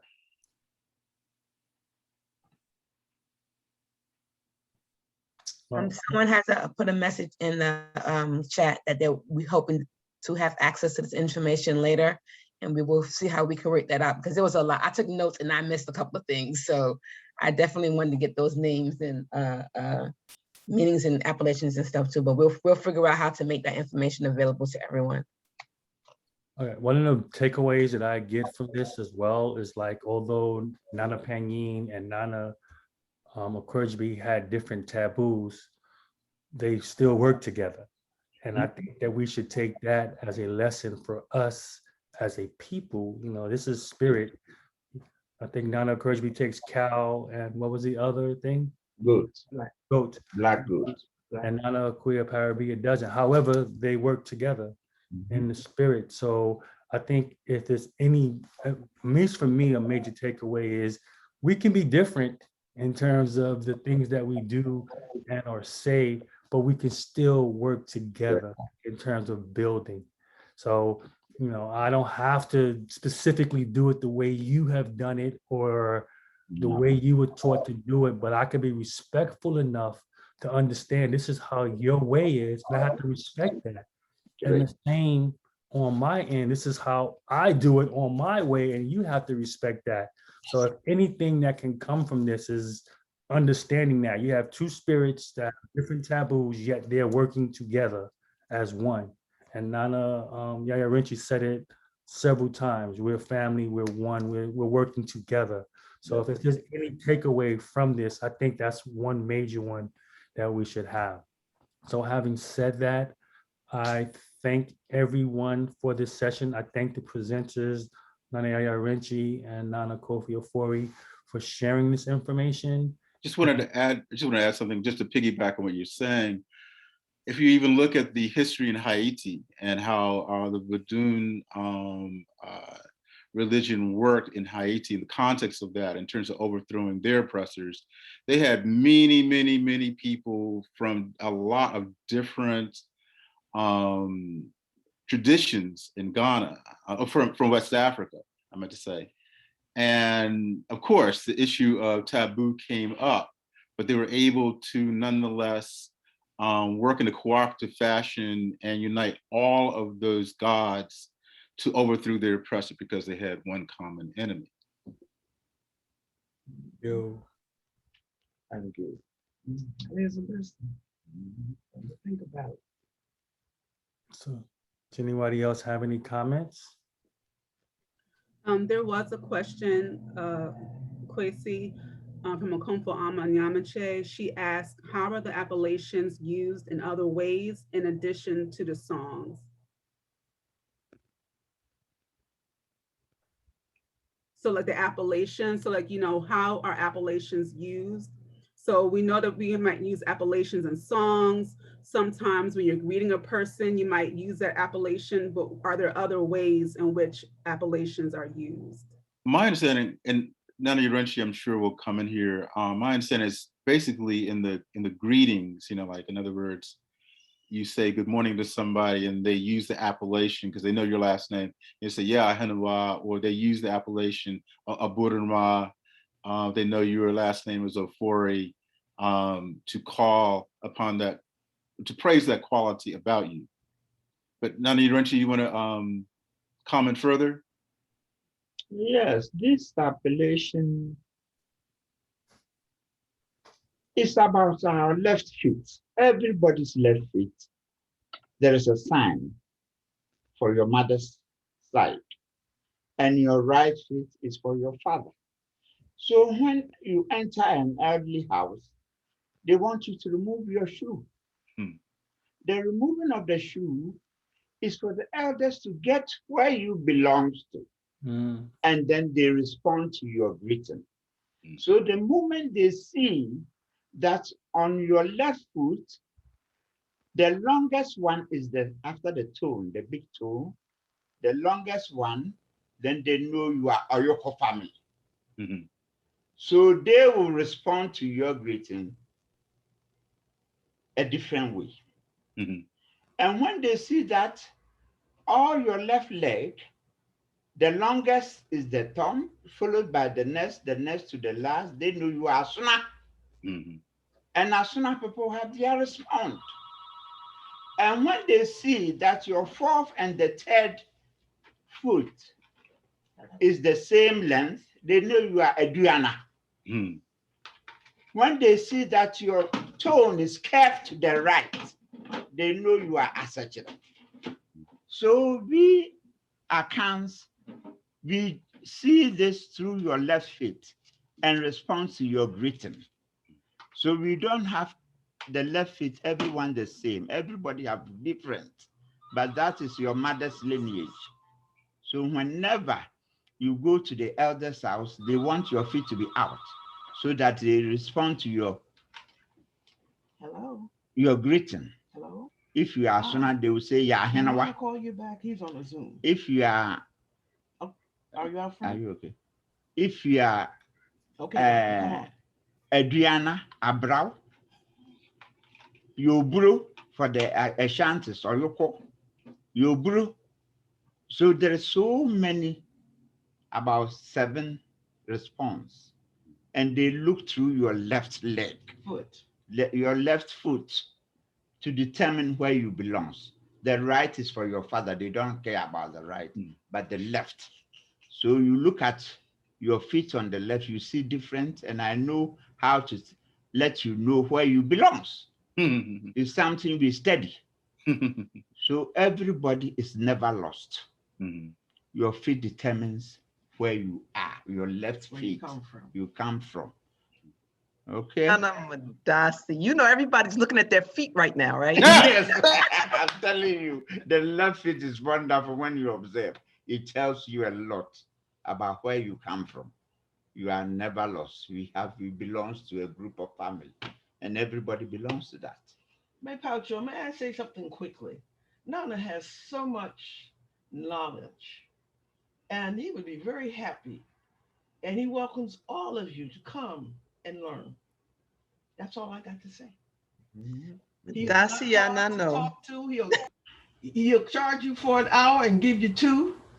So call him Yes, up. Talk Let, to him. Paucho, let me say, in terms of Nana Yao has also been a very strong supporter of Akom Kese from the beginning. Whenever I've called him or asked him to do something, he has never said no. He's never put us to the side. He's always been there to support anything that we've asked of. And I really appreciate your support and the support that comes from Nana Inyo as well. Thank you very much for all the support that you provided for us over the last 6 years with Akom Kese. Thank you so much. welcome. Ami Thank you. Pacho, Nana, Auntie Sarah has her hand raised to ask a question. Yes, is there any way that you can write out about the foot? Because looking at my left foot and my big toe and the toe next to him about the same size. So I want to know, what does that mean again? Yes, so unless I see your feet, I can know where you belongs. All right, I'll send you a photograph. Yes. So unless I see, if I don't see, I can't tell you. But everyone should know that as soon as your left foot, the first one is long, the thumb is long, then follows the next one, then follow the next one, follow the next one, then the last one.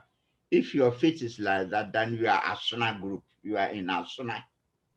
But Oyoko group, they have the second one to be the longest. The second toe to be the longest. If yours is the second toe is the longest, then you are Oyoko clan. If you are Adriana, the third and the fourth should be the same, equal. The third and the fourth will be the same. Then you are Adriana.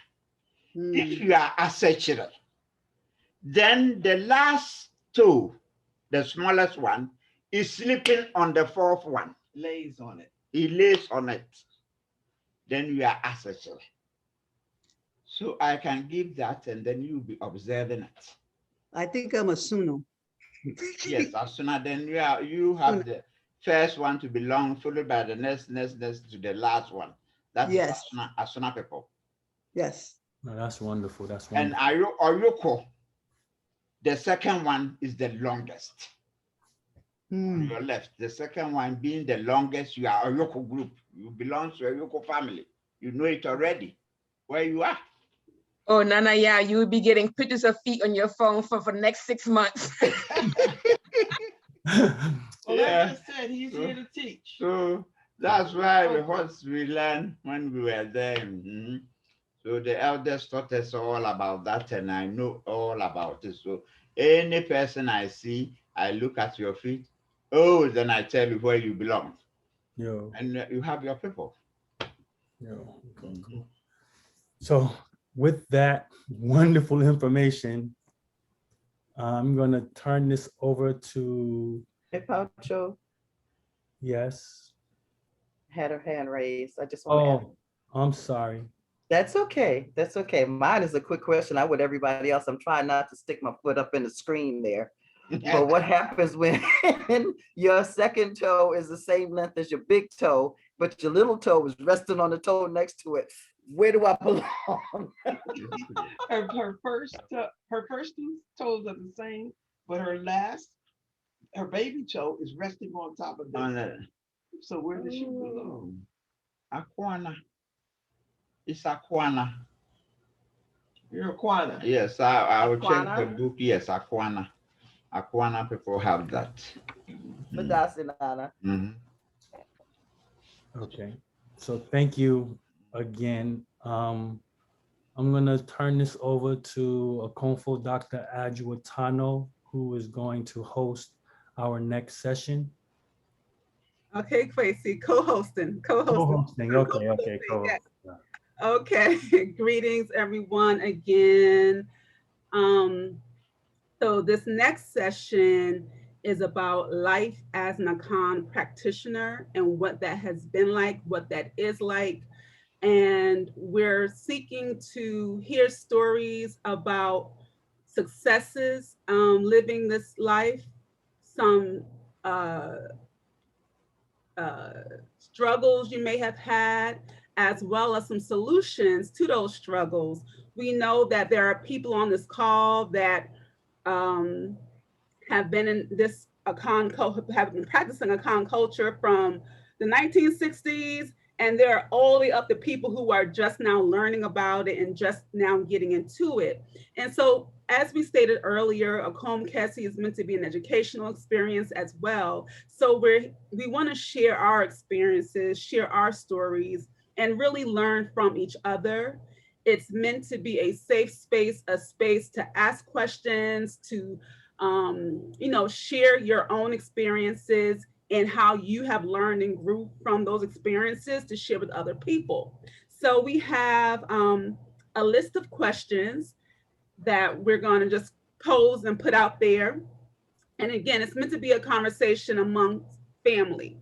So feel free to come on camera. Don't be shy. Share the mic, share the stage. We're just here to talk, to have as I call a cipher. So there should be a poll coming from Quasi. Okay, let me And we're start. gonna, as you begin to collect your thoughts about living and being an Akan practitioner, we're gonna start off with this question. Hold on a second. Okay. Let's see here. All right. Are you co-host? Yeah, you're co-host now, right? Okay. All right, so let's go to polls. Mm-hmm. And let's go to Life as an Akan.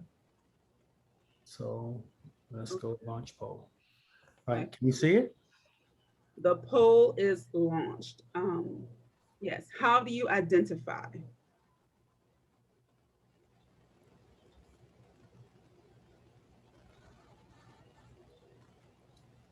I don't see the poll. You don't see the poll? It says it's launched, it's going. Just at the bottom of your screen, you will see, if you hover over it, you should see something that says polls. If you click on that, that might have the poll pop up for you. I'm on my tablet, so it may be different on the tablet. I'm not sure. On the tablet, okay. I've never used this Zoom before. It's only one question, right? Only one question, yes. Okay. I don't see it. If you click more, you might be able to see it. Okay. So so far we got 44% of the response. Akan, African American is coming in number one. And there's no, of course, it's how you identify, so there's no right or wrong answer. It's just to start off our discussion. Oh, I see it now. There's supposed to be an other option. There should have been another, yeah. For 7 healing waters. So So we got one as other. Okay, I didn't put other in the poll question. I should have. I'm sorry.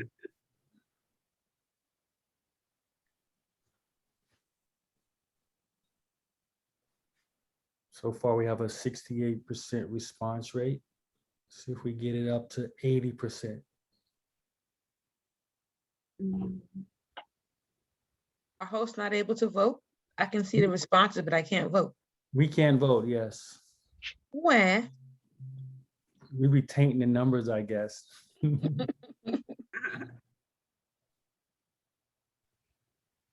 have a 70% response rate so far, 72, 74. Okay, we get you.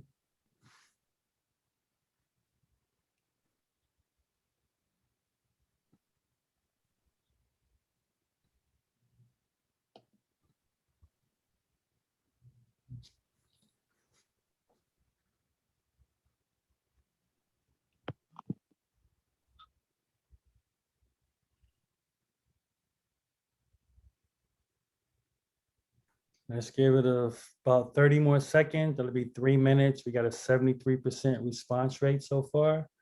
And then we will kick it off.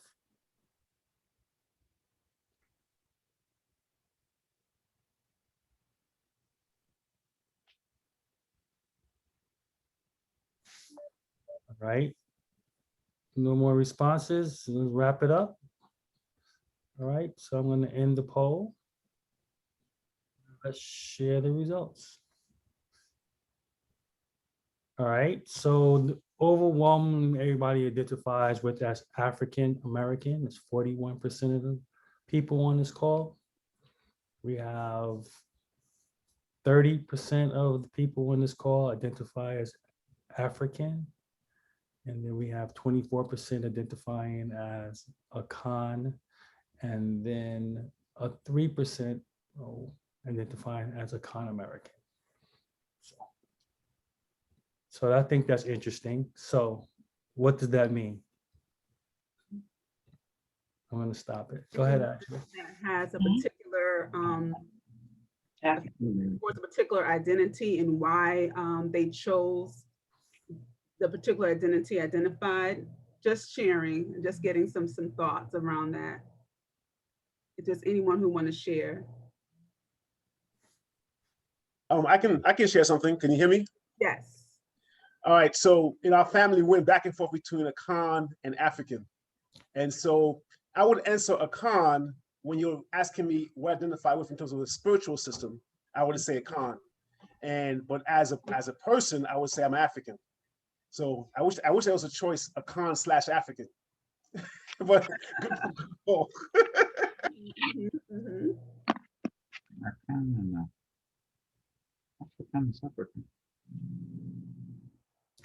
Yes, I think that distinction, Kung Fu Kwao, was a great distinction, right? And we didn't make that distinction in the question in terms of identifying spiritually versus how do you identify ethnically, or maybe even geographically.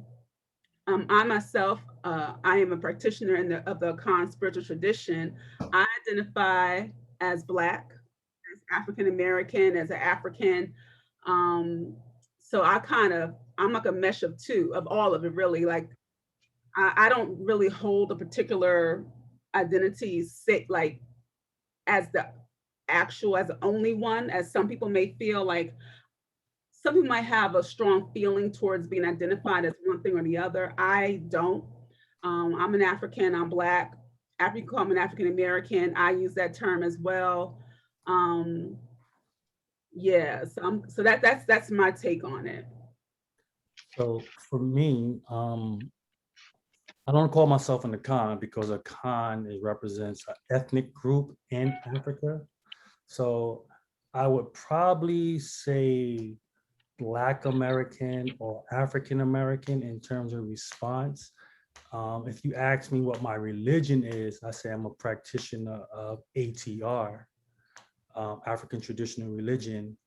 And, I practice the Akan tradition, because if we go to Africa right now, or if we go to Ghana and say, well, I'm an Akan, they're gonna be like, well, what tribe you all belong to? So if we look at it from a technical perspective, which I'm a technical person, so that's why I think this way, like in terms of, well, I'm not associated with any of those tribes, any of the ethnic groups that are associated with it. And for us that have been to Africa, they look at us as foreigners and they don't necessarily accept us as members of their tribes, but we do embrace the religious aspect of them. So I would consider myself, or I would identify with Black American, African American, more so than say Akan or even African.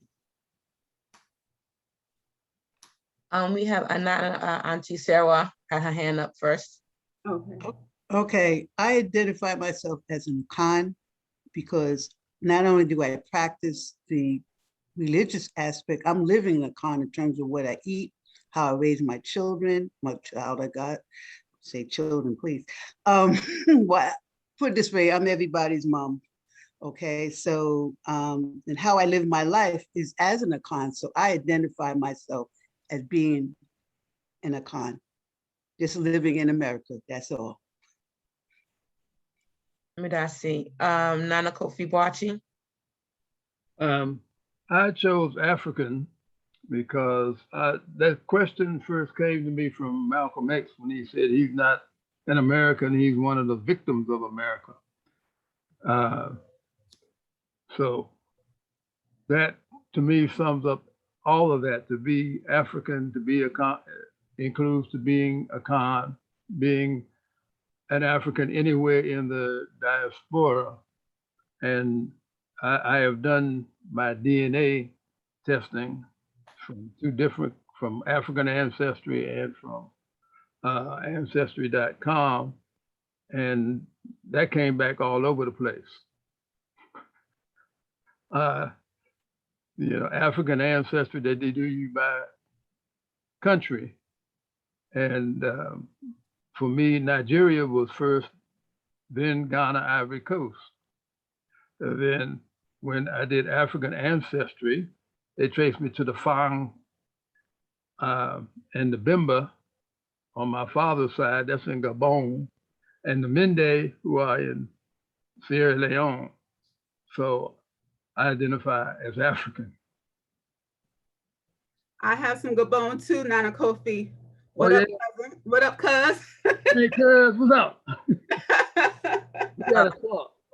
We gotta talk, yes. Nana, information about that. Mi Pacho, Kwabena Frimpong, you have your hand raised up. Yeah, I identify with African American. I also go with Black as well. I think from my perspective, we got to take a look at distinctions in the historical, political context of where we are throughout the diaspora. And our experience here in America is a little different, from some of the other places in the diaspora with, white supremacy and domination. And someone said earlier today, being in the belly of the beast.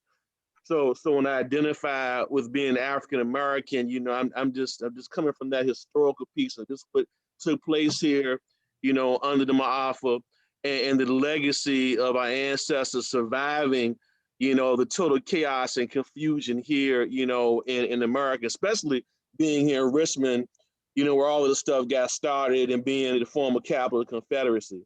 So saying that again is speaking this to where I am in the diaspora and the unique circumstances was placed upon our ancestors here, in Virginia and throughout the rest of North America. Great. Akom Ama. Okay, yeah, greetings. Yeah, I just to add to what a lot of what people were saying, I would identify myself as African. And one of my main reasons is because of part of what the discussion with people are saying, we have at least 5 or 6 different bloodlines from the continent running through our veins. So find one. And when I first started in terms of the seat of identity, find a culture that you connect with and just embrace that, and everything else is that grounds you and everything else you build from. So I choose the Akan tradition and culture and people as my way of life. But if somebody asks me, I say I'm a priest, I'm an African priest.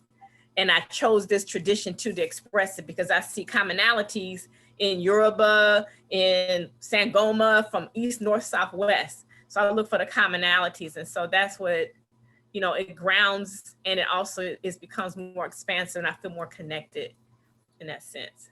So. And I saw Nana Abana Nayo hand raised. And Nana Kwabena has his hand raised. I don't think he Nana put Kwabena. Okay. Nana Kwabena Brown. Yeah. Mm-hmm.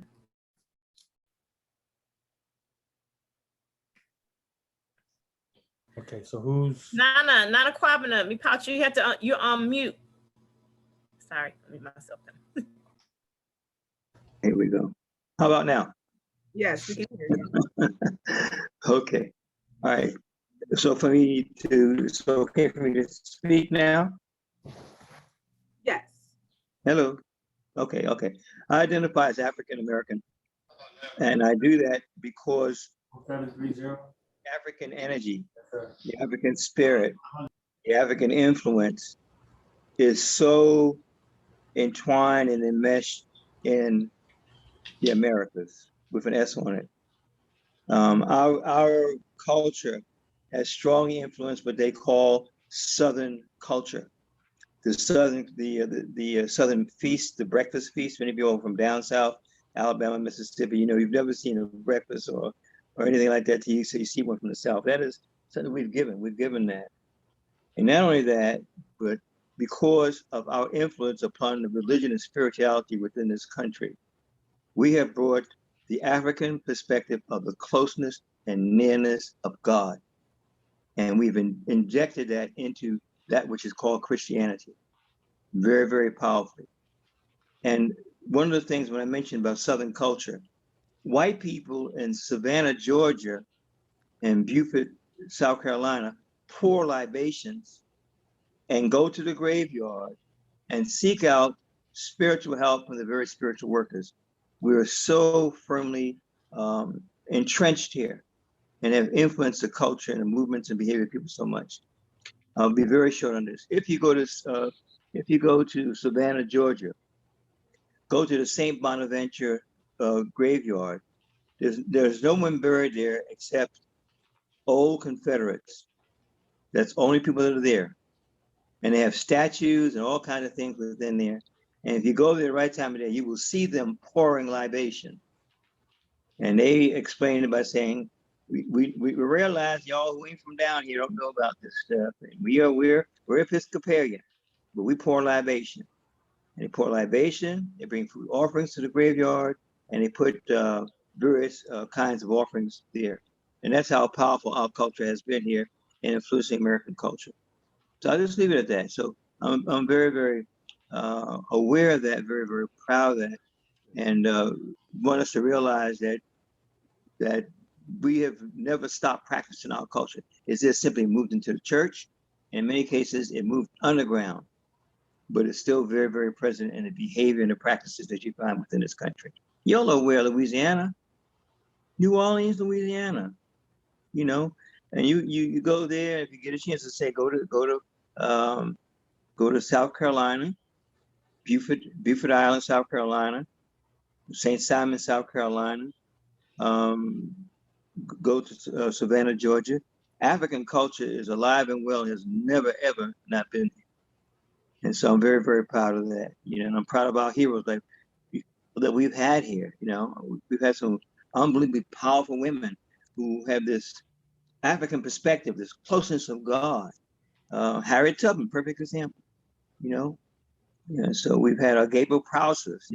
We've had it, and so we never should allow ourselves to think that we lost something.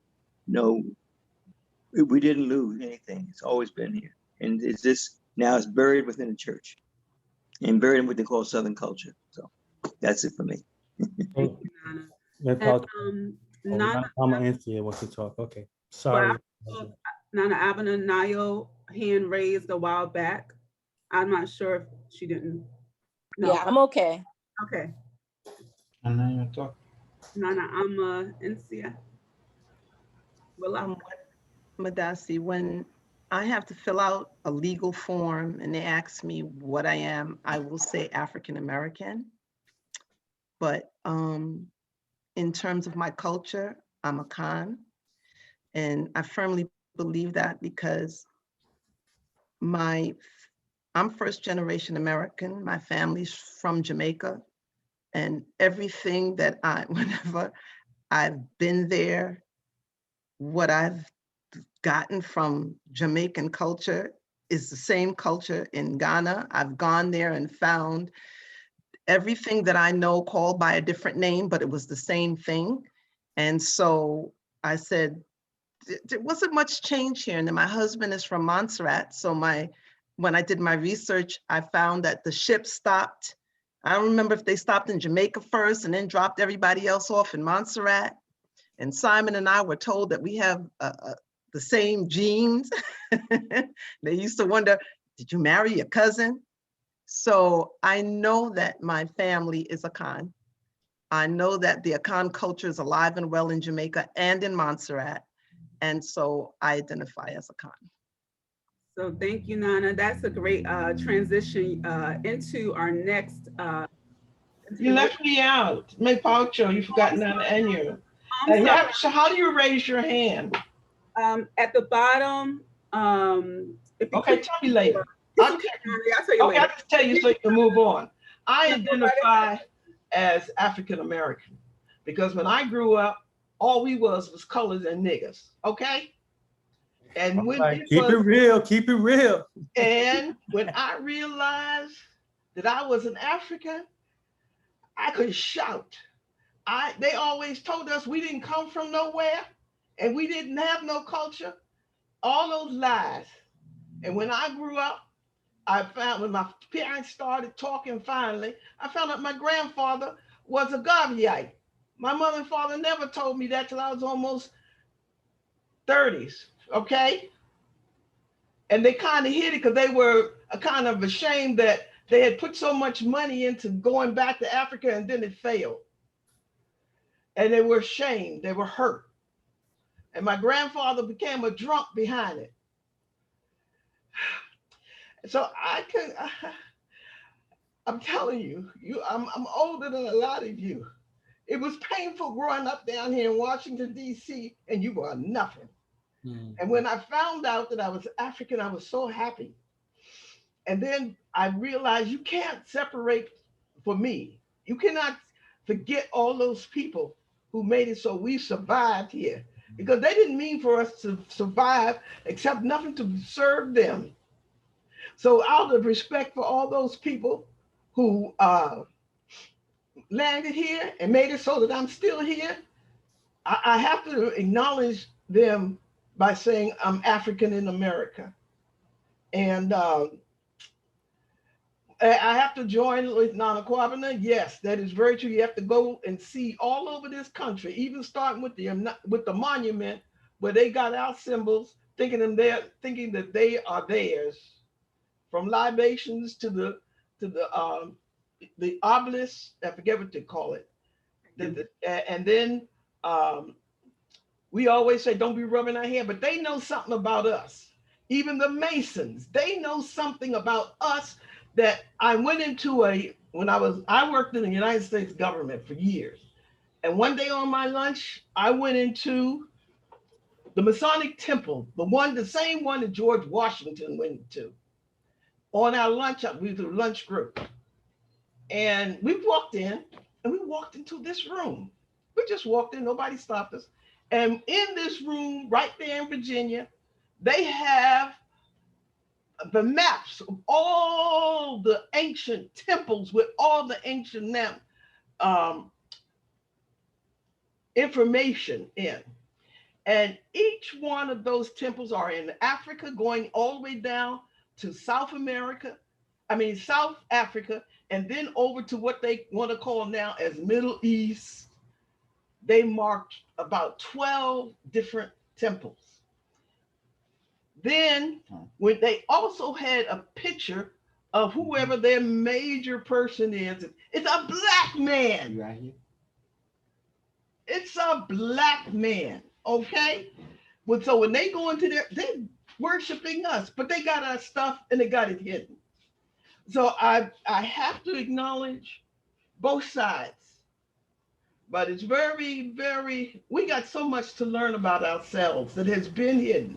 But all those temples that they worship and they call on are black people. So the next time I showed it to all the people who were there on our lunch that day, and I brought another group back and said, we got to go back and see that. So we walked in there and the room was blocked off. So I asked the man, can't we go in this room today? He said, oh, no. Nobody goes into that room. I said, well, he said, yeah, nobody's allowed in that room. I said, God meant for us to see that day. But every temple, they had every holy place in Africa, in those so-called Middle East marked, and the heads of the person who led that thing, that they worship, that they honor, is a black man, okay? And I'm sorry I wasn't able to go back in there because it's a lot to learn. It's a lot to learn. And I believe to this day, That's the power that they're using to hold us, not only in America, but throughout the world, in this place of servitude and as the foundation of their richness. So that's why I call myself African American. Didn't mean to be so long. Didn't mean to be emotional. Oh no, Nana, that's what we're here for. We're here to share our stories and our experiences. And I've actually been to the George Washington Masonic Temple, and there was also a room that I went into that had all these paintings of Kemetic symbolism, and there was a stained glass drawing, like a stained glass window painting, and everybody reaching up to the sky, hand was white, but the hand reaching down from the sky as God was black. Yes. Wow. Yes, indeed. So with that, thinking about then the point about Akan and being Akan practitioners here in America, despite, you know, how you may call yourself, we know that we're here because we do spiritually practice the traditions of the Akan people. We wanted to talk about how you do it. How do you do that here in America? So first, thinking about lifestyle, we heard a lot of people, Serba Noche, Nana Ama Encia, talk about living an Akan life. What do we mean by that? What do we mean, or what do you mean, like you individually, what do you mean when you say, I live an Akan lifestyle, or when one speaks about that? So again, it's a discussion. And again, there's no right or wrong answers. We're just here to share our thoughts and gain some new understanding from your thoughts. So I see Nana Kofi Boache hand raised.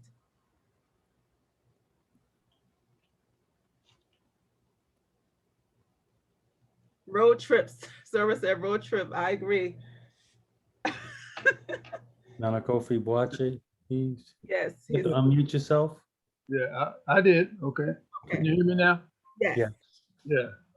One thing that I heard a long time ago was when a chief is installed in Asante, they take an oath and the people take an oath to them. And one thing that they are told is we do not want things done as they are done in Kumasi. Kumasi is the capital of Asante.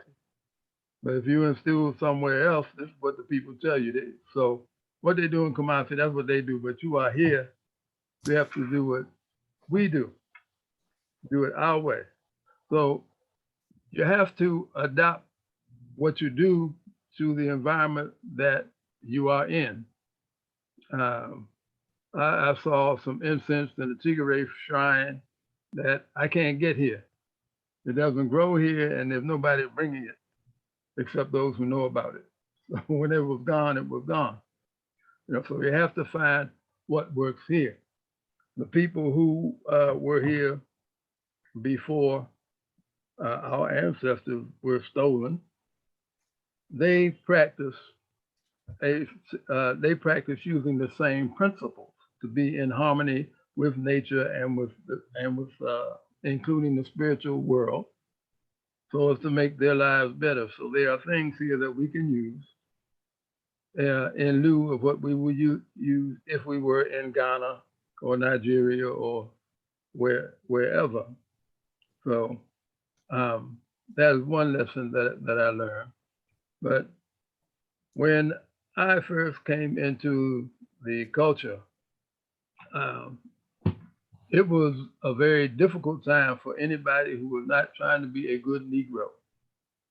If you weren't like Ralph Bunch with your tie and your suit and your as straight as possible hair, you could get in some real trouble. You might not be able to get a job or get served, even by Black people. I remember one evening when I was in training, that my hair was in Pessy. And when I got on the elevator to go up to my apartment, there were some young people and then they started giggling. This was in 1972. So it has not necessarily been easy. We have not been respected or appreciated by our own people for a long time. For a long time. And in almost every major American city, you find a Chinatown. I don't know about Africa Town or Kumasi, New Kumasi, anywhere. Yeah. It can be quite a struggle. It can be quite a struggle, and people, even now today, there are people who resent being reminded of their Africanness. But on the other hand, I have found great joy and benefit from being in harmony with the Nsamanfo and the Abosun. And people often tell me I don't look my age. I say, well, Obokwesi take good care of me. And whatever challenges I have encountered, I may be down for a minute, but then on the other side, I come out better than before. And it all works toward helping us to be our best and highest self. Because, if you go to the gym, you don't lift the same weight every day or do the same exercise every day. You have to change up. You have to challenge yourself. You have to try something you haven't tried before.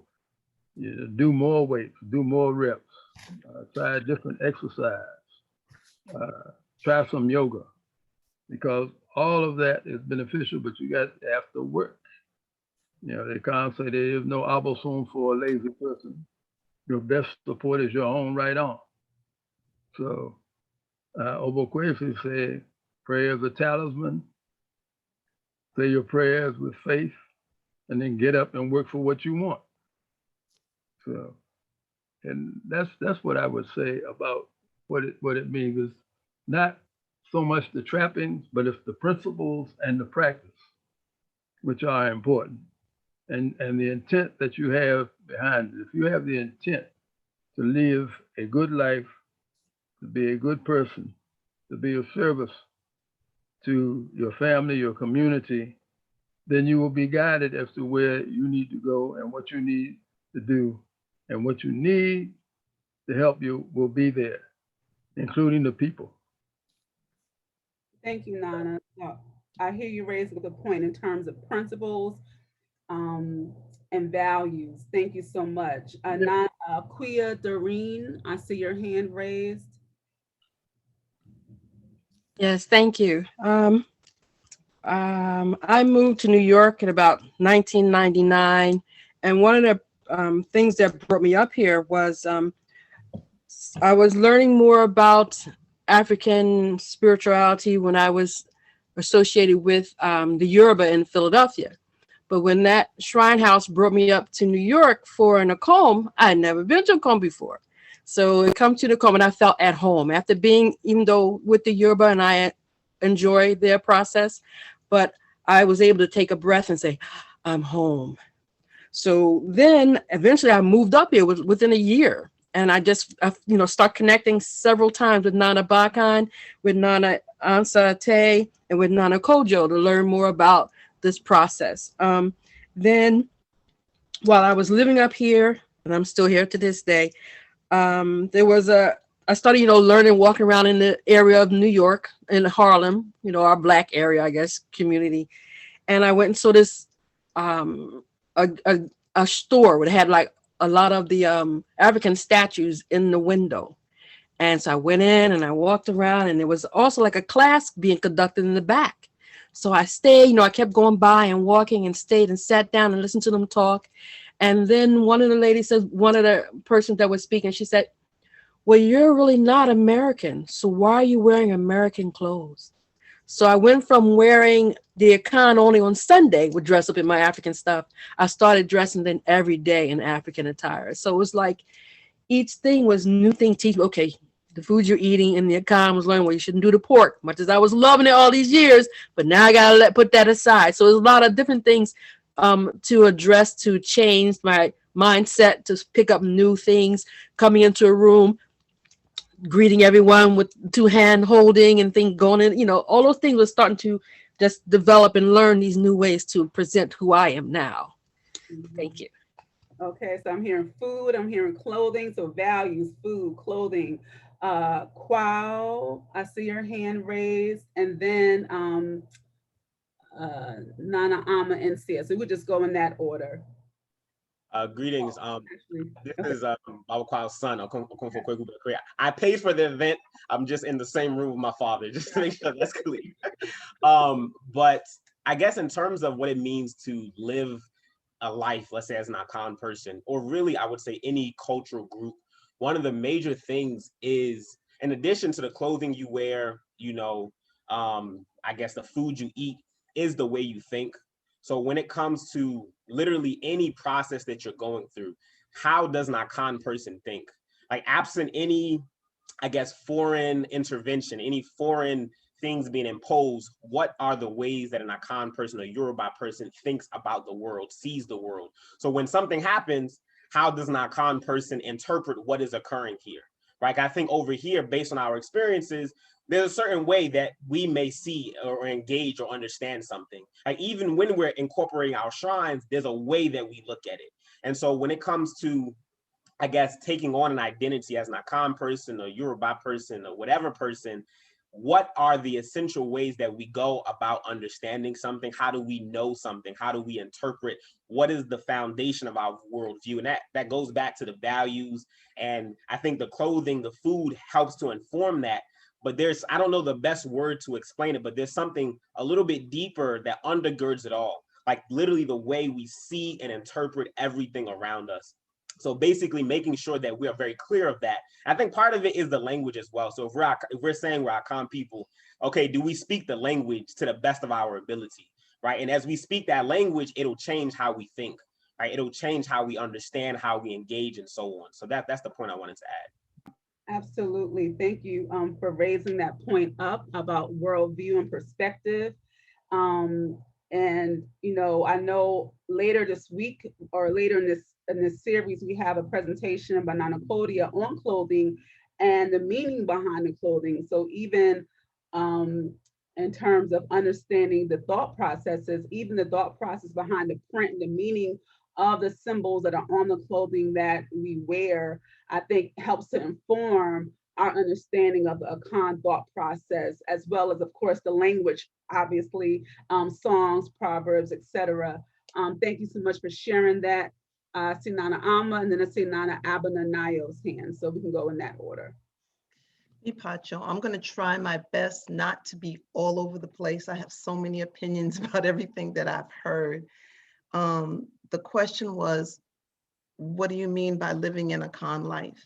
And for me, it was relatively easy accepting the culture because I didn't know it at the time, but I was already living it. A lot of the taboos that were given to us, my father gave to me when we were little. So we didn't, the food we ate, the things that we did and didn't do, they followed the customs of the Akan people. I think that when you embrace a tradition, you have to own it. And many of us, probably most of the people in the room right now, have probably gotten to the point where they actually own it. I'm more concerned about our children because they live in a culture where everything that they're being taught to do, it's in opposition of that. And so they often feel away when they're in school and everybody else is doing other things. They don't dress like a typical Akan person would dress. They don't, it's hard for them to practice the culture because they don't hear anybody else talking about it. It's not common. And so in many respects, without saying they feel ashamed of it, in a sense, they do feel a little ashamed of what they do. We have to own it though. We have to, the brother that spoke, Kwao's son, he mentioned the language. I think it's really important that we learn the language, but I also think it's important to embrace English and also say, we can sing some of our songs in English because that's what we can connect to. That's where the feeling is. That's where the emotion is. So I'm not opposed to doing both. I think we have to find a balance there because we do live here. I think that we have to be loud and proud about who we are and advertise. As an assistant principal, I never went to a meeting without my Akom business attire. They knew who I was and they respected that. You got so much more respect when people saw you practicing your culture without question and nothing was going to push you in another direction. And we have to instill that in our children as well. So I think there's so much. I'm gonna stop talking now, but there's just so much. We have to take it, embrace it, and claim it as ours.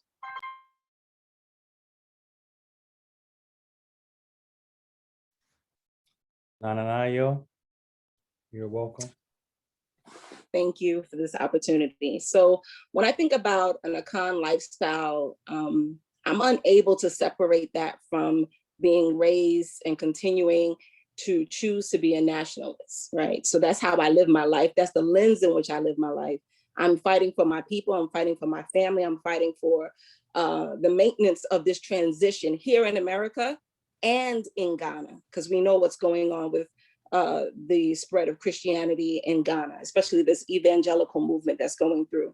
So for me, an Akom lifestyle is a spiritual lifestyle, right? I live very close to nature. I have an affinity towards herbs. I'm into herbalism, health and wellness and balance. And that is the foundation in which I do everything. So every day it means that I'm connecting with spirit. First, I'm connecting with myself. I want to know how I'm doing, how in tune I am. And then I'm checking in with my ancestors. I'm checking in with my shrines. I'm checking in with my family. I'm checking in with the community. I'm checking in with my environment, right? And so that's how I start my day every single day. Akom lifestyle also means that there are certain principles, morals, and laws that have been instilled in me since I was growing up, but then as I became an Akomfo, and as a woman, and as a wife, and as a mother. So those are the things and the principles that I use to keep myself in check as I am moving in the world. I'm always trying my best, and I'm working on me every day to represent my family and my name with pride, respect, and humility. So that is very important, so that when people hear my name, they will think good things. When they interact with me, they will have good energy. I'm always serving, actively serving as an Akomfo. I was raised and trained to believe that the purpose of being an Akomfo is to provide service and healing and balance to your community. So you are in a constant act of service to those people around you. No people, no work, no Akomfo, right? So that is my role and that's my responsibility. So I'm doing that whether people know it or not in my work as a nurse, and my work as a teacher, and my work in the community. Helping people to hear them, to listen, and to be able to support them wherever they are at. And then, of course, it's about, I'm young, continuing my growth and my learning with language, with the culture, with the tradition. There's always more to learn. So part of my prayers that I say every day is that I pray for good teachers to come and to show me so I can be able to have a deeper understanding of what is. If that means relearning what I already know, then I welcome that opportunity. So that is something that I take on and I take very seriously, and I take initiative in maintaining that and understanding a little bit more so that I can teach my children.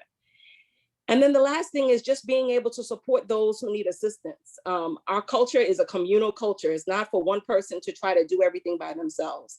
And here in the diaspora, some of the biggest challenges that we have is that, you know, as an Akomfo, you're not just an Akomfo in America. You're the Akomfo, you're the Abrafo, you're the Asafo, you know, you're the density, you're everything, and a wife, and working, and. So, you know, a major task that I take on is that we have to be there to support one another. This is not something that's done by one person alone. So if someone asks for my support, I show up to the best of my ability to be able to support them, because I too know what it means to try to do this work alone, and it's not easy. Thank you. Thank you. Nepalcho, thank you. So this is the second time that I've heard this, what Ananayo is saying in reference to the community thing. And this is also part of our work as Akom Kese Planning Committee, is to bring these pieces of our culture so that we're whole. So, you know, when Nana Yao and Nana Akua Oparebea got together and did their thing, they seeded the culture with priests. So priests have gone far and wide. So now we're interested in building those other parts of our culture that we need. So for example, you know, tomorrow we're going to have an outdooring for the Council of Elders. That's critical. You can go to any village in Africa, any village, and you're going to find a Council of Elders, period. You know, so in terms of putting all these pieces together that we need so that we're whole and we're functioning within our community, we are policing ourselves and we're doing the things that we need to be able to do in order to do that. So Nana Nayo and Nana Koshua and Nana Nyamache, they're master singers. They're teaching classes. They're teaching Akom classes, teaching the songs, teaching the meaning of the dances and things of that nature. We need that. I'm the worst person in the world. Don't come to me, ask me about no Akom songs at all. Now, if you want to do some shrine work, then I'm the person to come talk to about. But if you want to do some songs, those are people that you need to come to talk to about, because they are top notch in terms of that. That's their thing. They're excellent at it. It's 3 o'clock. So, you know, all these pieces, all these things that we need in order to be able to make ourselves whole. This is part of our mission as Akom Kese Planning Committee, to bring these pieces together so that we can build a whole community, not just pieces of a community.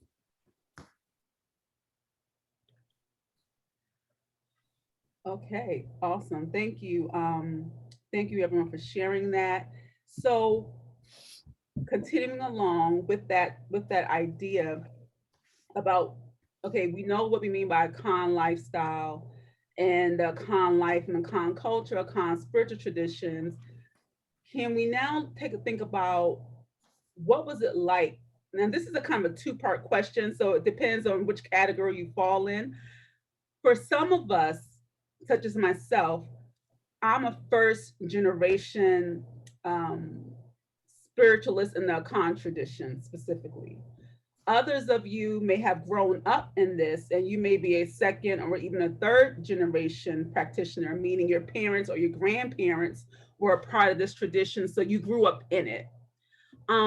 If you were a person, so that means first generation, no matter what the time period was, a first generation in the 60s, in the 80s, in the 2000s, what were some of the challenges that you faced in transitioning into this life, into this Akan, becoming an Akan practitioner and living this Akan lifestyle? What were some of the challenges that you faced and how did you overcome it? And we all face challenges. I would probably say, what was one of the greatest challenges that you faced and how did you overcome it? And also, what was one of the greatest successes or benefits or accomplishments that you have, or one of the things that you're most proud of in becoming a part of this specific tradition? So first generation, and then for those who grew up in it, what was it like for you growing up in this tradition? As Nana Ama Nsia kind of alluded to earlier, you know, being perhaps seen as an outsider when you were with your peers in the mainstream. How did you navigate that? How did you navigate that? How did you deal with that? And how were you able to still continue with this? Did everyone that you grew up with, did they all continue along this path? And everybody has their own journey. What kept you along this particular path? So that's a lot, but that's the context of the discussion. So again, we're going to look at hands that are raised and call on you to share. And there's also people sharing in the chat. So of course, if you don't want to share on the screen, feel free to share in the chat. and keep this discussion going, thinking about, again, what we can learn from each other. And someone mentioned, what about Christmas celebrations as an Akom practitioner, or Easter? That's a part of this discussion too, right? How did you deal? We talked earlier about family, and that was actually part of one of our questions for today. How did you navigate this with your family? How did you navigate this with your work life? How did you navigate this with your social life, your romantic life? So yeah, so there's a lot. I'll chime in on the Christmas, Easter thing. My family, I grew up Christian. I went to church. I did all that type of stuff, Baptist church. So my family, as probably most of us, was steeped into, Christian belief system, stuff of that nature. However, with my kids, we never did Christmas celebrations or Easter celebration because I just flat out told them we're not Christians and we don't celebrate that. However, their grandmother would always send them Christmas gifts and they would always do Easter stuff. So for me, it wasn't a matter of trying to hide it.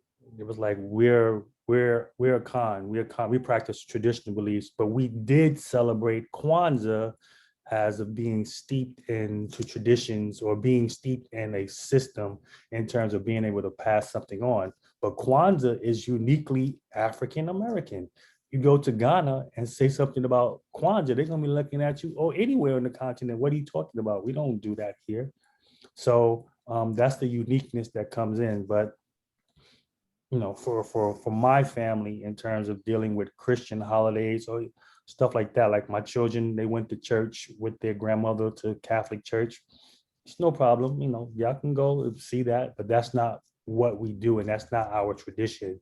This is that tradition, and explaining it to them and being very open with them about this is what it is. This isn't our ancestors' belief. This is where this comes from, and understand that. And then, they're free to experience it. Thank you. Nana Nsia Perry, I'm not sure if you were clapping your hands or raising your hand. I'm raising it. Okay. So Okay. Nana Nsia Perry. Now I may have a little bit of background noise because I have a little help here with the little person.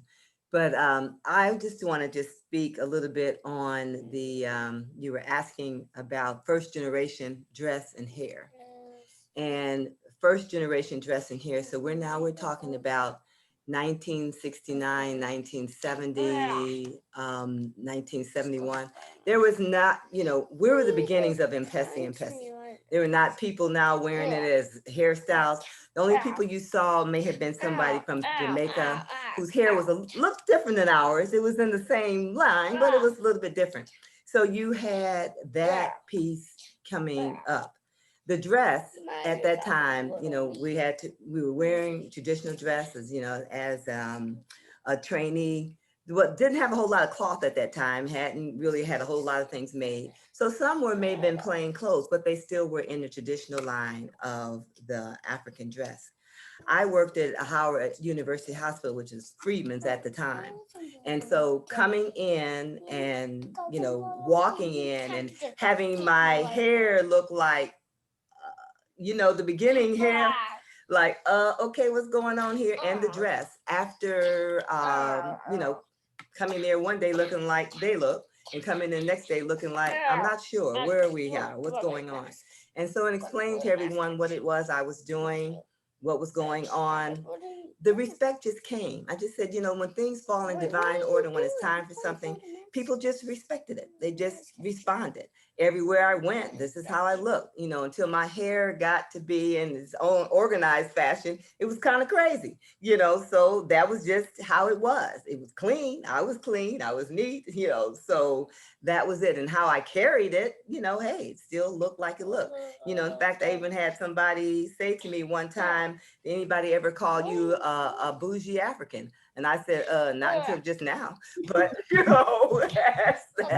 that's so, still looking the best that you can.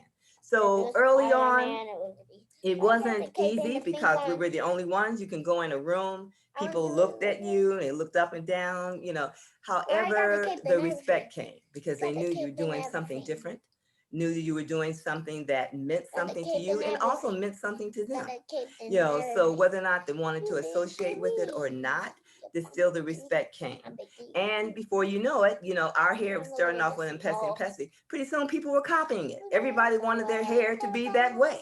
As we started, the African dress piece, depending on what part of the country you lived in, picked up, big speed or did not. Washington, D.C. area picked up big speed, no problem. You go to Detroit, it was a little bit more like, not quite sure what we're doing here. Go out to California, the same way, but it caught on. It's just to respect. And so it just became what it was. You did it, I did it, because in the morning, as the sister pointed out early on, I say my prayers, I ask for guidance, I ask for help, and I got it. And I just went out and did what I needed to do, to be the best thing for me and my family at the time. And it caught on. Madasi. My grandson's getting louder and louder. Madasi. Thank you, Nana. Next, we have Nana Akua Ababio. I see your hand raised. Yes, I'm sorry for not being on camera. I'm outside, but I want to say, Madasi, today has been a wonderful day of all the things that I've learned, and I'm learning constantly. There were a couple of parts to your question that you asked, and I think in terms of myself and the challenges that I've had, being a first generation is like Nana Encia, Auntie Encia said, that when we were growing up wearing traditional clothing, that was not a thing. It wasn't a fashionable thing. As some might know, I went into training when I was 13 years old.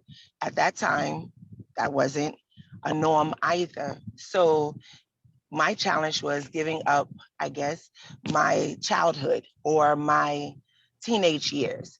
And that was hard. I felt I missed out on a lot of things, which as I grew up, I didn't actually miss out on too much of anything. But, that was a challenge in trying to keep with the teachings and the protocols that was placed upon me. Yes, I had to do things anyhow because I was young, but doing it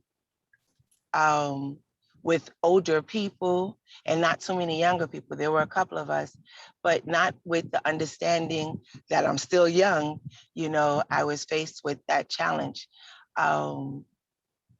But I never allowed myself to give up on Nananom or the Bosum or my elders in all that they were giving me and instilling in me, especially Nana Yao, Opare, Dinizulu. So for me, Akom just sat well. And I don't know if it had to do anything with me being raised in it or just me seeing the benefits and the beauty of it from a young age. Something that some people might not know. I've been married and with my husband since 17, 18 to date. And upon meeting him, I was very secure and sure of myself. And I was very detailed with him. This is who I am. This is what I do. These marks on my body are this. And I explained to him, and this is the person who knew nothing about African tradition, culture, about being African American, about being Black other than the color of his skin. But I was very clear and sure about me, the Akan woman that I was at that time, at that young age. So I don't know of many challenges that I've had other than just, the training part at a young age, which I would not give up or do differently because I was able to absorb and retain a lot at that stage and point in my life. And raising children, like Kwesi Moore said, we didn't celebrate Christmas. It was just that simple. But yes, their fathers parents and family did, and they would get gifts and those things, but they knew that that's not what went on in our household. I didn't allow for myself to make excuses, especially when it came to raising my children. I didn't want them to think that, I wasn't sure. And so they too shouldn't be sure. And when you get older, you can make your own decisions. But right now, this is who we are and who you will continue to be, even if you add something more to it or take a little bit away. At the end of the day, your name is Afia, Aso, Kwabena Bwame, Ama, Yao. You have these names, and these names are given to you because of, and this is the purpose, and this is what your road and path is to be or should be, or we, pray for it to continue to be beyond your teenage life or years. So for me, I just think that as a whole, we have to be more solidified, and this is just my opinion, in what and who we are, and not make excuses and not try to become a part of what the masses are doing because of. And I don't think that it's about the clothing either, because I think we could wear pants, we women, and I think that you could put on a blouse and still have a lot of dignity and still have a lot of knowledge to give because of the way you carry yourself. I think that we can reach more people if we are sure about who we are without all of the compromising that we do. Going around my husband's family, it wasn't an easy thing. Here I am, this African girl, natural hair, cloth on, just no makeup or anything. And my mother-in-law is,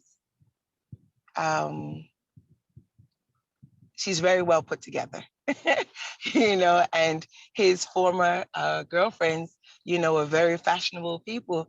And I was nothing like that, but I stood my ground at 17, 18 years old. And I, demanded respect from her because I knew what I had was precious. It was something that I had to honor. And even if they never, became a part of, which my husband to date still isn't a part of the Akom tradition, but he respects all of the rituals and ceremonies that I perform in and out of the home. That's because I think that I never doubted what was given to me. So with that being said, I just think that, once we just stop worrying about what others think, that we'll be okay. A quick story. One of my Akomfua, she's Ghanaian, but of course with Ghanaian parents, and she was very afraid of what they would say because they were Christians. And we all know that Christian people across the board, but especially, when you come from overseas somewhere, that you're very staunch in that belief system. It's here also, but it's a lot different for Ghana. She was very afraid throughout her training, and we would have these chats, and I would tell her all the time, just relax. They're going to be okay. I promise you, if you just are okay with it, they're going to be okay. So upon them traveling to Ghana one year, they came to her and they said, hey, can you please make a bath for me, for us, so we can travel safely? She calls me on the phone, bawling down the place. I didn't know what was wrong. I'm scared. I don't know what's happening. And she tells me that story. And I told her, once you're okay and you show them who you are and what you're doing, and have the Bosum and then Samafo and the Motia, you know, are working with you, they'll see the goodness in it, and that what has been taught to them is not correct. And from that day on, you know, going forward, she's been fine. And her family has asked for baths every single time that they travel. So once again, I just think that once we become very sure in ourselves, beyond just the cloth and which is a big part of who we are, but just in the way we carry ourselves and our thinking. Once we do that, I think that the challenges become very small. You know, I mean, yes, we might have some challenges at work because people don't know, but I think that that's a time and an opportunity to educate people, you know, so that's all.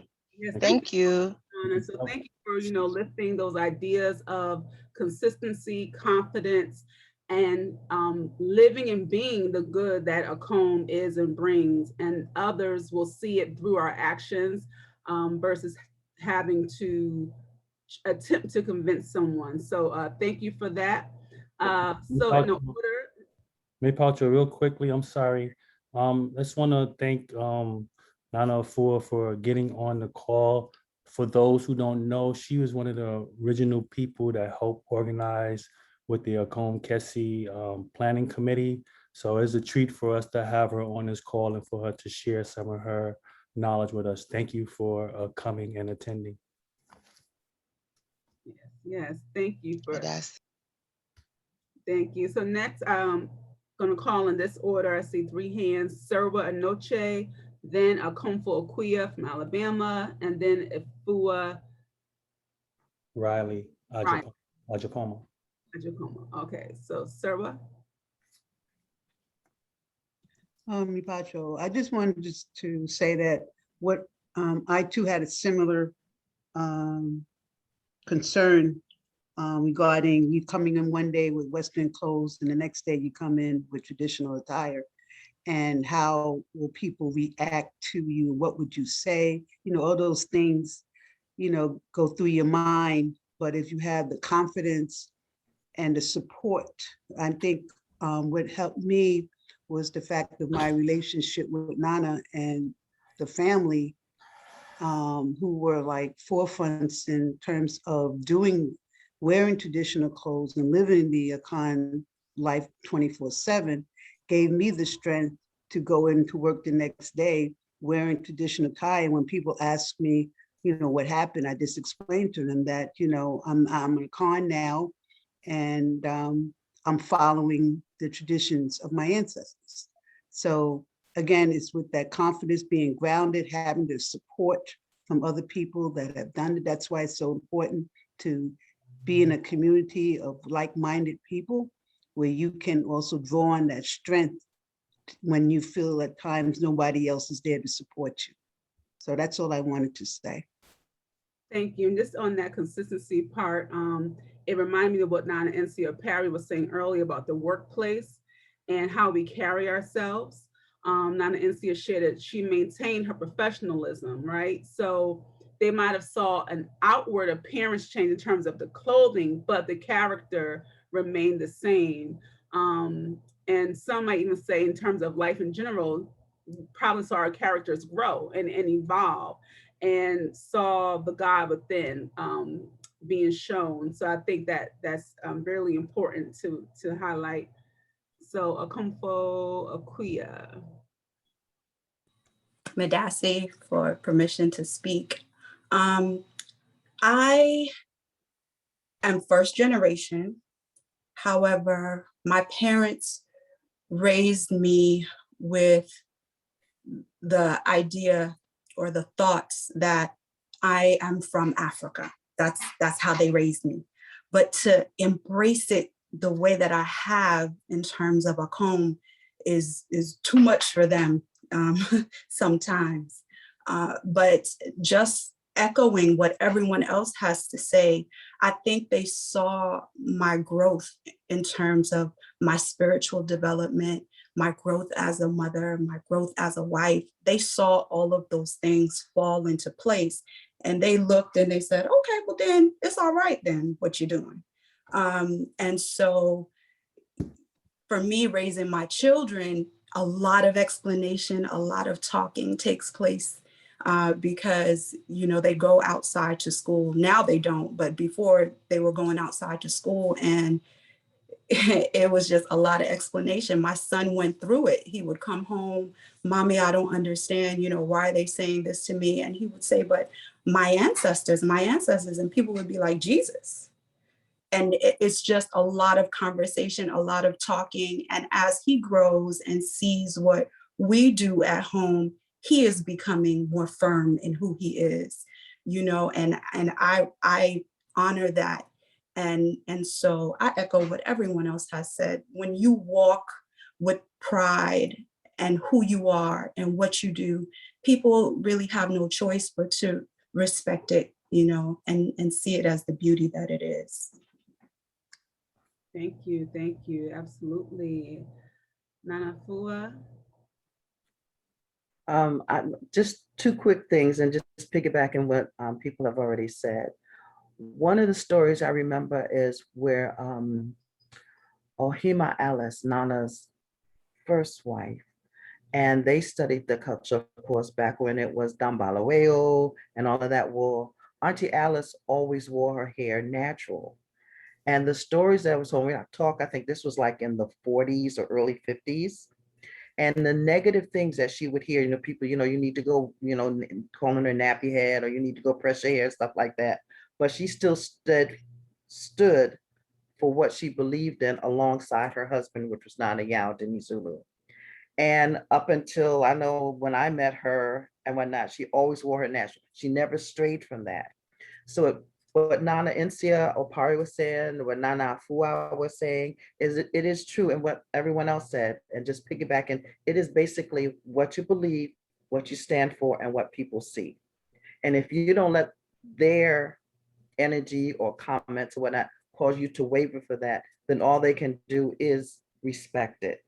When my dad saw my first time I got marks, And Mpacho, Nana, can you also talk about the time period? And this is for everyone as you're sharing, just so that we can kind of have an idea as to what was going on around that time socially and provide context. What time period are you talking about? Okay, when Nana, Auntie Alice was like, I think in the 40s and 50s. For me, it was mid 60s, late 60s.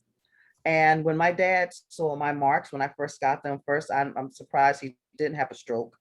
But it was a big challenge then for them, because all he saw was like me being cut up. And again, you know, your hair is changing. And what do you mean you're not going to eat pork anymore? You know, you go through all of that. And I stood by, and even after I was no longer active in the culture, still stood by the no pork and things like that. Or someone had something negative to say about the culture or the religion, you know, I was always defending it. So one of the things I had said before was that even when you leave, the energy, the deities, the ancestors, the medicine that's put in you, it's still there. So even if someone does not fully practice it anymore, it is within you. It's ingrained in your spirit, and that doesn't change. So when I left and came back, it was just, for me, it was just like a continuation. You know, I just picked up where I left off, you know, in a sense. But you just find that once you embrace it, it's always a part of who you are. My son no longer practices, even though he was a practicing Akom Kese, but he still respects it. He still respects when I come to see him, you know, or if he comes to see me. So it's there. And I think it's how much we love the culture, how much we love the religion, and how much we respect it. Because when people see that we respect it, then they have no choice but to respect it with us. Thank you. Thank you. Nana Kofi, Boache. Oh, you're on mute, Nana.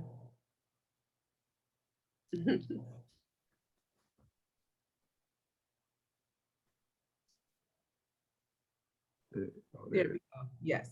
All right. I want to emphasize what has been said about the importance of teaching the children and of being grounded and confident in what we are doing. You know, everybody has a different road. So everybody won't be in a comfort, everybody won't be in a bravo, but the principles behind all of that, everyone can practice and stand for.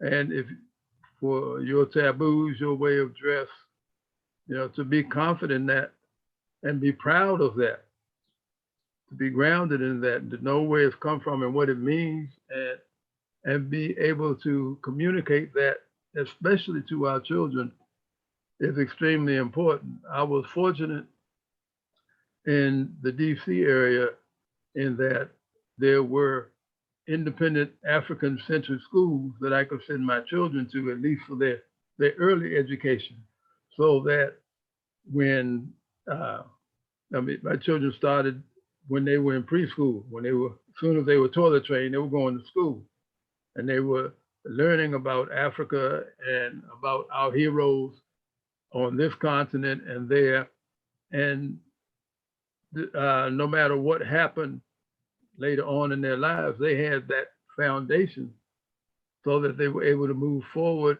with pride and self-confidence in being Akan and in being who they needed to be to do what they needed to do to fulfill their destiny. They understood the concept of Shebir. You have a contract with God to do something. So that has to be fulfilled. So it's very important to educate the children. Nana Fua Ababio's mother, Nana Kodia Ababio, helped.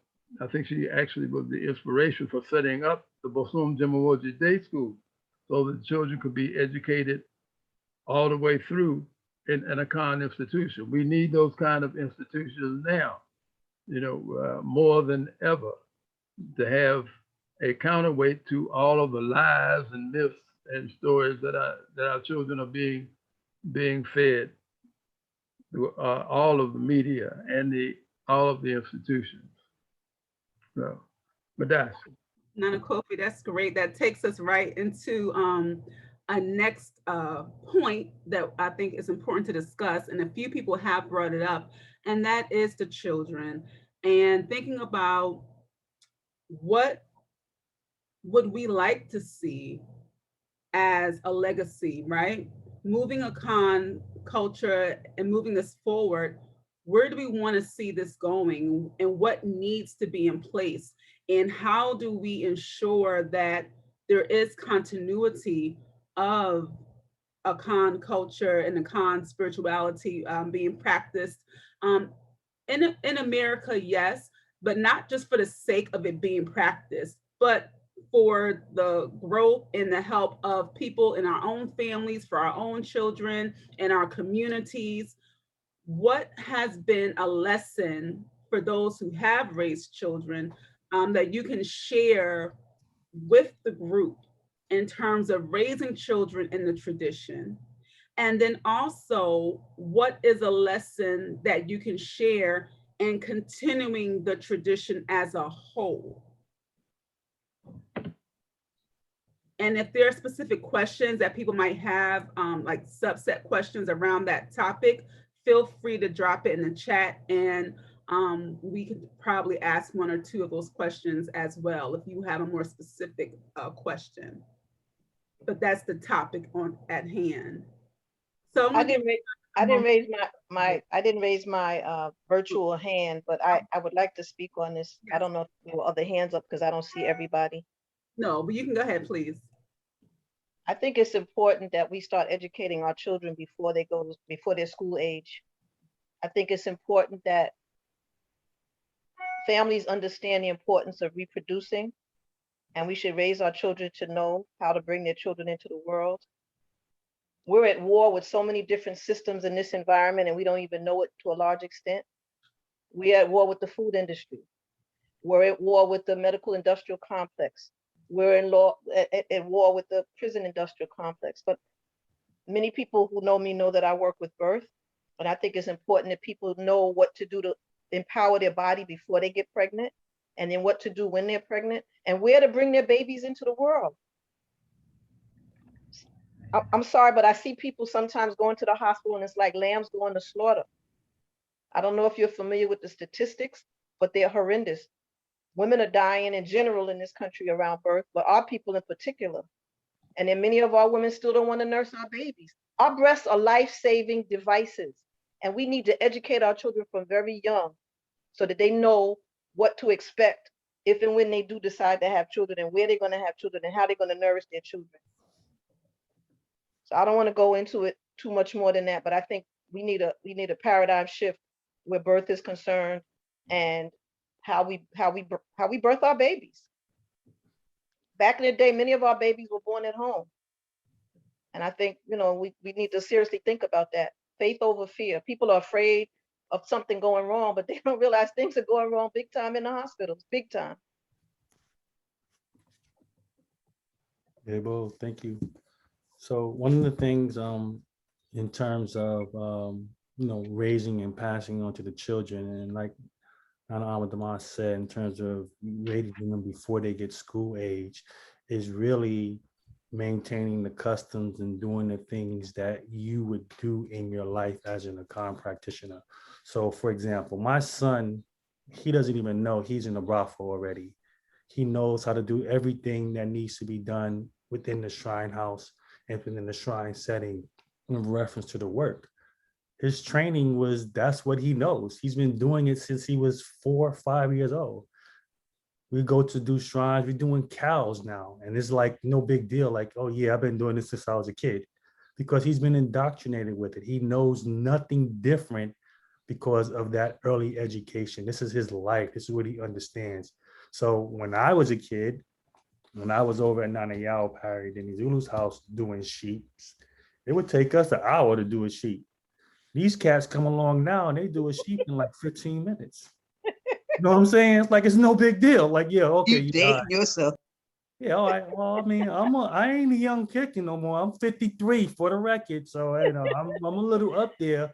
But in terms of, that education, starting off young, and if you're living the culture and they're a part of the culture, they learn it. They learn the stuff. When you're not saying something, they're still learning. When you're doing something, they're learning. And I bet you anybody, you go out and see any of these nanas wearing regular clothes, you see it and you're going to ask them, what you doing in that? You're going to ask them. And they're going to be like, well, I can't wear pants. Because it's part of the culture. They learn about that. So, I mean, I think it really starts is not sheltering them, inviting them, and then having those conversations. So Nana Abinanayo, you're welcome. I'm sorry. Yeah, she has her hand up. So Nana. I'm sorry. Go ahead, Nana. It's okay. I'll go next. I'm still writing my list. So I wanted to read something one of the sisters wrote in the chat. Let me see if I see her name real quick before I lose it. Akom Kese from Alabama, I think. She says, I got to get it back up. I'm sorry. I'm sorry. I lost it.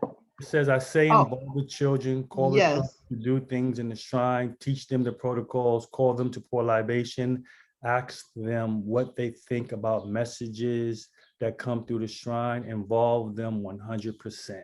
And I agreed with that statement to the end. I think that we have to involve the children in what we do. Nana Kwesi Amoa talked about his son. Well, his son was there with my trilogy, and all of them learned to work together. And they nice. They're nice. They're sweet. They just came back from Mexico about 10 minutes ago, and they walked through the door and they brought me a gift. And here's the gift they brought me from Mexico. Can you see this? Hey, they brought me a gourd, okay?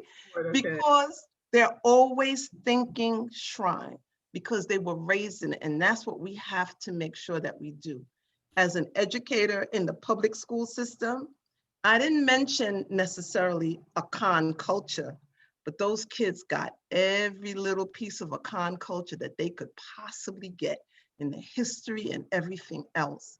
And a lot of them came back to me when they were in high school and graduating from college to tell me thank you for the nuggets that you gave. So I know there are other people that are on this call who are in education and probably doing the same thing or in a different field and still doing the same thing. We have to make sure that we're constantly paying attention to them, helping them and guiding them into understanding the culture. All right, Nana Abena and then Amathias. Okay, so I started writing a list. As I give more thought, more things are coming to the list. So the first thing, as we're thinking about that's messing with you. The first thing, if we're thinking about the future, is that we have to give power to the elders in our families, right? The role of the Abusia Penin is very, very important. And so as we're moving, and now it's not the first generation, you're going to the second and the third, we need to give them that recognition and heed their wisdom and advice and make sure that family problems are brought to them. There needs to be a deeper understanding of African worldview, right? So we've already spoken about this, that we are in a Western paradigm. Everything that we learn here, everything that we experience here, until we can separate ourselves, is going to feed us information and ways of being that are anti-African, even in its subtleties. So until we are conscious of what those things are and we begin to help our children so they can have a better understanding and they can understand what is a coping mechanism and what is the way that it needs to be. Not get them so caught up in a utopia of a way that doesn't exist, but a way for them to filter and absorb the information that is being provided for them and to give it a context so they can move forward. Language is a big thing. We've been doing this for a long time. To still have language be a major barrier. There are many things that do not translate well when you try to understand them in English. So when you have an opportunity to be with the teacher, it's important that you begin to understand the language, utilize the language, practice the language, incorporate the words, even in the small words that we have, into our way of being so that we can change the vibration of how we're interacting. Exploring the why as it relates to traditional customs. We need to understand why things are done the way that they are being done, right? In order to hold value to it, because without value, our children are not going to hold on to it and it becomes lost. We don't want a situation where we make all of these sacrifices and then our children walk away from it again and again and again and again. So helping them to understand the importance and the why of the traditional customs. So it's not just something that we do, and then really being able to differentiate what things need to be done here in America versus what things need to be done in Ghana, and helping them just to understand that slight context. We also need a global view of Ghana's spiritual systems. So many times people are training in one particular place, but they don't have a full understanding of all of the different type of shrines. They're more than just 5, more than just 10, more than just 100, right? And understanding who are we as a people? How do we connect spiritually with nature? And why do we respect all of these different categories of spirit? So that this way they can interact in any environment, so that even in our place, we can begin to understand the spiritual nature that exists in this place. Herbs, of course. I am an advocate that if you are not using fresh herbs in your spiritual practice, you are limiting yourself. And many times what ends up happening is there are herbs that we have access to in Ghana, and then when we are here, people are going without. There are many of those herbs that you can find here. It's time to expand our knowledge of the herbs, the spiritual essence of herbs, using fresh herbs in our practice, and understanding the healing essence of herbs and being more involved with that. And supplies, right? Right now, many people, Nana Kofi talked about it, you have something and then as soon as that something is done, you don't have it and you feel like you're going without. How do we allow the shrines that we have to adapt and change to what is available here and finding the tools necessary so we can be complete in doing our work all the time and not feel like, okay, if I don't have this, then I can't work, right? So we want to be able to do that. We need teamwork, right?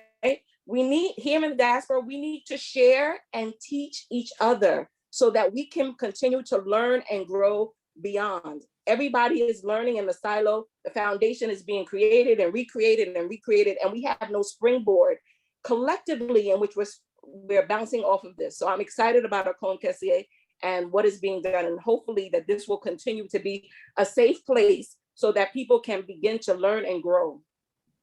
Don't be afraid to learn something new, right?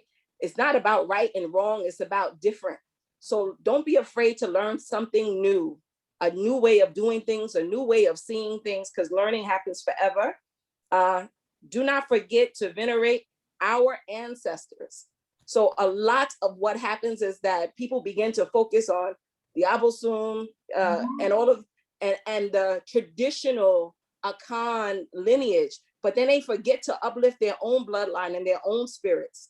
So you're not going to be able to be successful without that. You need to be able to also establish that and figure out, how are we doing that? Do we need to do that the way that the clans have done it in Ghana? Or is there something else that we, coming from this place, being a mixture, need to do something? So getting in tune to that. And then I'm gonna, this is the last one. Expand the traditional roles beyond the priesthood. Akan tradition is not just about being in a Akomfo. There are so many other important roles that I don't see emphasized. I don't see people even taking that on. We cannot function as a community moving forward if everyone is in a Akomfo and possessed.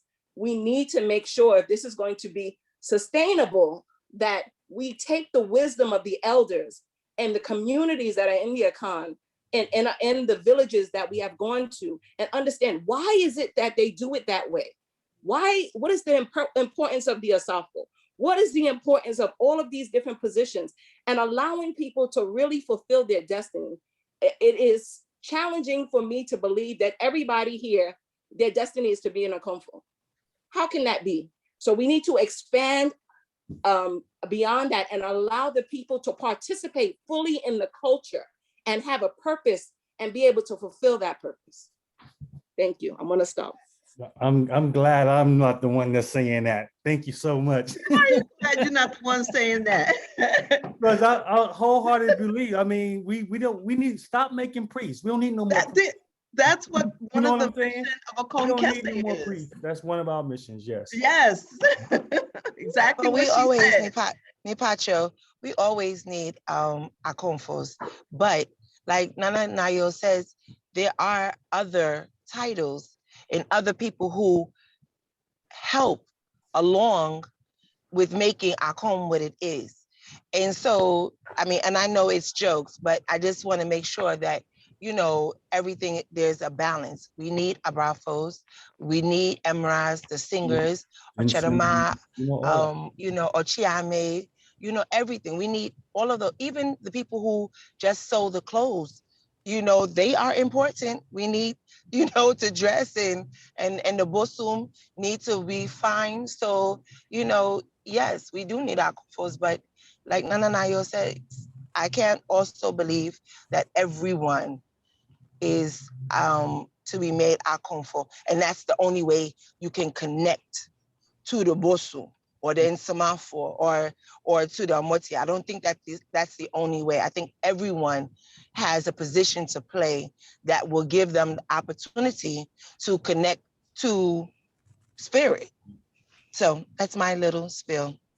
Thank you. And Nana Yao, I see your hand, and then we'll come back to Amazias. Thank you. Nana Yao. Yeah, about Nana Nayo, what she said about the herbs. We can use any herbs here in America. As Nana Oparebea taught us, that when anybody comes to you, just pour libation to your spirit, go through a pathway that leads into the bush, pick 7 from your right, 1 from your left, 2 from your right, Well, I said 2 from your left, 7 from the right hand, and 7 from the left hand. Put it together, make a bath, cut the bed, and use it. And it works. So So just to share that you pray to your spirit about it, and then you go pluck 7 from your right, 7 from your left, add it together, make a bath, and it works.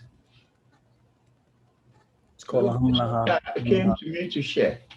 Yes, Madasi Nana, Madasi. Yes, Matthias. Hi, hello everybody. Nana Nom, We're good waiting. afternoon. Yes. So I have a couple things I wanted to just share. Auntie Alma Dama, when she was talking about birth, reproduction, and all of that.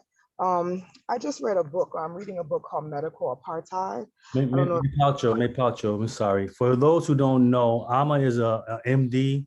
She's very modest, so she never uses the term doctor. So, but she's a medical doctor, so she's coming with a level of authority that, you know. So I'm just putting that out there so people can know where she's coming from.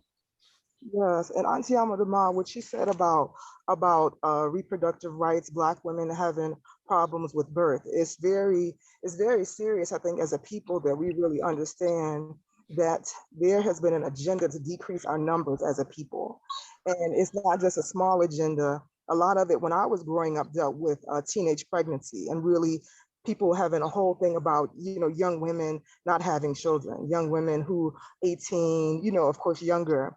And I think that we have to have a conversation because marriage, unfortunately, is not something that's very strong in our communities in terms that you see a lot of people married, but ancestors still have to come through.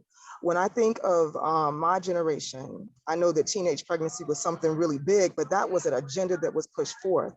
I think that we need to speak to each other as well as our children about pregnancy when it happens, if you're 18, 19, 20, that it's just not an individual issue, it's a family issue. It's something that should be discussed among family members.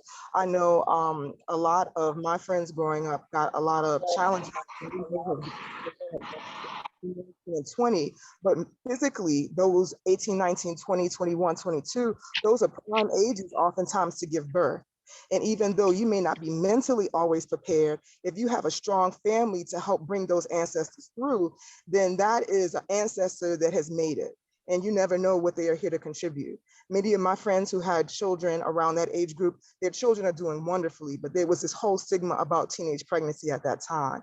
And it's a whole agenda, once again, in terms of birth control, which once again is an option. I'm not saying not to do it, but I think we need to understand that it's an agenda to decrease our numbers and that everything doesn't have to be perfect to bring a child through. And I think that that's something that needs to be discussed as long as there's a strong family to catch that baby, to make sure that they're supported, to make sure that they're loved. And I think we also need to continue having conversations about independent African schools and the importance of them to be able to continue the traditions, continue that education of our children.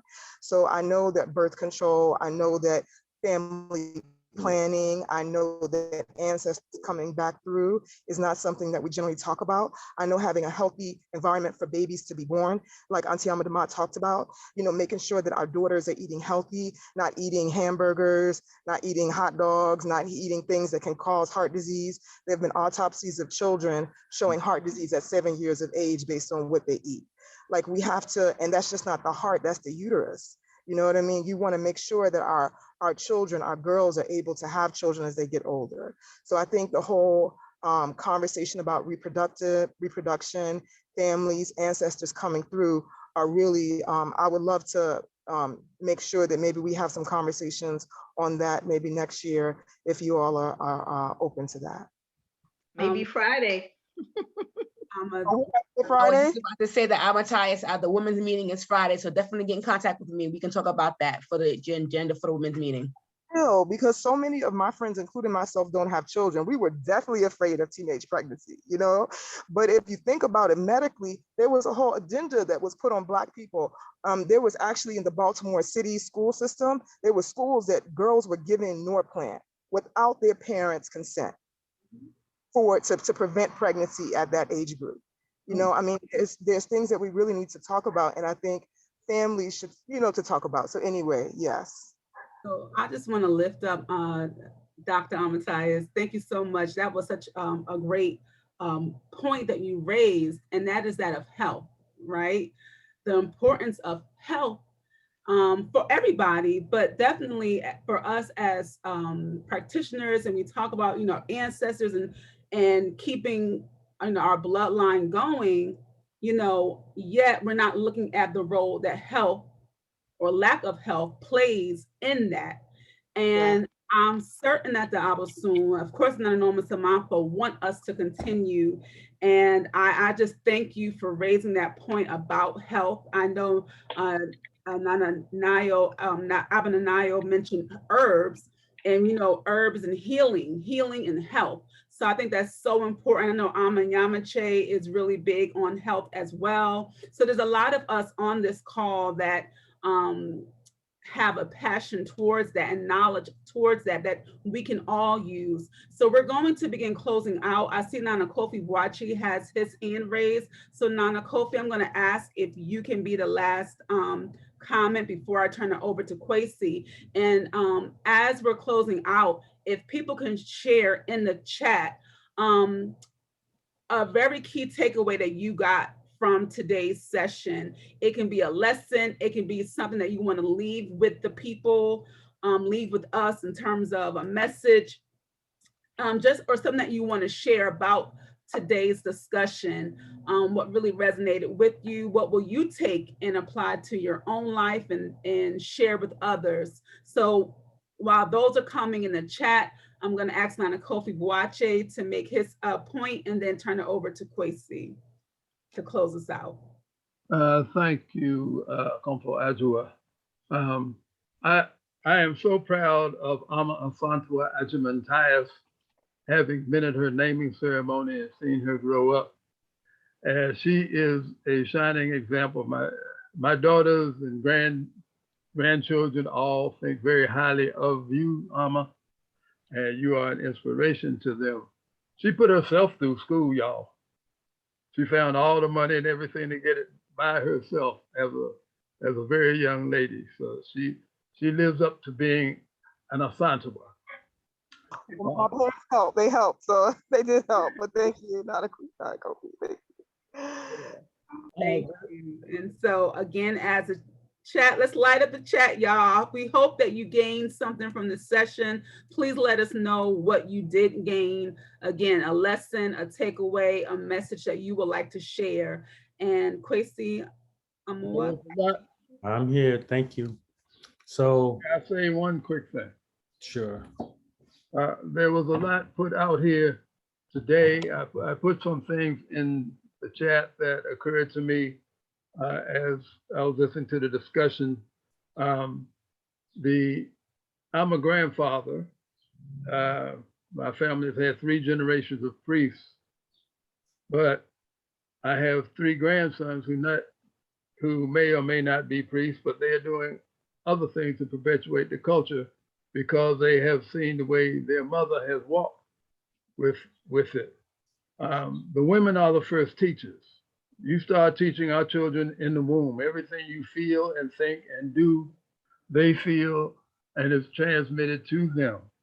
The tie between mother and child is unfathomable.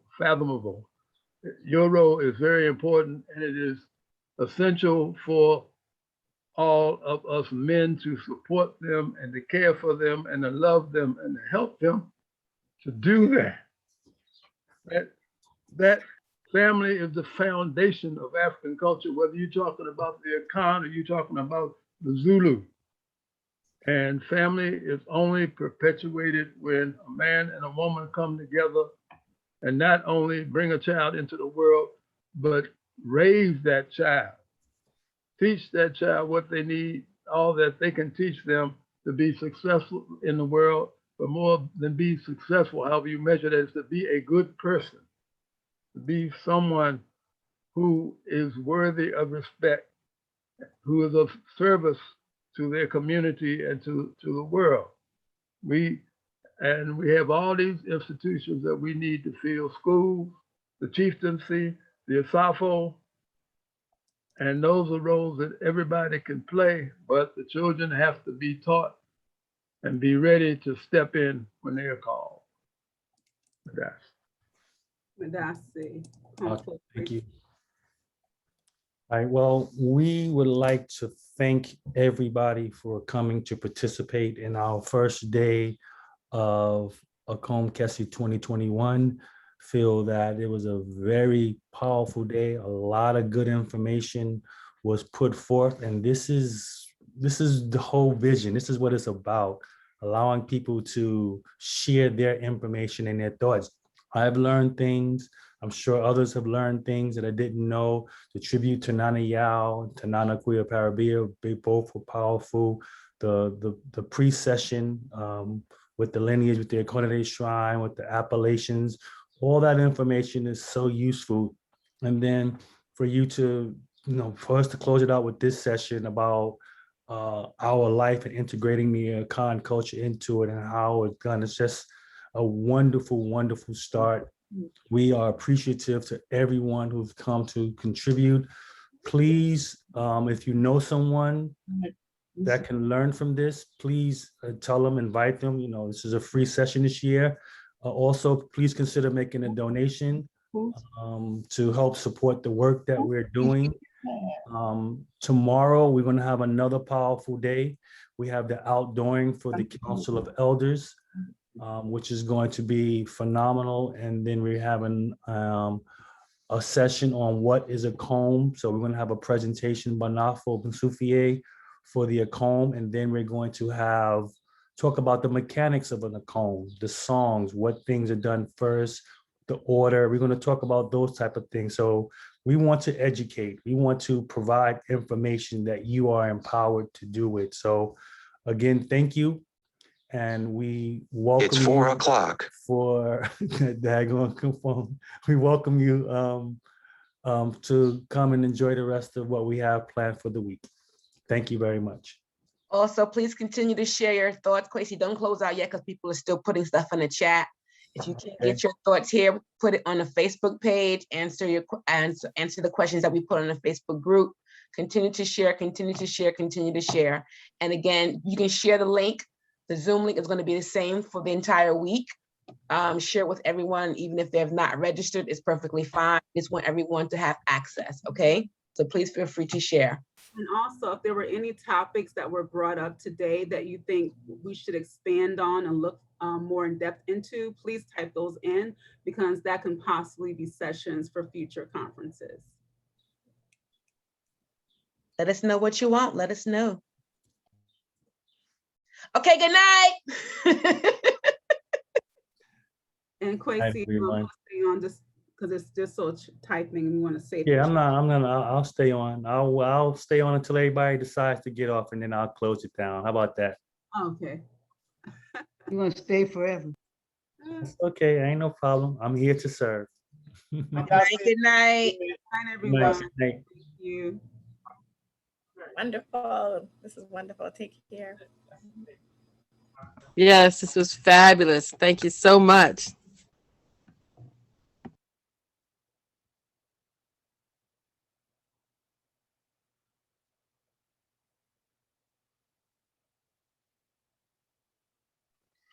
Quasi, someone asked, what's the start time for tomorrow, please? Our first session is at 10 o'clock. Make sure. Let me check it to make sure. Yeah, 10 to 12 is our first session. So day 2, yep, 10 o'clock.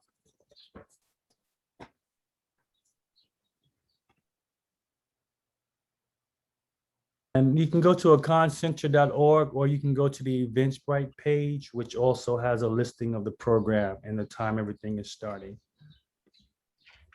And then the second session will be starting at 2 o'clock for the Akom presentation.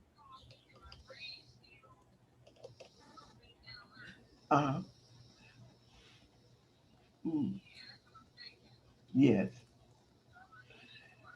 Yeah. Yeah.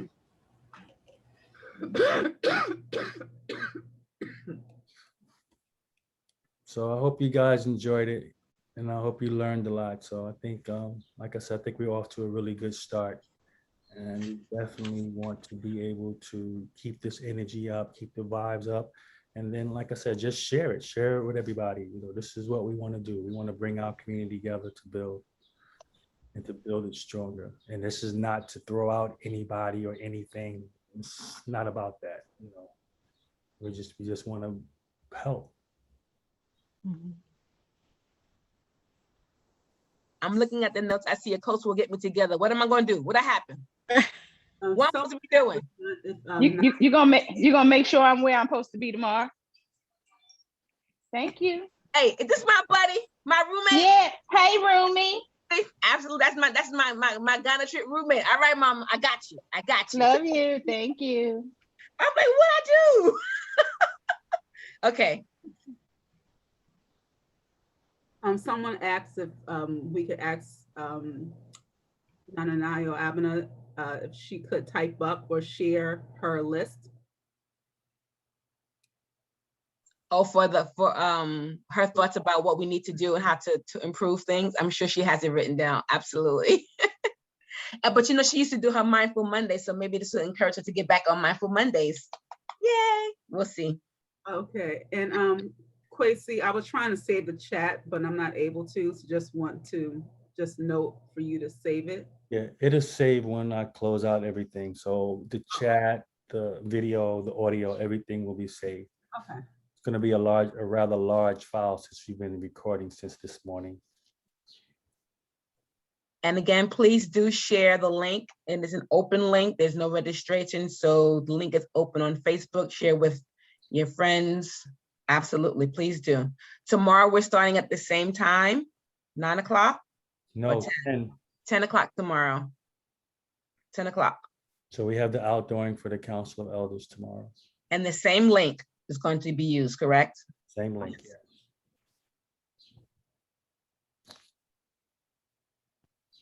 Have a peaceful night, everybody. All right, good night. So I'm actually surprised people hanging around so long. That's kind We of love nice. each other. This feels good. That's kind of beautiful. Yes, yes, it does. I'm kind of surprised. You're like, oh, I'm getting out of here. I'm hanging up, but everybody's still hanging. So You know how we linger at a home. that's kind of beautiful. I like that. That's all right. Nobody want to go home. You're already home, so where you gonna go? Yes, you're home now, so now you don't gotta travel. Good afternoon, everyone. It was a great day. Good way to spend a beautiful Saturday afternoon. Company, good discussion. Have a great evening. Looking forward to tomorrow. Blessings to you all. Yes. Thank you so much for everything. I enjoyed it. Comfortable about this because at some point, you know, we'll definitely be passing on the baton. I'm feeling a lot more comfortable about this. That makes us feel very good on this. That's- We really that's have no very idea. That's encouraging. amazing. Absolutely. Especially since we're in the beginning, oh no, some skepticism. Like, Hey, well, you know, we wouldn't be who we were if we weren't. I know. Exactly. You want to be skeptical because you want to be mindful of who you're passing your legacy on to. Absolutely. Right. So Well, we want I'm glad we stepped up to meet your thing. You're stepping up. Yes, stepping up. You know, Thank so good job. See you all tomorrow. Have a great evening. I think one of the Good things night. I've heard a lot, you know, is the consistency in terms of being consistent, just like when Nana Adjua and Nana AC, how they've been so consistent over the years in terms of the things that they do.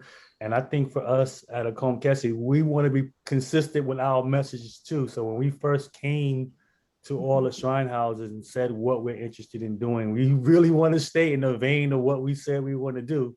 And then we're expecting you guys to hold us accountable for what we said. I mean, that's the whole point of community. That's it. Well, you know, you have to follow the same attributes that none of y'all first did. And consistency is key to continuing any culture in its essence and its purity. Yes, we want to grow. Yes, we want to meet up and, you know, as things change, they do. But there's some things that don't change. And there's some basics that don't change. And if you look over the years from our historical interest, there's some things that have never changed. And we have to be clear on what those things are that have to stay pure. Yes. That's your challenge. Yeah. What needs to stay pure versus what can, you know, come up to 2021 or 2030 or 2050. Yeah. Some things need to stay pure and it needs to be clear. Yeah, absolutely. Which is maybe a source of a future Akom Kese. You know, what morals and values need to stay clear so that we can continue to be the Akans who are living a life that should be emulated. Anyway, I'll see you all tomorrow. All right, thank you. Bye-bye, good night. I'll be soon willing and the creek don't rise. But that's Night. the importance of understanding the why behind things. You know, if you understand why something is done, then you can know what can change and what can't change. Right. You have to change something. You will understand what you can use to change it. Yeah, I remember having a conversation years ago with someone about understanding, like, if you have to make adaptations, knowing how to do that. And when you don't know the why, it makes it very difficult to make adaptations and informed adaptations. So yeah. Okay. Okay, no, really, get off the computer. Get up. I know your butt hurt. I know your legs hurt. Get up from the computer. Move. Go rub your eyes, all that. Turn the computer off. Go outside, people. Good night. Good night. Thank you. Medasio. I think you can end it now, Kwesi. Good night, everyone. Good night.